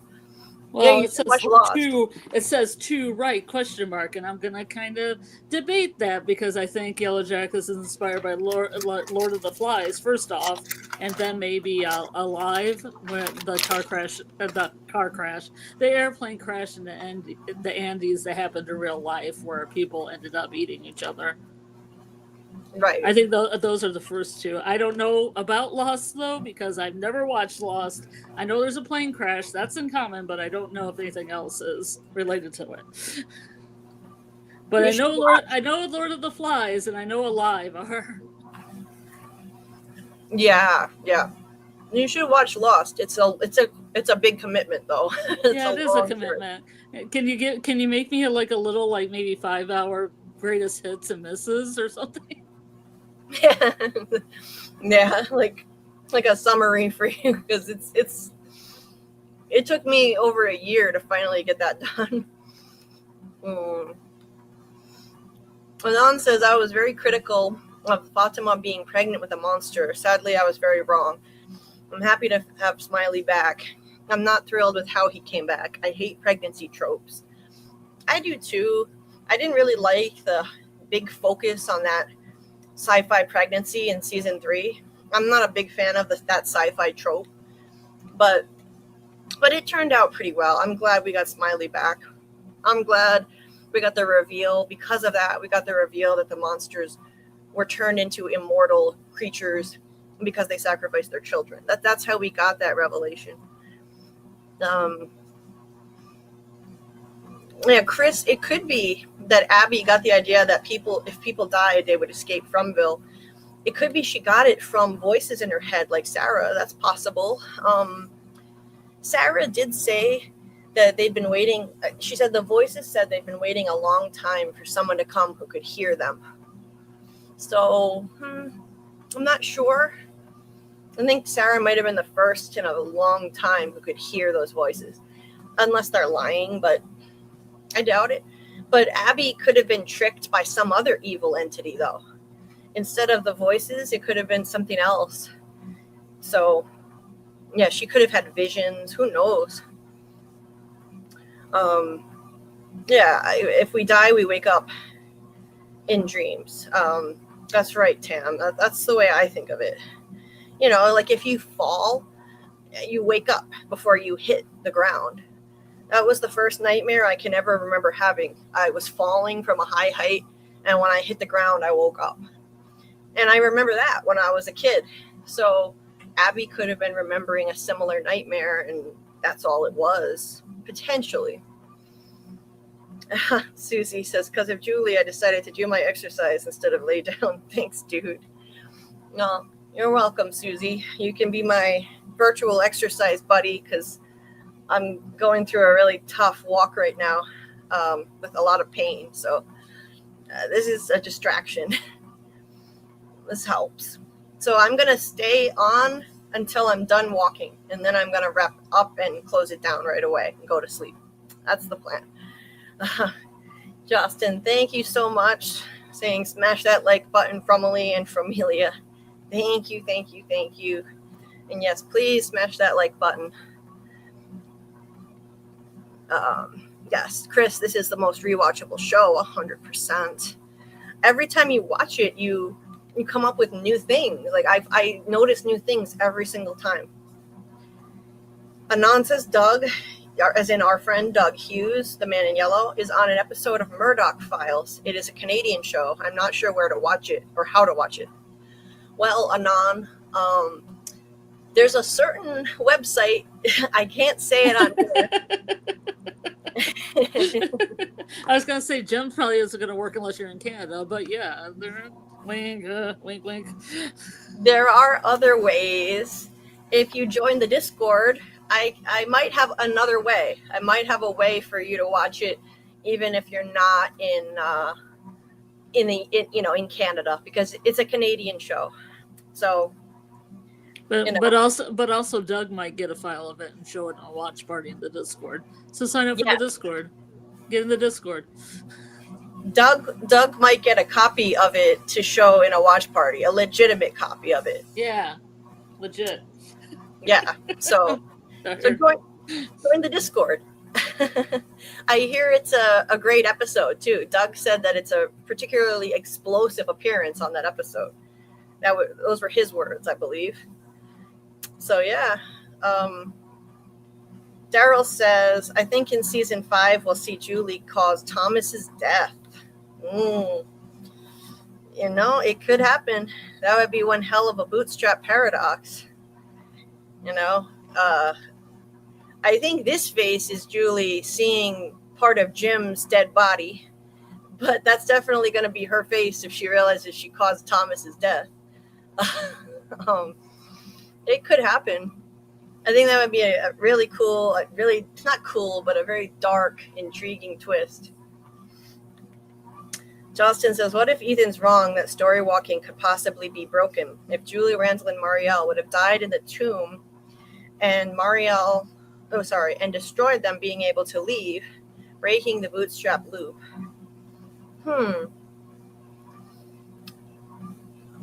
Maybe. Let's see. Destroy them being able to leave. If they had died. I think Ethan is probably right. I trust Ethan. # listen to Ethan. I have trusted Ethan from the first episode. I think his instincts are right about everything. Because Victor said the boy in white chose him. I think the boy in white made him insightful and wise. He's deeply connected to this place, and he seems to know how everything works. He's basically a device that the writers of the show are using to give us information on how everything works here. He's a mouthpiece for the writers, trying to give us clues. So I think Ethan is right that story walking is the way he says it is, but that's just my opinion. Let's see. So, Daryl said that in the season 3 finale, Julie says she can save Thomas, and Ethan doesn't say she can't affect the real world. He doesn't say she can't. He just says that she can't change the story that's already been told. So that's true. He says that you can't bring anyone back from the dead, and she can't save Thomas. She can't save Tian Shen. He doesn't say that she can't affect the real world, so that's still on the table. That's right. She can potentially affect things in the real world, which means she could potentially make the call that makes Thomas fall off the table and die. Hey, Recon Christ. I'm not sure I want to be tripping while watching this show. Well, yeah, I don't know. I don't think you would want to be doing that. No. We're not encouraging LSD use on the premiere from season 4. No, we're not. Or bicycling when you're on LSD while watching from season 4. No, don't do drugs, kids. Daryl says the show is setting up Julie trying to save Thomas and her being the reason he dies.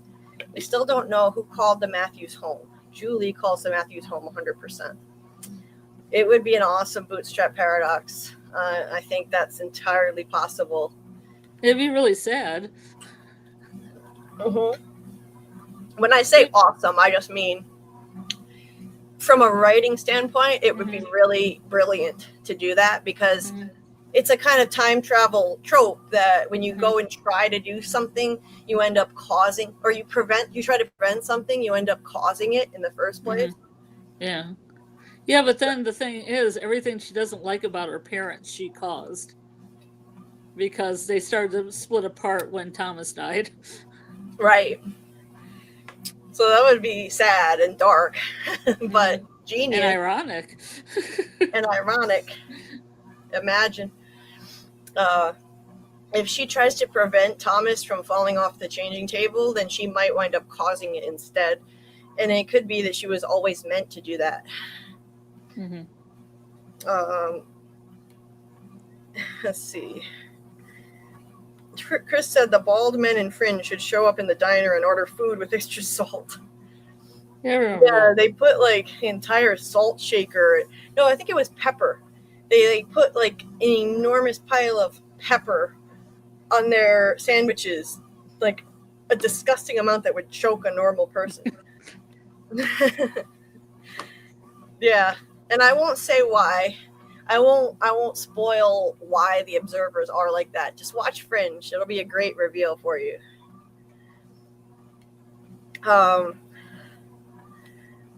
Chaston says, "What? Now I need to watch Yellow Jackets if inspired by Lord of the Flies." Loved that book. Yeah, it was a great book. I read that in English class. Yeah, I think a lot of the themes from it kind of resonate through Yellow Jackets, but they also have an adult timeline that doesn't, you know. I mean, I like it because it's kind of generational trauma, too, that it explores. Right. So there's a lot going on. Like, what if the Lord of the Flies, that there was a sequel to it when they got home, and then it was 25 years later. Right. Yeah, that's interesting. Chris says storywalking comes from Nightmare on Elm Street. Maybe it's inspired by that in part. And like the way people can pull things out of nightmares, that like they did in season 2. Absolutely. Susie, thank you for posting that link to my Discord. Yes, it's a great show. Lost was making up the mysteries as it went along. I agree, Daryl. But it's still a great show. Yes, I agree. Ethan knows his shit. 100%. Hashtag trust Ethan. Yes. Anon says, I hate the annoying and silly screaming of some of the characters in the show. Julie, Sarah, and Marielle. Well, if you don't like screaming, you might have some issues with season 4. There's a lot of screaming here. There was a lot of screaming in the trailer. There's a shit ton of it in the trailer. Yeah, exactly. We've got Tabitha, Marielle, Jade. So Tabitha screaming, Marielle screaming, Jade screaming, Sarah screaming, Sophia screaming, and Julie screaming. And Henry. Let's not forget Henry screaming. That's a lot of screaming. That is a shit ton of screaming in this trailer. So you're in for some annoyance, I'm afraid.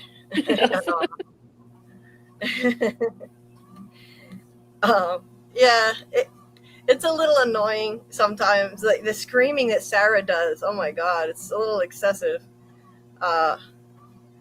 Oh, this is what I was talking about earlier. I forgot that they also do it in the full trailer like they did in the teaser.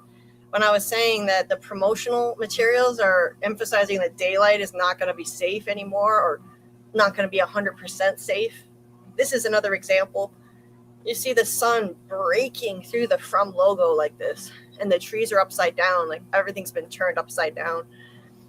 But that sun is just so striking, the sunlight. They're definitely trying to send us a message with this. But yeah, I don't like the screaming that much either. It looks like Sarah's going to hear the voices in her head screaming again. Oh, it's a little much. Ayush says, why are they focusing so much on Thomas? Any reason? I personally think it's thematic. I think it's because it connects to Tabitha's original trauma in her original life. She lost a daughter then, she lost a child in that original life. The townspeople sacrificed her daughter with the original Jade, and then in this life she lost a child as well. So the grief, it parallels that. So I think they're doing it because it just works thematically, that theme of grief and losing a child. She already knows that pain all too well, and now she's learning that she lost a child in her original life in this place, and it's even more of a motivator for her to figure all this out and somehow rectify things, because she feels all this guilt. Let's not forget, not only did she lose a child in this life, but it was something that she feels guilty about because she failed to stop it from happening. You know, she got distracted momentarily and Thomas fell off the changing table. And so she failed to keep her child safe and alive. And it parallels what happened to her in her original life when she failed to keep her child safe then too, and her child was sacrificed. So it's like, you know, she still has that flaw. She still has that flaw as a mother that she needs to rectify, you know. So I that's why I think that they wrote it that way. And plus to give like a rift between Jim and Tabitha, so when they come to Fromville, that's patched up. And also to keep it kind of tropey, because you never know if Julie's going to story walk and call, or who was that mysterious caller, or was it Man in Yellow, you know, that's kind of left up in the air as well. Right. So it's sad, really, because now she has this guilt that she's been suffering for the death of Thomas, and now she remembers her original sin, her guilt over failing to save her daughter with Jade, the OG Jade. And you know, so I think thematically it's interesting that they wrote it that way. It's almost like she was cursed for this kind of thing to happen again. I'm surprised she didn't lose a child in every life. I'm surprised, like, we did well. In a way, she failed to protect Eloise properly, but that wasn't really her fault. Miranda told Eloise and Victor to stay in the root cellar, and Eloise chased after her. But I think Eloise is alive, so that's a little different. Yeah. Anyway. Anon, I agree. Taking LSD, doing mushrooms seems horrifying. I don't understand wanting to experience schizophrenia symptoms. Me neither. I wouldn't want to experience that. I saw a video the other day of people tripping on crazy drugs and the way they act. It looks horrible. You just lose all control of yourself. I wouldn't want to experience that. Daryl says in season 1, episode, Julie says to Tabitha, is the divorce my fault? Episode 8, as Sid is setting it up too. Right.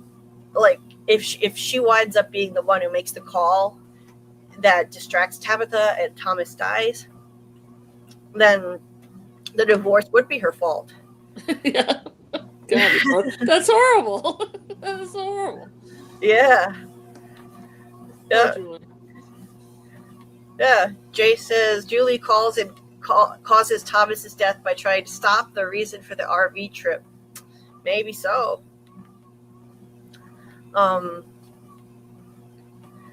Let's see. Justin says, well, LST watching from couldn't have a more realistic experience. What if you do it and find out you're Miranda, have real reincarnation visions, and see paintings of people in a town? Oh my God. Yeah. Yeah, that would be interesting. You might find yourself experiencing exactly what these people did.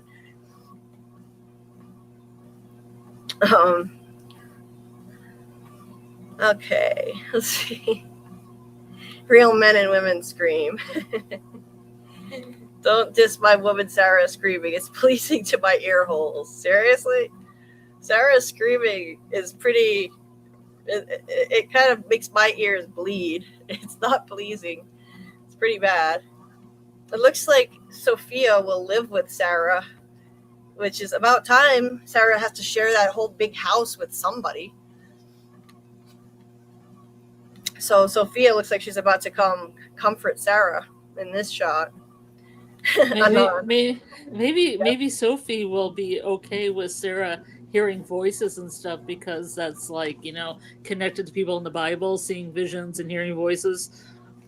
Yeah, it could be, She might interpret it as a religious experience like Father Kotri did.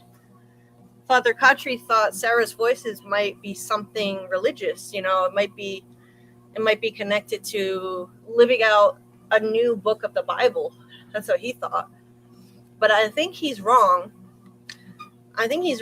Part of his theory was connected to the fact that there were no Bibles in town. He pointed out there are no Bibles from the world's most popular book, even though there are many, many copies of Judy Blume and all kinds of other books. But look, now we have a Bible in town. Maybe the writers are doing this to tell us Father Kotri's theory was wrong. We can cross that one off the list. They're not living out a new book of the Bible.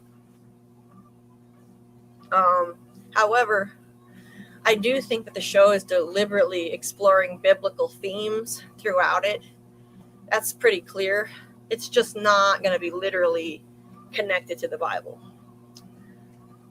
Incidentally, this is a crazy shot, and it looks badly photoshopped.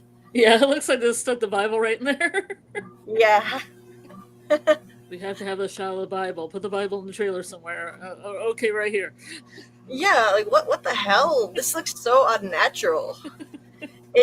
It's so obvious that they wanted to just shove it in our faces that she brought a Bible to town. Like, here you go. They photoshopped it into this. I know they did. And even that piece of metal next to the Bible, next to her cheek, that looks fake too. It looks like they photoshopped it in. It's very weird. Yes, Anon, Tabitha is a terrible parent in every lifetime. Yeah. I mean, I have sympathy for her. She made mistakes, and, she's trying, but yeah, she has made a lot of mistakes. There's a lot of issues in every lifetime. That's true.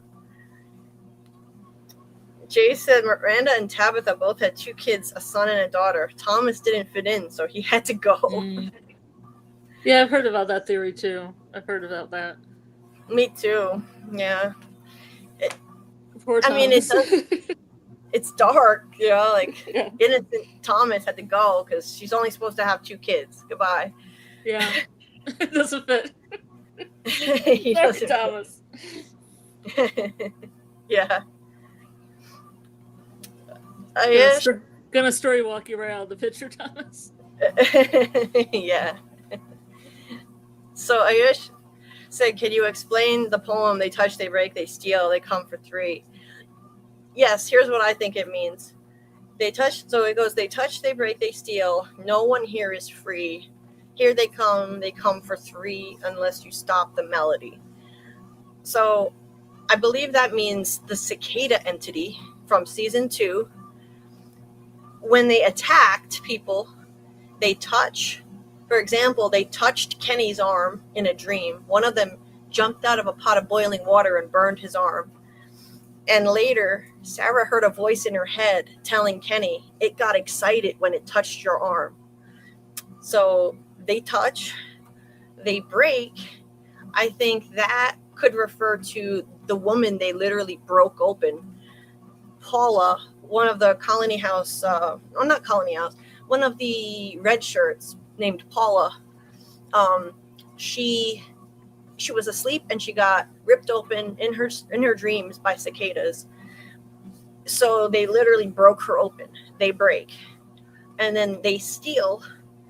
They stole the consciousness, the souls of Julie, Marielle, and Randall and locked them up in the dungeon. So they touch, they break, they steal.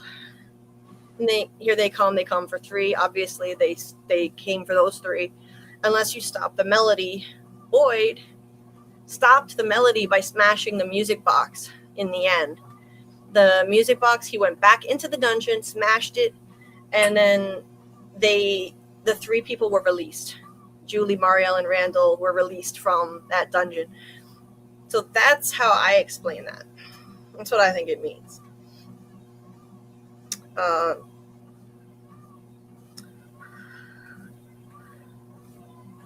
Let's see. Julie is not to blame for her brother's death. If Tabitha had gotten her tubes tied and Jim got a vasectomy, Thomas would never have died. Yeah, that's a different way of looking at it, Anon. And yes, it looks like Sarah has a roomie, Daryl. Finally. Tam says, I'm very fond of Sarah. Yeah, she's grown on me. She's a tragic figure. Yes, Tam, she's flawed and made mistakes, but she's a sweetie pie. Yeah, she's a murdering sweetie pie, but yeah, she's a tragic figure. I think she's scarred by trauma, and this place targeted her. Mm-hmm. And she really thought she was helping. She wasn't fully in control of herself. So I have a lot of sympathy for her.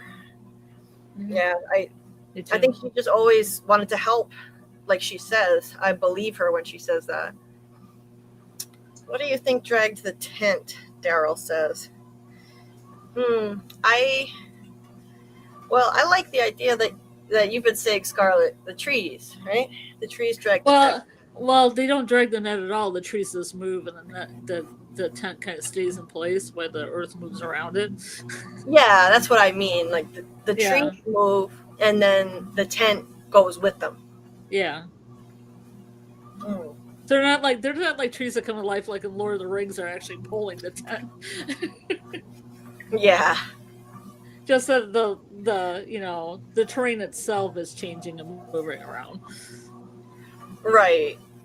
It could be that.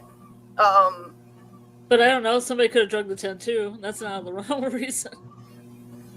Yeah, and let's not forget that sorry, I can't even talk right anymore. Some invisible force smashed the Matthews house, and in a very unnatural way. There was a crack that formed in the roof, and it smashed like something was pushing on it. And then this hole appeared in the floor above the basement hole that Tabitha was digging. And the floor above her just started, caving in and filling in the hole because some entity didn't want anyone else getting into the cave and seeing that mural that was down there. Yeah. So if some invisible force could do that, then it could also drag the tent. So I think it was the ancient evil entity moving stuff. Like, I think it smashed the Matthews house in, and it dragged the tent potentially further away from the lighthouse because it didn't want them to see it. Or else Eloise has superhuman strength and she drug that tent. or Eloise. Yeah. Look, see the lighthouse? Hear it? See it? Feral Eloise. She's gotten super strong, and she did it. Yeah. And Bill puts you through many changes. Yeah. Yeah. I think the evil entity could have moved it without even anything being there, though. I really do. Just like the Matthews house got smashed in. I think so. Let's see. Paula was a good choice to kill. No law. Sorry, Paul. Jeez. That is cold. Ice cold. Yeah. That's as cold as people walking around Gina when she was dead to succeed Kenny's dead. Right? Not a single person is like, oh no, Gina. Right? Let me step over your body to go look over here. Yeah. I mean, and nobody was mourning Nikki either. And only one person was really mourning Eric, and Eric had like less screen time. Right. poor Eric hanged himself, and and nobody even cared other than Donna for that one Well, day. Christy said that she knew him and was close to him. So Donna and Christy. Donna and Christy. That's it. Maybe I should make a little movie about all the people that have passed, because I do love Trudy. and remember the hot EMT guy? We put him in there like a little, kind of like like the Oscars when they have an in memoriam. Yeah. Something like that. Yeah.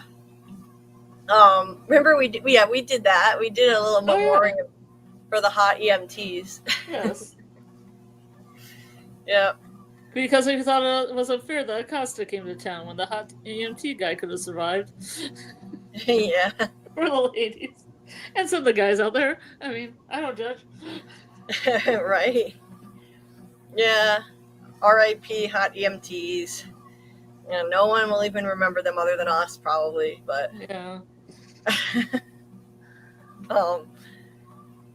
But yes, I agree that Paula was no loss, though. She was a total bitch. I mean, she was mean. She and her husband too.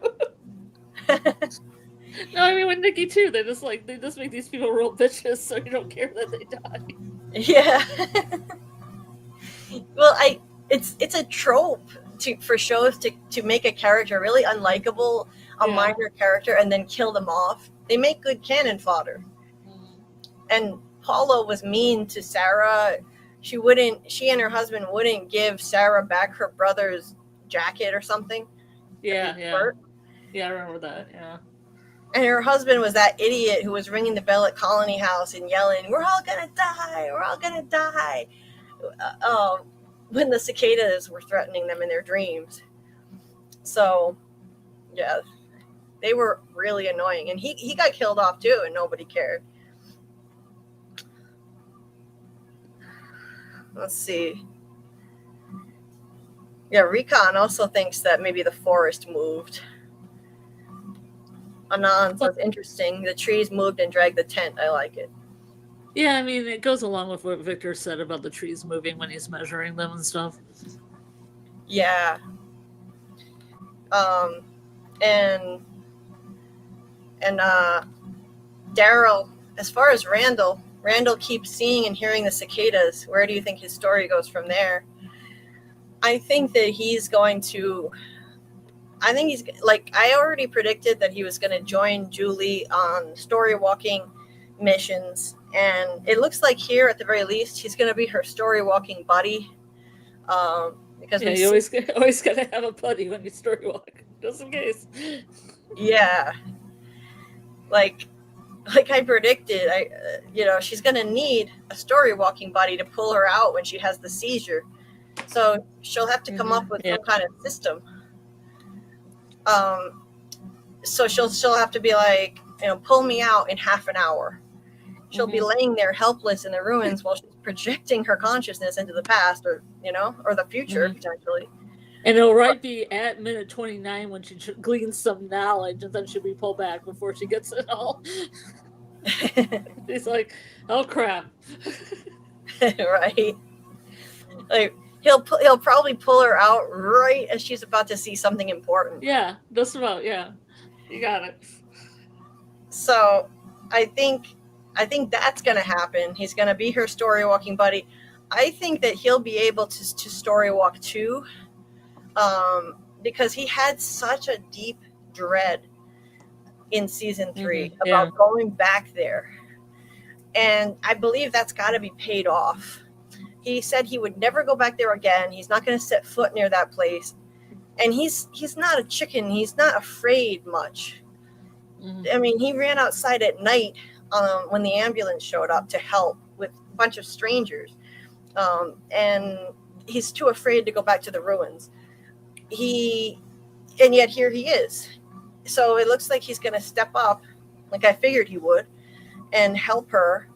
And I think in the end, he's got to go in there himself and help her, and he will meet a grim fate. And that's why he's so full of dread, because he senses it. That something terrible is going to happen to him in there. And it came with with being in that cicada coma. It gave him some kind of premonition of doom that's going to happen to him if he goes back. So, I mean, he got near it and he told Julie it feels wrong. He said it felt wrong to be there. So that's got to mean something. It's got to. I think they're setting up something bad for him. Either he dies, he goes back, he goes in there and he dies, or he gets chained up and becomes another Martin. He might wind up like that. He turns into the next, not the real Martin. I don't think he's going to become Martin, just to be clear. Yeah.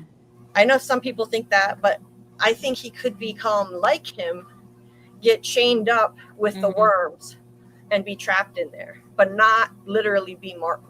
Yeah. Either that or he'll just die. But think about it. It would really fit if that's how he goes out on the show. He's always been that guy who runs to the rescue when someone's in trouble. He's a jerk in most situations, but when someone's in trouble in an emergency, he's the hero. So I think he's going to go out in a heroic way, but it's not going to end well for him. So that's my prediction. And that'll complete his redemption arc, because he was such a jerk to everyone from the start. And now he's being nicer to people. He apologized to Elgin for being an ass and, bullying him after he puked on him. And yeah, he's been a little bit different. He's being a little nicer to Marielle, although he was kind of a jerk even after she took him in at the clinic. Yeah, that wasn't great. But he's struggling a lot. And why is it that the three from the cicada coma are not experiencing the same after effects? He hears and sees the cicadas. Julie hears screaming in her head, and the only thing that makes it quiet is weed, she said. And we don't really know what's going on with Marielle. She acts like everything's fine, but in the finale of season 3, she said that she's not okay and she doesn't think she ever will be to Christy. Yeah. So she's kind of a mystery at the moment. But so focusing on Randall and Julie, though, here's what I think on that. I think he sees and hears the cicadas all the time because he is destined to go back in there and be trapped for life. He'll become the next Martin. That's supposed to be his destiny, that he'll be trapped in there with the cicada nymphs. And that's why he sees them and hears them. And Julie, that's not going to be her fate. She hears screaming in her head. And I think that's because she's destined to eventually story walk and see the original sacrifice of the Ankui kids with them screaming. Yeah, that makes sense. So it's going to happen. I guarantee it. I think it might not happen in season 4. That might be a final season kind of deal because it could reveal too much if they actually show us the kids, about to be sacrificed. But I do think eventually she's going to wind up back seeing the sacrifice of the kids. And she almost saw it already. When she story walked the last time, all of a sudden she was out of the dungeon and down in the cave, and she heard her mother talking to Victor. So she heard that, and then she started to hear the Ankui kids, and then they pulled her out of the ruins. So I do think she was about to see that sacrifice. She heard the kids screaming, Ankui, Ankui. And it was in a way that we had never really heard them scream before. It was not the way that we heard them just saying it, chanting Ankui. They were screaming Ankui. It was like the sacrifice was about to happen or happening. And she was going to see it, and then they pulled her out of the ruins. So that's why I think she hears screaming in her head. She's destined to eventually go back and see that happening, the screaming of those kids. Pretty dark. I don't think she's destined to stop it from happening, though. I mean, I just don't think that makes sense, because that would erase everything that came after. It would, you know, it would erase everything that's ever happened on this show. Nothing would have happened if they stopped the original sacrifice. So I don't know. I don't think that's how time travel works on this show. But she'll see how it happened, and that'll give her insight at least. Let's see. Let me try and catch up with the chat now. I got behind again. 112. Hey, nice to see you. What, Randall still hears the cicadas. Is this just PTSD, or is the storyline still in play? Okay, already answered that one based on the other question or statement. Yeah. So I definitely think his story is still in play. It's not just PTSD. Yep, I agreed with Daryl here. Justin says, I love the fourth dimensional being theory. It's the biggest mystery I want revealed this season personally. Yeah, that's Tony Teflon's been promoting that theory for a long time, that there's a fourth dimensional being affecting things, like smashing the Matthews house and possibly dragging the tent.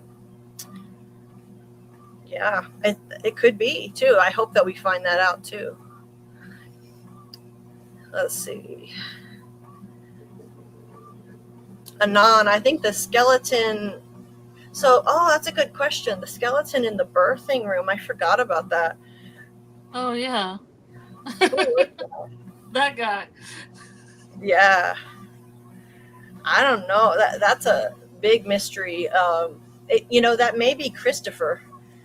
It may be Christopher got trapped in there, because we don't know what happened to Christopher. But then again, I don't know if he would have been dressed like that, the way that skeleton was dressed. Those didn't look like Christopher's clothes that we saw. Yeah, it's a good question. I think that in that cycle, the cicada entity was in play, just like in this one, and somebody may have killed a monster, and the kimono lady birthed the new one in there, and something went wrong that time. Maybe whoever assisted the kimono lady, instead of getting out, somehow got trapped in there after. Like whoever played Elgin's role got trapped in there. I definitely think that happened before, because the Smiley rebirth scene looked like a ceremony that they've done before, like something official. Daryl, he's destined to go in there and be trapped for life. Wow, that's dark. Hey, that's this show. It's dark. It could happen.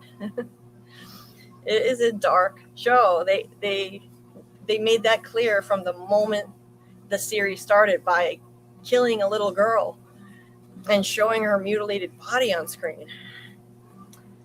Jay says, does Randall have plot armor? The nightmare creatures can't kill him because he plays a part in the future like Julie. And they know it. Yes. That could be... That's a great point. They left him behind and didn't kill him in season 3 when Boyd left him there. The monsters didn't kill him. So it could very well be he plays a part in the future and they know it, so they left him because he was destined for something else. But I do think that they were also they were playing a game, making Boyd leave a man behind. Yeah. He was married to a Marine with a leave no man behind motto. And he was an Army guy, so that would be important, even though that's not an Army thing.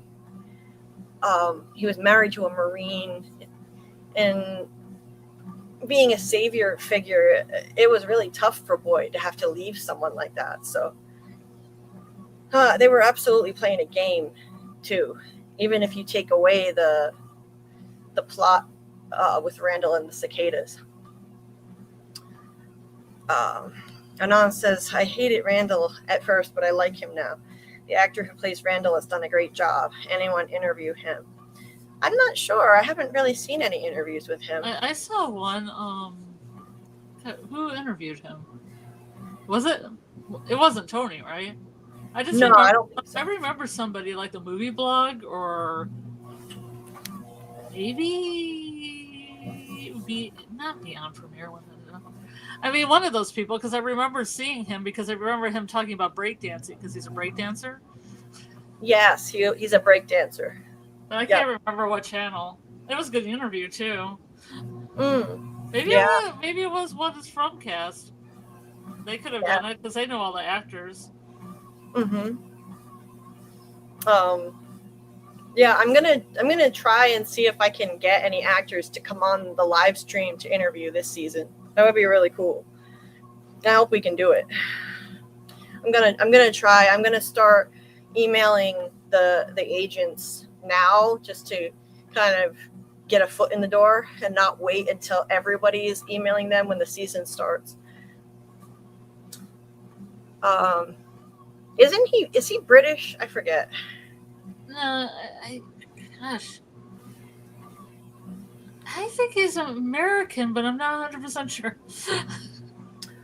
112 says, would be really interesting to see if Randall and Marielle can do anything special, but why is Marielle so suspicious?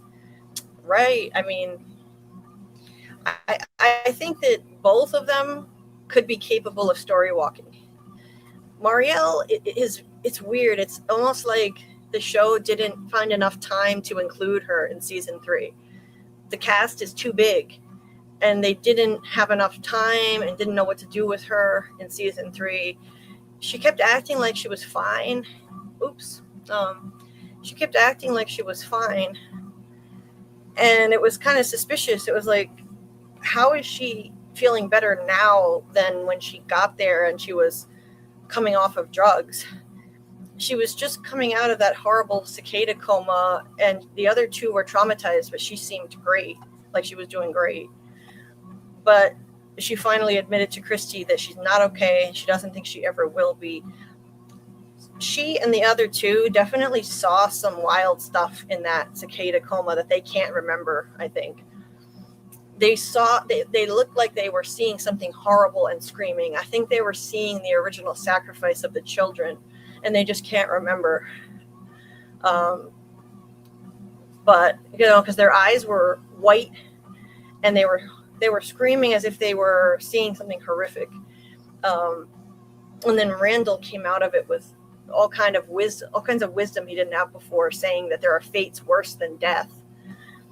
That's another reason, incidentally, why I think Randall's going to meet a grim fate, because he was talking to Boyd about how there are fates worse than death in season 3.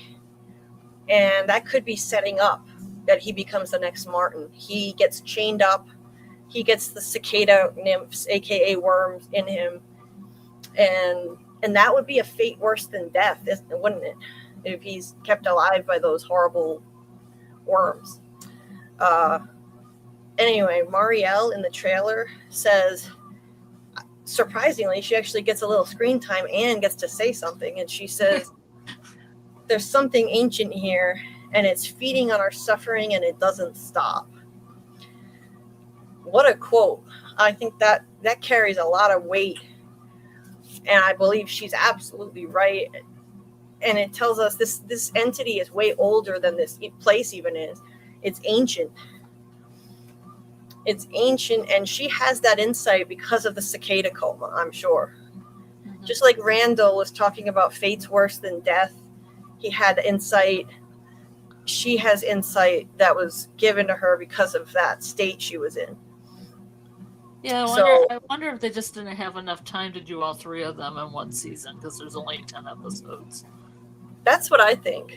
Yeah, like they focused on Julie because that was important. They focused on Randall.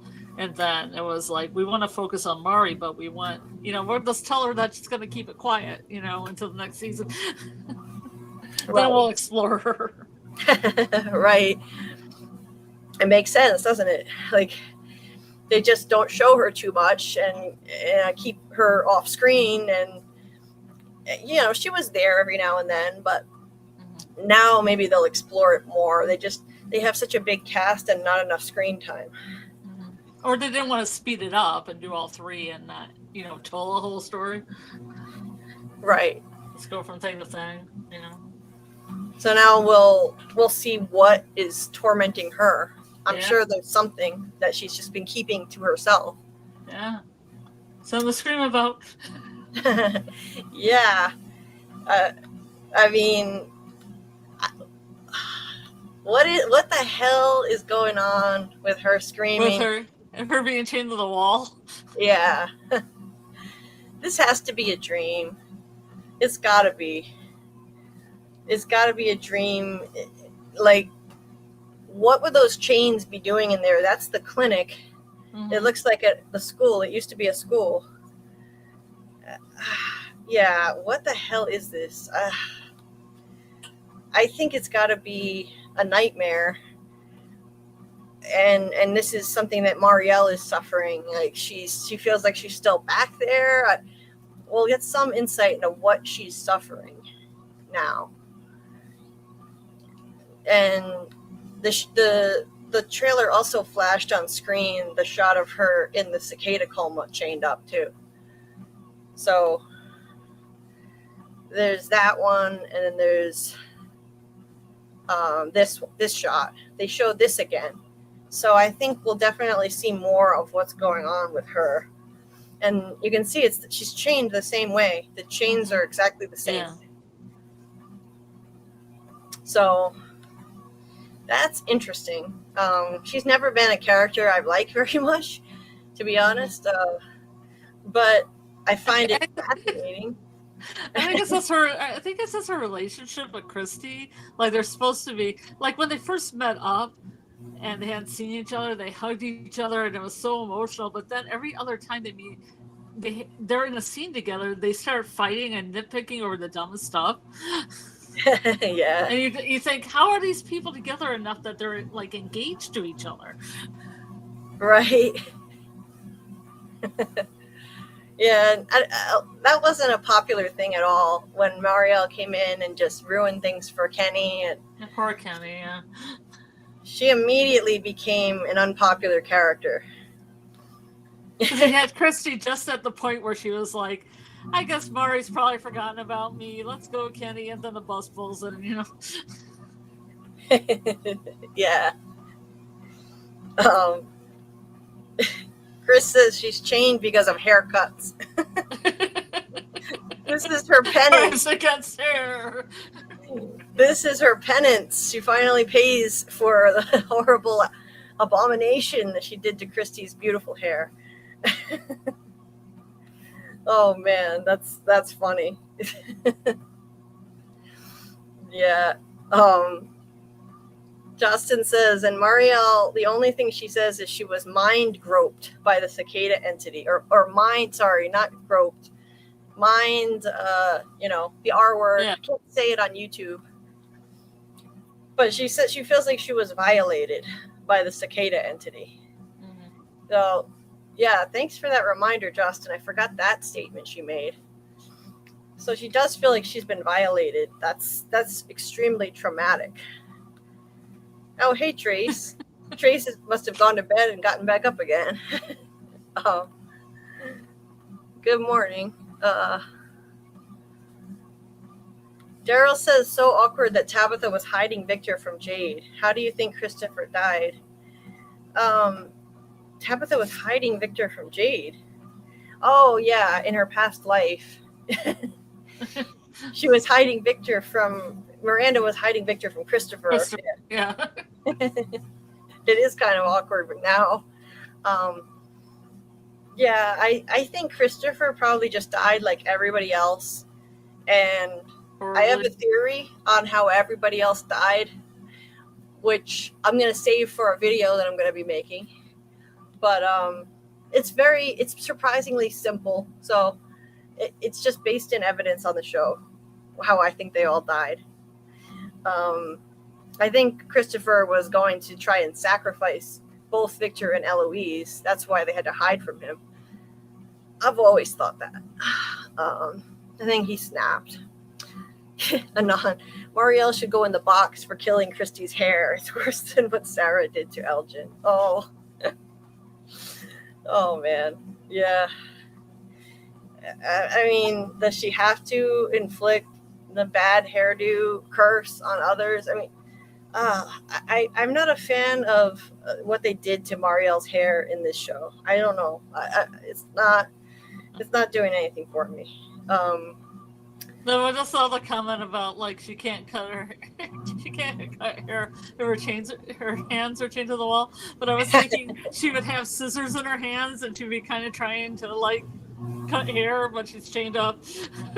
Like trying really hard, and if somebody comes by with hair, she's like, That's a great one. She can't cut her hair that way. Yeah. That's right. Problem solved. That should have been done a long time ago. Hey, welcome, Marshall. Could Boyd possibly be a mole? Nobody ever suspects him. Maybe he's behind this experiment. I don't think so. I think Boyd is exactly what he seems to be. I think he's just a man who's a good man who's been traumatized by this place, and he's becoming darker and darker. He's gonna change a lot. We're gonna see him turning more and more into a monster because of this place. And I think this is a great continuation of what they're doing with this mirror. This is like the mirror that everybody looks in when they're turning into a monster because of this place, or they've turned into one already. So you had Boyd. Boyd is looking in this mirror in the trailer right after Marielle tells him, "You think you're some kind of hero? You're a monster." I mean, sorry, not Marielle. Acosta says, "You think you're some kind of hero? You're a monster," right? Then he looks in this mirror, and he's looking at what he's become, and he admits in this trailer that he doesn't know if he likes what he's becoming. This place is changing him. It's breaking him, and Father Khatri, Ghost Khatri, warned him that this would happen if he tortured Elgin.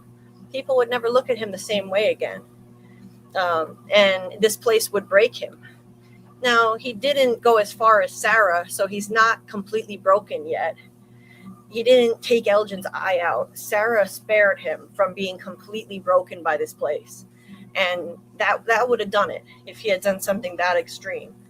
But Sarah stepped in and spared him from having to do that.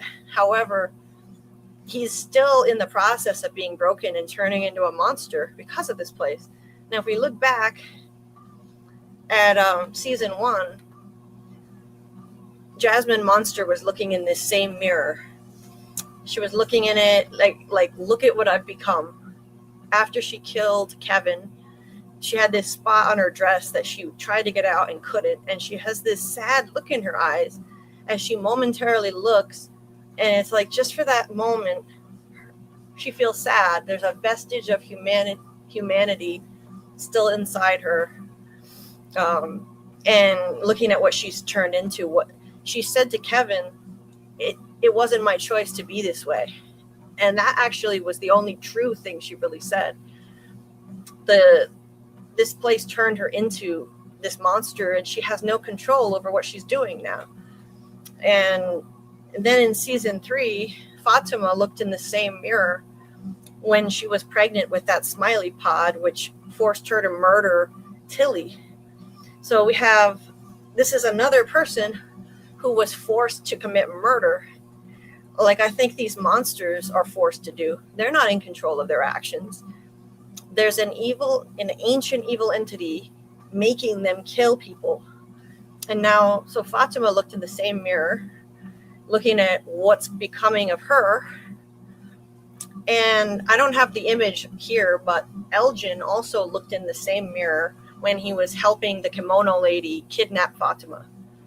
So it's a recurring theme. I call it the monster mirror. And now Boyd is looking at what he's become. And we've got this text in the trailer: become what you fear what you become. So that is a theme. Why? Because, well, helpful people can't be allowed to exist in this place. The people who are the most helpful and good of heart, they get targeted the most because they help people survive, and they could potentially help break the cycle and get everyone home. So they get targeted the most. Boyd is the most helpful. He's the Mr. Fish and Loaves. So he gets targeted the most by the evil entity. And so does, Sarah and Elgin, they're both helpful people. They just wanted to help. They get targeted. Fatima was a beacon of hope for Colony House. She got targeted for the same reason, and because she's connected to Boyd to help break him even more. So we've got that theme of good people being broken and turning into monsters because of this place, which mirrors the origin story. Now, I wouldn't call those good people, but they were humans who were turned into literal monsters who sacrificed their kids. And now we have these people who are turning into figurative monsters. They're doing things that they never would have done if they weren't brought to this place and suffering all this trauma. The evil entity is manipulating them and making them do things completely out of character. Like Boyd shoving Acosta against the ambulance and seemingly threatening Elgin. Because Elgin says the truth always comes out, and Boyd says, I'll make sure it doesn't. He looks threatening. So, this place is starting to break him a lot more. He's going to become even darker. And I don't think he'll break completely, though. He'll resist it. In the end, he'll rally, and he'll help save everyone and break the cycle when the series ends, in my opinion. He's not going to be completely broken down. But I really like how the show explores this theme. And that's another thing that I talked about in my video. So spoilers for the video I put out today, but yeah, that's a huge theme of the show. Let's see. Daryl says Christy's hair is the biggest death in the show. Sophia gets new haircut by end of season. Let's see. Jay says now that Smiley is back, our Boyd's worm's back as well, because he said my blood is your blood now. I think the worms will be gone. Boyd gave those away, so I think that he's good on that. The worms are gone from Boyd.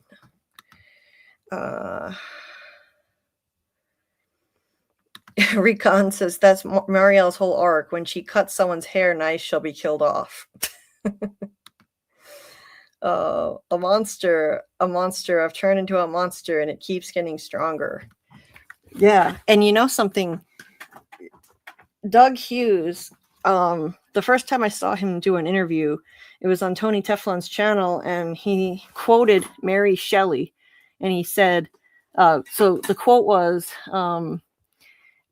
just to shorten it, monsters are not born, they are made. And there's a much longer, beautiful quote, but basically the point is that monsters aren't born that way. They're shaped by circumstances. Mary Shelley said, by the wounds of the world around them. And I think that definitely pertains to this show. The people in this show, like Boyd, he's not a monster.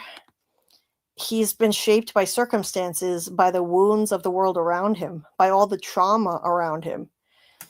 And, you know, it's tragic for everybody in the show who's becoming more and more like a monster because of this place. With Alice says, I wondered about Boyd in season 2. He might be bad. I mean, he's definitely got some of his worst impulses coming out of him, being brought out of him because of this place. Boyd is Jasmine confirmed. Yeah, he's not going to go fully bad. Chris said someone needs to smash that mirror. Maybe the mirror is just cursed. Imagine you break the mirror and you go home. I feel bad for Fatima too. Chris says Fatima going to be smoking a lot this season. Yes. Smashing mirror is good luck. Yeah, smashing this mirror might be good luck, right? Smashing a mirror normally gives you 7 years of bad luck. So, but this one might just be the key. Yes, welcome. I don't know how to say this name, but welcome. I'll just butcher that. Yuchia? What is your question? Okay. If the man in yellow can possibly transform into people in the town based on what people see in the trailer, he pulls the clothes from that suitcase that was shown in the previous season. Yeah, let's see. Oops. When Tabitha opened the suitcase previous season, she found a shirt or something she recognized. It was a wedding dress. It looked to me like a wedding dress that she found in there. So, yeah, that looks like the same suitcase in the trailer. Let's see. Yeah, right here. It's the same. Oops. Same suitcase. It's got those stickers on it that we saw down in the cave, and there was a wedding dress in there. So like it's a little hard to see. I can pull it up and show you the image. I have it, but so some people have wondered if he transforms into a woman next because of that dress. It's interesting. I always thought that suitcase must have belonged to Tabitha, though, because when she encountered it down in the cave, she said, what the fuck? Like she remembered it. It was like she remembered that thing. So I felt like since she was reincarnated, that was hers in a previous life. I used that as evidence that she was reincarnated when that was still just a theory. So it's odd that he has it now. Oh, thanks, Justin. Bravo, Julie, on the Monster Mirror theme. Phenomenal to think how deep this show goes. Right? It is. This is like, I say it every time. It's like a great work of literature. You can analyze it exactly like literature for themes, symbolism, foreshadowing, metaphors. It's absolutely amazing. God, I love this show. Chris, Monster's mad because they didn't get peaches, so they cursed the town. Chris, I like you. Stick around. You're funny.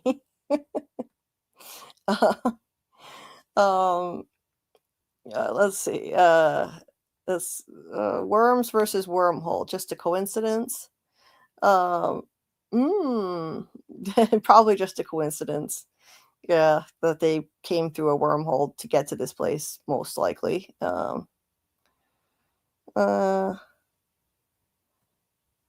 Let's see. With Alice has a list of reasons that somebody is sus. Oh, who?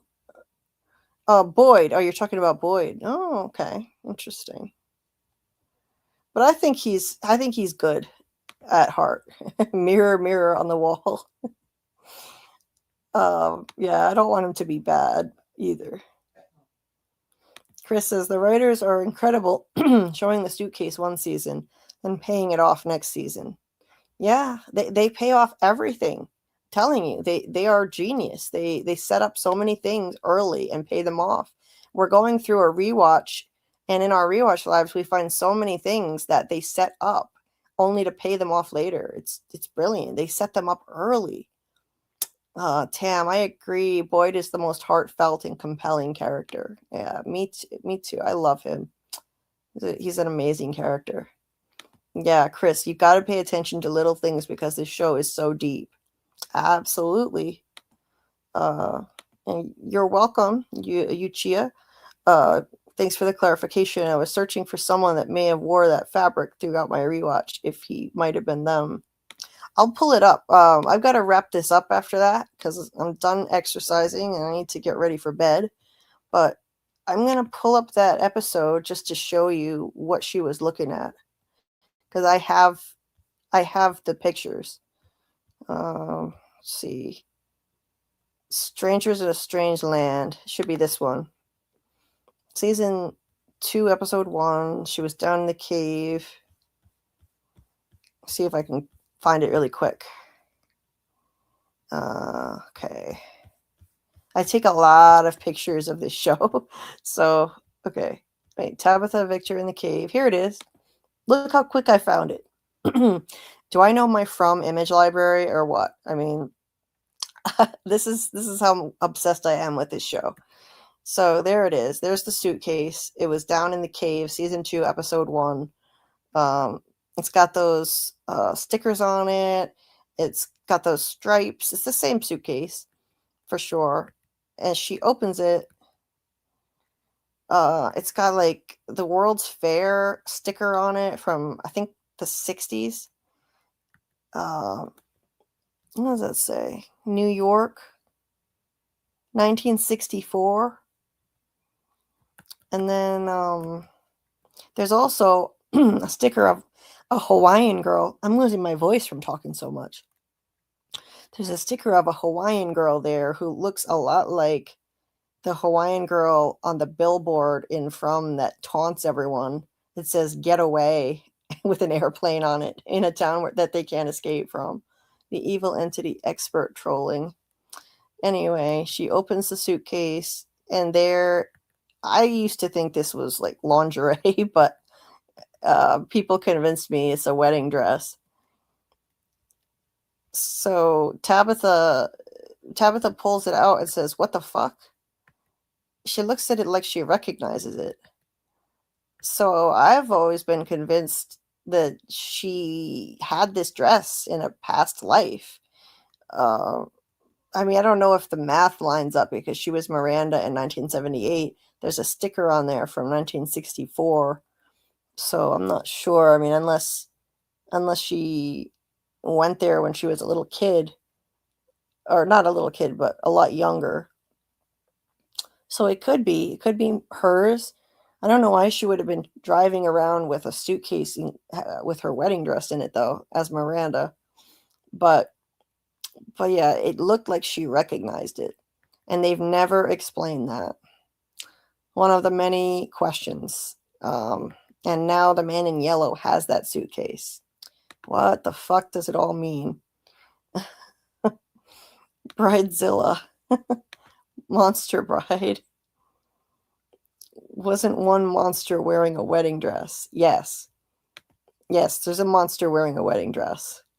Blazian, absolutely. And so yeah, it could be the same dress. You never know. Victor recognizing Miranda's scarf. Oh, Henry. Yeah, Tam.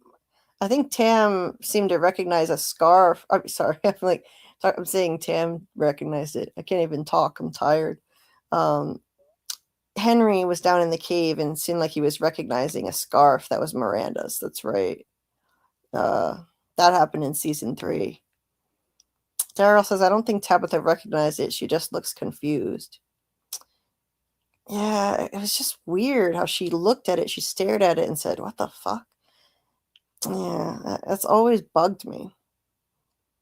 And the writers have high credit scores. With all this, I try to look at everything and everyone equally in these mysteries. Oh yeah, that's definitely a good habit. Daryl, Julie, if you were Christy and you see Boyd shoving Acosta after he has just tortured Elgin, how would you feel about Boyd?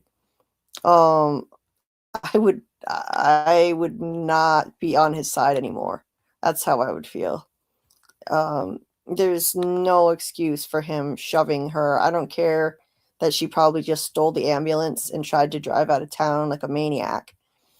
Because this is Kenny and Marielle. That's Marielle. She's shown wearing that shirt in another shot, laying down the spike strip, and it's not for the new arrival. It's for the ambulance. Look at the ambulance driving. You see it. It's going really fast. You've got a close-up of the wheel, and that up ahead is the spike strip. There's a white strip, I think, that it's heading for. There's a white streak across the road. And then the trailer confuses things by showing this. That's the new car smashing into the sheriff's station, but But if we go back to the so I think what happens immediately after the ambulance is going to get stopped by the spike strip, and then let me see. Sorry, now I can't even find. Okay, it's right here. Look at this shot. The spike strip appears to be in the background where he's shoving Acosta. Right there. It's right there in the shot. So she's not even in the main part of town. It looks like she tries to drive the ambulance out of town. I don't know why she'd try it after this much time, but the people in the ambulance never got a chance to drive around in circles because they arrived at night. The EMTs saw a monster pretending to be an injured person in the road. They jumped out. So she never got a chance to see that the road just loops around forever. So maybe she just flips out and can't take it anymore. She's shown slamming something down right here in the kitchen, or I don't know. I think that's the back room of the diner. And then she takes the ambulance and they have to stop her with a spike strip. Boyd shoves her. There's no excuse for that.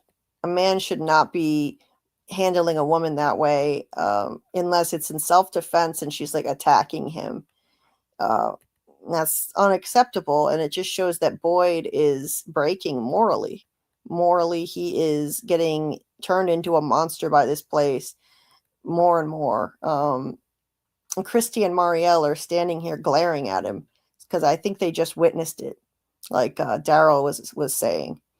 Marielle's wearing the same shirt that she was wearing where she laid down the spike strip with Kenny. And look at that, the expression on Christy's face. And she just had to take care of Elgin, whose eye got plucked out by Sarah, thanks to Boyd. So I definitely think she's going to side against him with Acosta. That's going to happen.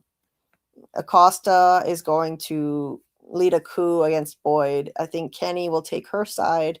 They'll take over the sheriff's station because a majority of the town will side with Acosta and Kenny. And Boyd will kind of be banished to Colony House, and he'll be on Donna's side because the torture of Elgin happened on Donna's watch too. Yeah, that's what I think is going to happen. Anon says Tabitha has 3 husbands in Frumville. Well, it's only 2 now. Jim's dead. That would have been a great sitcom though. My 3 husbands. It's a little awkward. Tam says, not the same scarf, but yeah, it reminded me of when Henry saw Miranda's scarf. Right. Anon is good with Boyd shoving Acosta. Okay. Savage Anon is back. Tam says, I don't think Tabitha recognized it, though. Yeah, watch the scene back and see what you think. See what you think of her reaction when she sees that dress. And I think she recognizes the dress, but you can tell Christy is really upset with Boyd. Yeah, absolutely. Boyd can chill with his son at Colony House. I really think that's what's going to happen.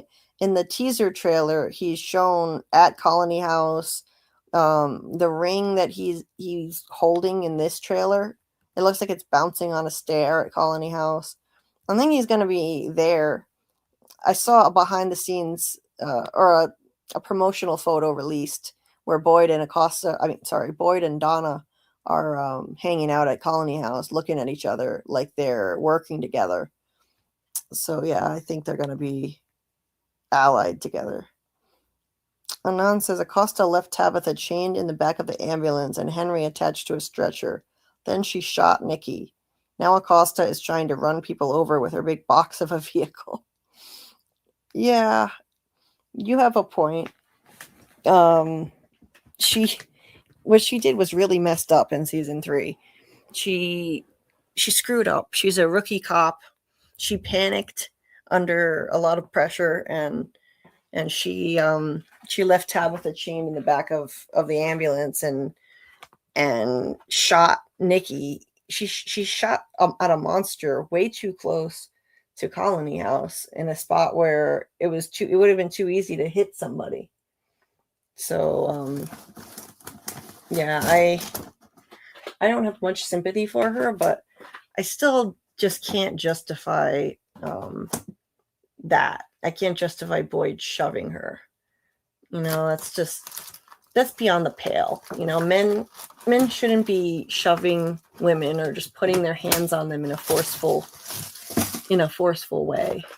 In my opinion, that what he does is just wrong, no matter what she did. So that's what I think.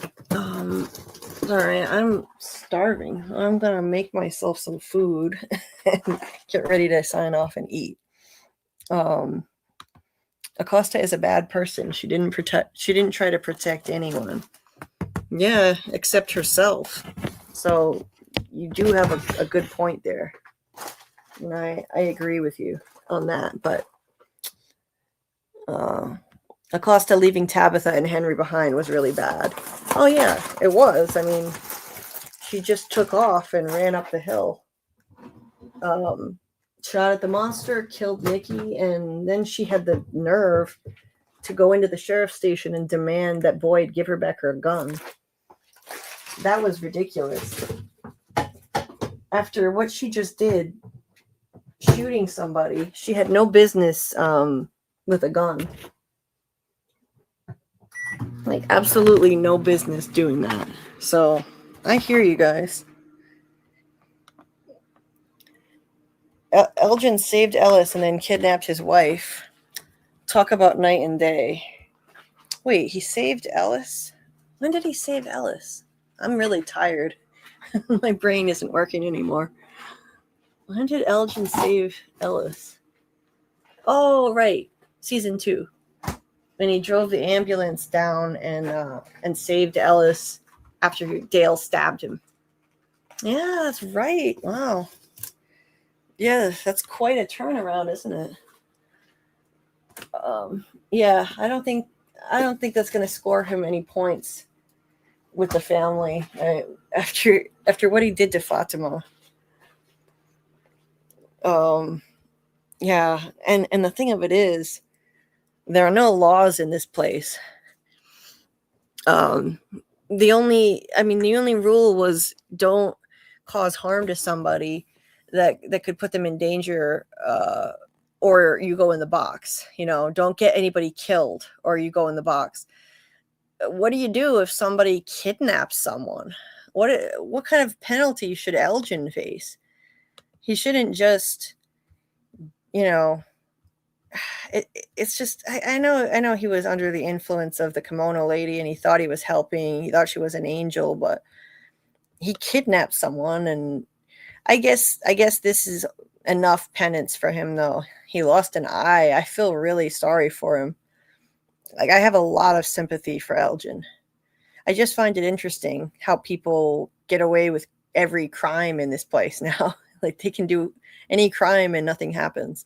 Fatima murdered Tilly, Elgin kidnapped Fatima, and there won't be any consequences, but they were victims of this place, both of them, in both cases. So I don't want anything to happen to them. Elgin isn't bad, just misguided. Acosta is bad. No, I agree with you. Elgin was misguided. He thought that kimono lady was an angel. Kenya, hashtag Kenya. Sophia and Kenny better get together. By get together, I mean do the nasty. Oh, that's great. Yeah, I think it's gonna happen. Kenny is finally gonna get some. Kenny is not gonna be forever alone anymore. He's in multiple scenes with Sophia. In the very first scene of the trailer, he's standing next to her, right in front of this grave, and that's probably the body of her father. He's there supporting her, standing by her. That says a lot right there. He's already bonded with her enough to do that right after she first got to town.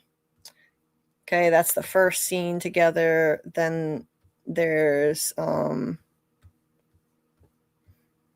let's see, where's the next one? Where'd it go? Oh, here. She's outside at night, and he's risking his life at night to save her as a monster. The mod girl comes around the corner. You can see it's the mod girl with her cool 60s bob hairdo. I really like that one. So he's risking his life for her. And then there's a scene where they're praying together, which is a really intimate activity to do together. She's saying, Lord, protect us in this place where evil walks so freely, holding Kenny's hands. And I think that they'll have a trauma bonding over the loss of their parents. She lost her father, and he lost his mother recently, and his father not all that long ago. So yeah, I think they seem like a good match. Enough blue balls from Christy. Yeah, he needs to get over her now. It's time. Sophia impressed by Kenny's gun. Chris. Acosta and Sophia should stay together. Maybe she can teach Acosta some morals. Yeah, that would be a good idea, Anon. But it looks like Sophia is going to be staying with Sarah because she's coming down the stairs at Sarah's house while Sarah's screaming. Later in this trailer, Martin says the spike strip is Boyd's idea of doing things. Acosta will say otherwise, and she'll probably try to get a vehicle and catch them and warn them about the town, which will be why Boyd is doing that, maybe. Oh, okay. That would make sense. That would make more sense than Acosta trying to escape the place at this point in the story by driving out. Maybe she'll get in there and try to catch them. Yeah, that could be. And so he's pissed off that she's getting in the way and not doing things his way. Acosta, I think, is at Colony House, but I'm not sure, Chris. They never really made it clear. Acosta should stay with Sarah, the scariest person in town, like Victor said. Yeah. Instead, it's poor Sophia who gets stuck living with her. Because this person's dress is definitely Sophia when Sarah's screaming here. That's Sophia's sister wife dress. So she's going to be moving in with Sarah, looks like. They can both lose their virginity together, Kenny and Sophia. I think it's going to happen, Justin. Sophia might want to get married first, though. She looks like the type. I wonder how scary she is in the bedroom. Oh my God. Daryl, you really have it bad for Sarah, don't you? Yeah, Kenny deserves a win. Kenny deserves a win. I hope that Sophia will be good for him. Acosta versus Victor at high noon. Victor does have a gun. I think Boyd took it from him, though. I think Boyd took it away.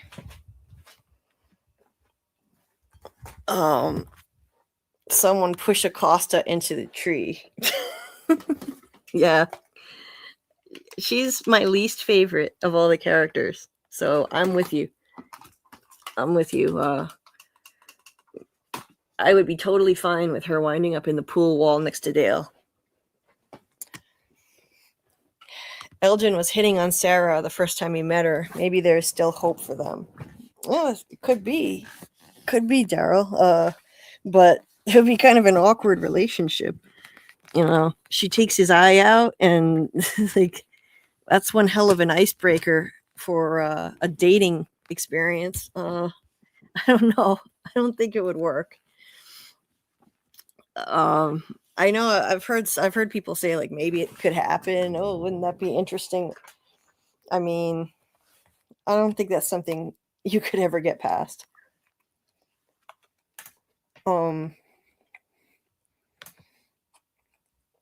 Acosta will have sheriff station now, and Boyd will be at Colony House.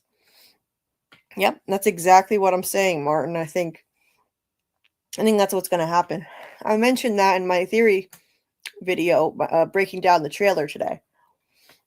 And I think that Kenny and Acosta will take over the sheriff's station. And then Boyd will be at Conley House.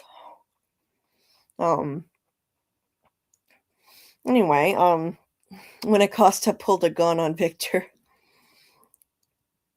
Acosta versus Man in Yellow. That would be an interesting matchup, Chris. Yeah. Justin says it would be more interesting if she removes Elgin's third eye also. Yeah. Interesting. Elgin was hitting on Sarah. Oh, yeah, it's just an eye. It's just an eye. It's no big deal. She just mutilated him for life. Wonder if Sarah can pull a past character into story walking. What do you mean, Chris? If Sarah can pull a past character into story walking? I don't know if you mean Julie. Oh yeah, okay. You do mean Julie. Yeah, that's a big question, whether or not Julie can bring anyone with her story walking. She did go into the ruins with Ethan, and only she went into a seizure and her consciousness went back in time. Ethan stayed where he was. But it's possible maybe Ethan is somehow immune to it and he's not capable of being brought with someone. Yeah, that's a big question. Imagine if Julie can take Eloise into the ruins and save her that way and bring her somewhere. That's something I think is possible. Because I do think Julie saved Eloise in the 78 timeline. I think that Julie story walked and saved Eloise, and we'll find that out in season 4. Imagine a Sophia, Kenny, and Acosta love triangle. That would be interesting, Daryl. So, Sophia, Kenny, and Acosta. Yeah, a lot of people predicted Kenny and Acosta would hook up, but it's definitely looking like Kenny and Kenny and Sophia are gonna be a thing. So Tony's girl is still single. He can relax. Tony Teflon has quite a thing for the character Acosta. And that's Tony's girl. So I was sure that the writers were gonna take her away from him, but looks like it's not gonna happen. Anyway, we are now at the 6-hour mark, and it is time for me to eat something and go to bed. It's 5 a.m. my time, 5:09 a.m. Karl is probably asleep, and maybe Scarlet too. I'm not sure. But I think we've dissected the hell out of this trailer enough for one night. Anon says Ethan and Sarah had seizures like Julie. What's the connection between the seizures? I think that certain people who have deep connections to this place are the ones who have seizures. So it's the people who are deeply connected. Ethan was chosen by the boy in white, so he was connected via the seizures. And he was given visions by the boy in white, at the Lake of Tears and stuff. Sarah had a seizure because she has a deep connection to the voices. I think those are the spirits of the dead speaking to her. Julie has the deep connection of being able to story walk, so she goes into a seizure, being able to go back in time. And Elgin is the other one. He had a premonition dream of Fromville as he was on his way into town. He's deeply connected, and he was meant to assist the kimono lady in bringing a monster back to life. So it's certain people who have special connections to the place. Their body just can't even handle the vision or the voice that's trying to communicate with them, so they go into a seizure.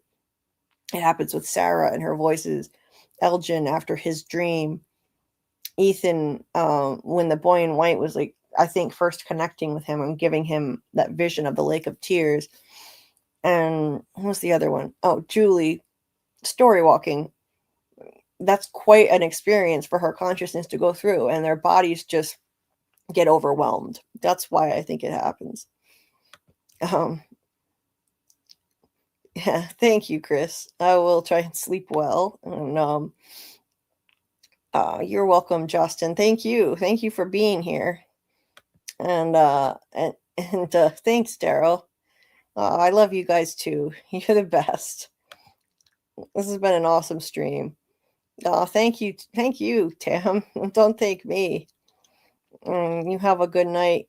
You have a good night too, Justin, and everybody in the Frumily. Let me close this down. Bye, Daryl. And we love you. We love you all. Thank you so much for being here and talking from theories. It's great to be back. It's a lot of fun, and it's a great distraction that I need. It's escapism. It's a creative outlet for me. It's food for my brain, and just a source of connection with you awesome people. You're family to me, and that includes all the new people. You know, you just instantly become like family. That's what's amazing about this fandom. We have an instant connection. It's really something special. And thank you for being here and helping me celebrate hitting 2K subscribers tonight, and just chatting over from theories, because it's not about me. It's about this community and you guys who helped, make this what it is. And I appreciate each and every one of you. And shout out to the replay gang listening, because there are some amazing people who even listen to this entire thing, no matter how long it is. So if you got this far, you are unbelievable, and I appreciate you so much. Thank you so much for listening. And thank you, AA. And you are welcome, Anand. Thank you so much for the congrats. And I appreciate you guys more than I can say. And I'll say good night for Karl, who's probably asleep back there, and like a normal person, like I should be. And the next live should be Thursday night at around 10:30 p.m. Eastern, but I may have to adjust the time if I need to because of my pain level. So stay tuned. But that'll be the next Rewatch live for season 1, episodes 9 and 10. And we'll dive into that, finish season 1, and the next live we'll be able to start season 2. So we're on our way. And if you haven't checked out my new video, please give it a view and hit the like button on that, and drop a comment in the comment section. It's a deep dive, the deepest of dives into the trailer. It's 36 minutes long. I know it's a big time commitment, but even if you can just watch a little of it, if you don't have time for the whole thing, but whatever you can do would be greatly appreciated. The first 2 days are the most crucial to get into the algorithm, and today is now day 2. So please give the video a view and a like. Drop a comment in, even if it's just a single emoji. That's all it takes to trigger the algorithm and push it out to more people. That'll tell YouTube, hey, people are interested in this. Show it to more people as they're browsing for From. So yeah, that I'd really appreciate it. And hype it if you can. If you have hype points, it's free. You can hype 3 videos per week. And since I'm a small creator, I get extra points whenever someone hypes my videos. So if you can do that, I would appreciate it so much. And it helps me, I can't get my videos out there to be seen by as many people as the bigger channels. So thank you in advance for that, or thank you if you've already done those things. And other things you can do, you can save it to a playlist. You can share it, even if it's to yourself. All those things trigger the algorithm. Anyway, we'll probably do a rewatch party for episodes 9 and 10. If not tomorrow, then I'll do it before the live on Thursday. So keep an eye on the Discord for an announcement on that tomorrow. And if you're not in the Discord, join. It's a lot of fun. We do watch parties in there. When season 4 starts, we'll be watching every episode together. I'll stream them when they drop. And you can share your theories in there. If you have a theory that's too big for this chat, you can share it in there and ask me to read it on the live stream. I'd love to hear from you. So, yes, Daryl, thank you so much for the support. Please check out my video. And thank you to everyone who watched. Thank you so much for all the support, Daryl. You're incredible. You've been here since the start of the live stream again for 6 hours. So I bet you're probably the winner of the. Let me check before I go. See who's the winner of the XP. It's probably you. You're MVP once again. 3K next. Thanks, Chris. Well, we'll see. And bye to you, Martin. Thanks, Martin. Congrats, Julie, and to everyone here. You have a kind handle face. Didn't know you dropped a video. I'll check it out, Jules. Thanks, Martin. Yes, please check it out. And yeah, it's linked in the description of this video. There are a few videos linked, but it's the first one. It's easy to find. I'll also link it in the comment section of this live stream if you're listening on the replay. After this is over, I'll link my video to the comment section of this. Oh, yeah, I could bring back the cameos, Martin. I forgot all about that, to be honest. It's been a while. Sure, I'll play some of the cameos on the way out. It'll give me something to watch while I'm eating something before I go to bed for a few minutes here. So, anyway, let's see who won the XP tonight. Yep, it was Daryl. I knew it was going to be. Daryl is number 1 here with 525 XP. Let me see if I can share my screen. Daryl is number 1, 525 XP. And Anon is number 2 with 450 XP. JT Moore, number 3. Number 4, Bill Chill. Number 5, Tam. And on from there. There we go. So, yeah, you won again, Daryl. So, thank you so much for all the engagement and support. Really appreciate it. So, anyway, have a good day or a good night, everybody. And we'll see you Thursday night for the Rewatch stream. Season 1, episodes 9 and 10, the penultimate and the finale. And on the way out, I'll play some of these cameos if I can find them here. Let's see. Here we go. These are some cameos I got during the last year. Let's see. Is this it? Compilation. Call me. Okay. Here we go. Okay. And we'll see you guys next time. Thank you so very much for being an amazing family to me. Being here for me when I had nobody. Because of your support and this channel, it changed my whole life. I found my soulmate. I found the best friends I've ever had.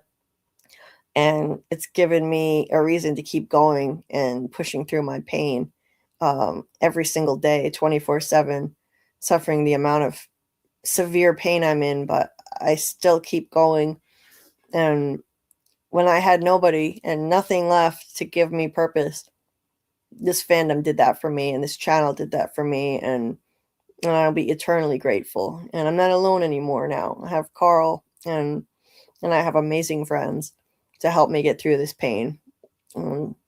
I appreciate everybody so much. So I will see you guys on the next one. Have a good day or a good night, everybody, and love you all. Hi, Julie B. Julie B. Scotty McCord here. How are you? Hi. Julie? Hi. It's me. Why am I screaming? It's me, David Alpay. Hey Julie, it is also Julie here, name twin. Hi, JulieBDeepDives. It is Avery who plays Sarah on From. I just want to say thank you so much for watching and supporting the show, and I also want to give a shout out to your co-host, Scarlet of Many Names. Hey, Julie. Hi, Julie B. Julie B. Scotty McCord here. How are you? Hi. Finally, I get to connect with Julie B. Deep Dives. Julie B. My child. It is I, Father Khatri. But Julie B., I understand you are rocking it on the old YouTubes, and I appreciate you. We, as a family, appreciate you like you wouldn't believe. And we are so thankful for everything you do and all the love and energy that you put out there into the universe. Julie, you're awesome. You work so hard. I wish we were friends in high school. You could have helped me with my, literature essays, my critical essays, because you are so deep and thorough. Keep doing what you're doing, and I'll see you around. Thank you for what you're doing, and keep at it, and I know you got this. You know you got this. Keep at it. Take care. Congratulations to you guys on all your success of your YouTube channel, and I'm wishing you all the best in 2025. Anyway, Julie, I just want to say, keep going, keep on keeping on. You got this. Holding Julie B, protecting Julie B. With big muscle car hugs, there's a bottle tree. Keeping you protected. That's for you. That's for you and for all your brilliance and for everything that you've given from and helped make it what it is. So, Julie B, thank you. Thank you. Thank you for season 4. We'll see you in season 4. It's coming. Hold tight. Maybe binge the show until we get there. Dive deeper. Julie B's Deeper Dive. You're doing great. It's amazing. Bless you. And we'll see you in season 4. Don't stream and drive. Father Khatri thanks you for watching. Sean Majumder, the actor, who couldn't be here right now, but he wanted to let you know he's very thankful. And I hope you feel better. I know you will. Keep your chin up. And I wish you all the best. Take care. Season 4 is going to be fucking bananas. Be well.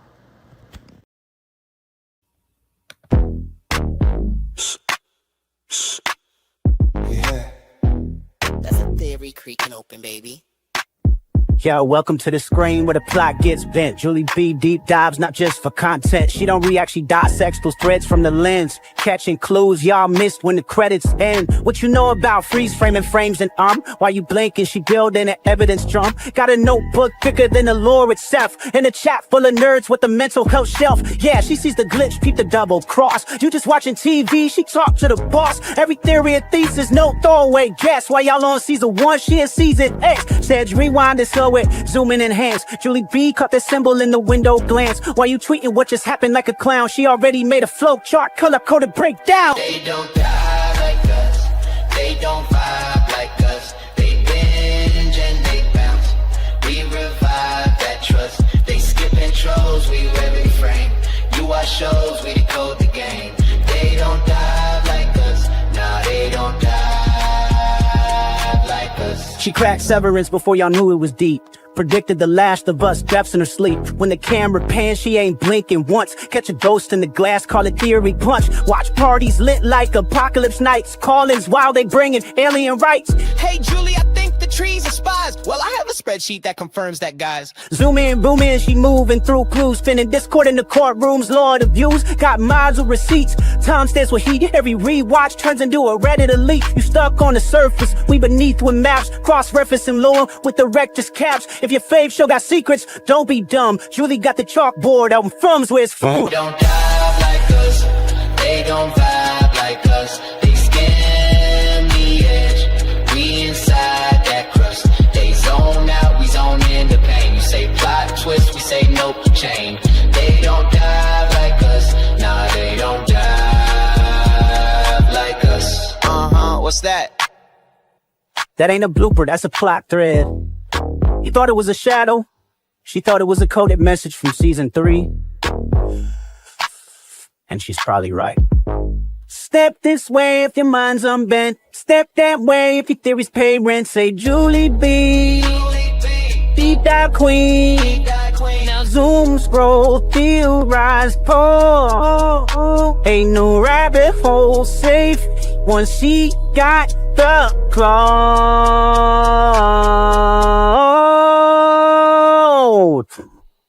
They don't